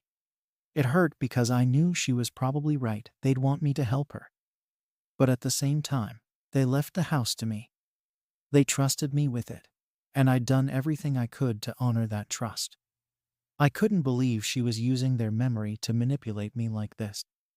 It felt like she was trying to make me feel like I was failing them, just because I wanted to protect what they'd left me. Things just got worse after that. I thought maybe our talk would end it, that she'd finally see my side, but she didn't. If anything, it felt like she was more determined than ever to break me down. She started telling more family members, twisting the story to make it sound like I was some cold-hearted person who didn't care about her or the kids. The phone calls got worse. It seemed like every day, someone else was calling me, telling me I needed to be the bigger person. I was constantly on edge, feeling like I was being watched, judged by everyone around me. I tried to ignore it, to go about my life and pretend like this wasn't happening, but it was impossible. The guilt weighed on me every day. I'd look around my house, the one place that had always felt like home, and now it felt tainted. Every room, every corner, was a reminder of this mess, this family pressure that was suffocating me. I'd wake up in the morning and immediately feel that knot in my stomach, knowing that my sister was still out there, pushing, waiting for me to break. And she didn't stop. She'd text me late at night, leave voicemails that I'd listen to the next day, always with the same message. that I was being selfish, that family was supposed to be there for each other, and that her kids deserved better. I could tell she was getting desperate, but at this point, I didn't know what to do. I was exhausted, mentally and emotionally drained from the constant barrage. There were days when I'd think about just giving in, letting her move in if it meant I could finally get some peace. But every time I got close to that, I'd think about what it would mean for me. I'd lose the one place where I felt safe, the one thing that was truly mine. I knew that once she moved in, there would be no going back. She'd never leave, and I'd be stuck, watching everything I'd worked for slip away. My sister kept pushing the family angle, making me out to be some villain who was putting my own needs over hers. It got to the point where I couldn't even look at my phone without feeling dread, expecting another message, another guilt trip. I felt completely isolated, like I was standing alone against everyone else. No one wanted to hear my side. They just wanted me to fix my sister's problems, as if that was my job. It was wearing me down, and I didn't know how much longer I could keep this up. Every day felt like a battle, and I was tired of fighting. I thought about what would happen if I just gave up, let her move in and tried to make it work. But deep down, I knew it would destroy me. I'd lose everything I'd worked for, and my relationship with her would probably get worse, not better. I didn't know how to make them understand, how to make anyone see what this was doing to me. It felt like I was drowning, with no one willing to throw me a lifeline. And as much as I wanted to help my sister, I couldn't bring myself to lose my home, my peace, for her sake. I knew I had to make a decision soon, but it felt impossible, like no matter what I chose, I'd end up losing something important.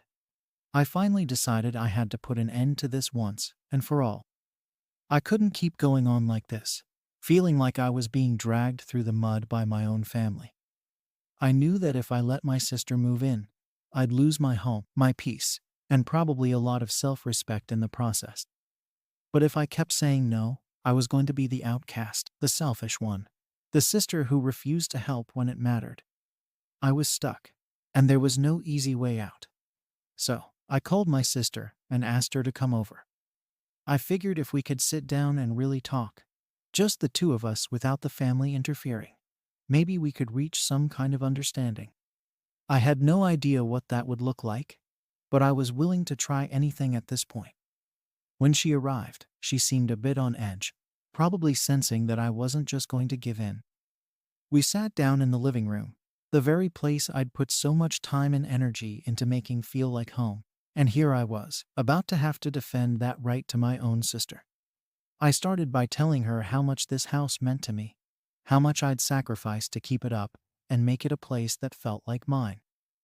I reminded her of all the work I'd put in, how I'd spent countless nights and weekends fixing it up, how I'd poured my own money into making it what it was.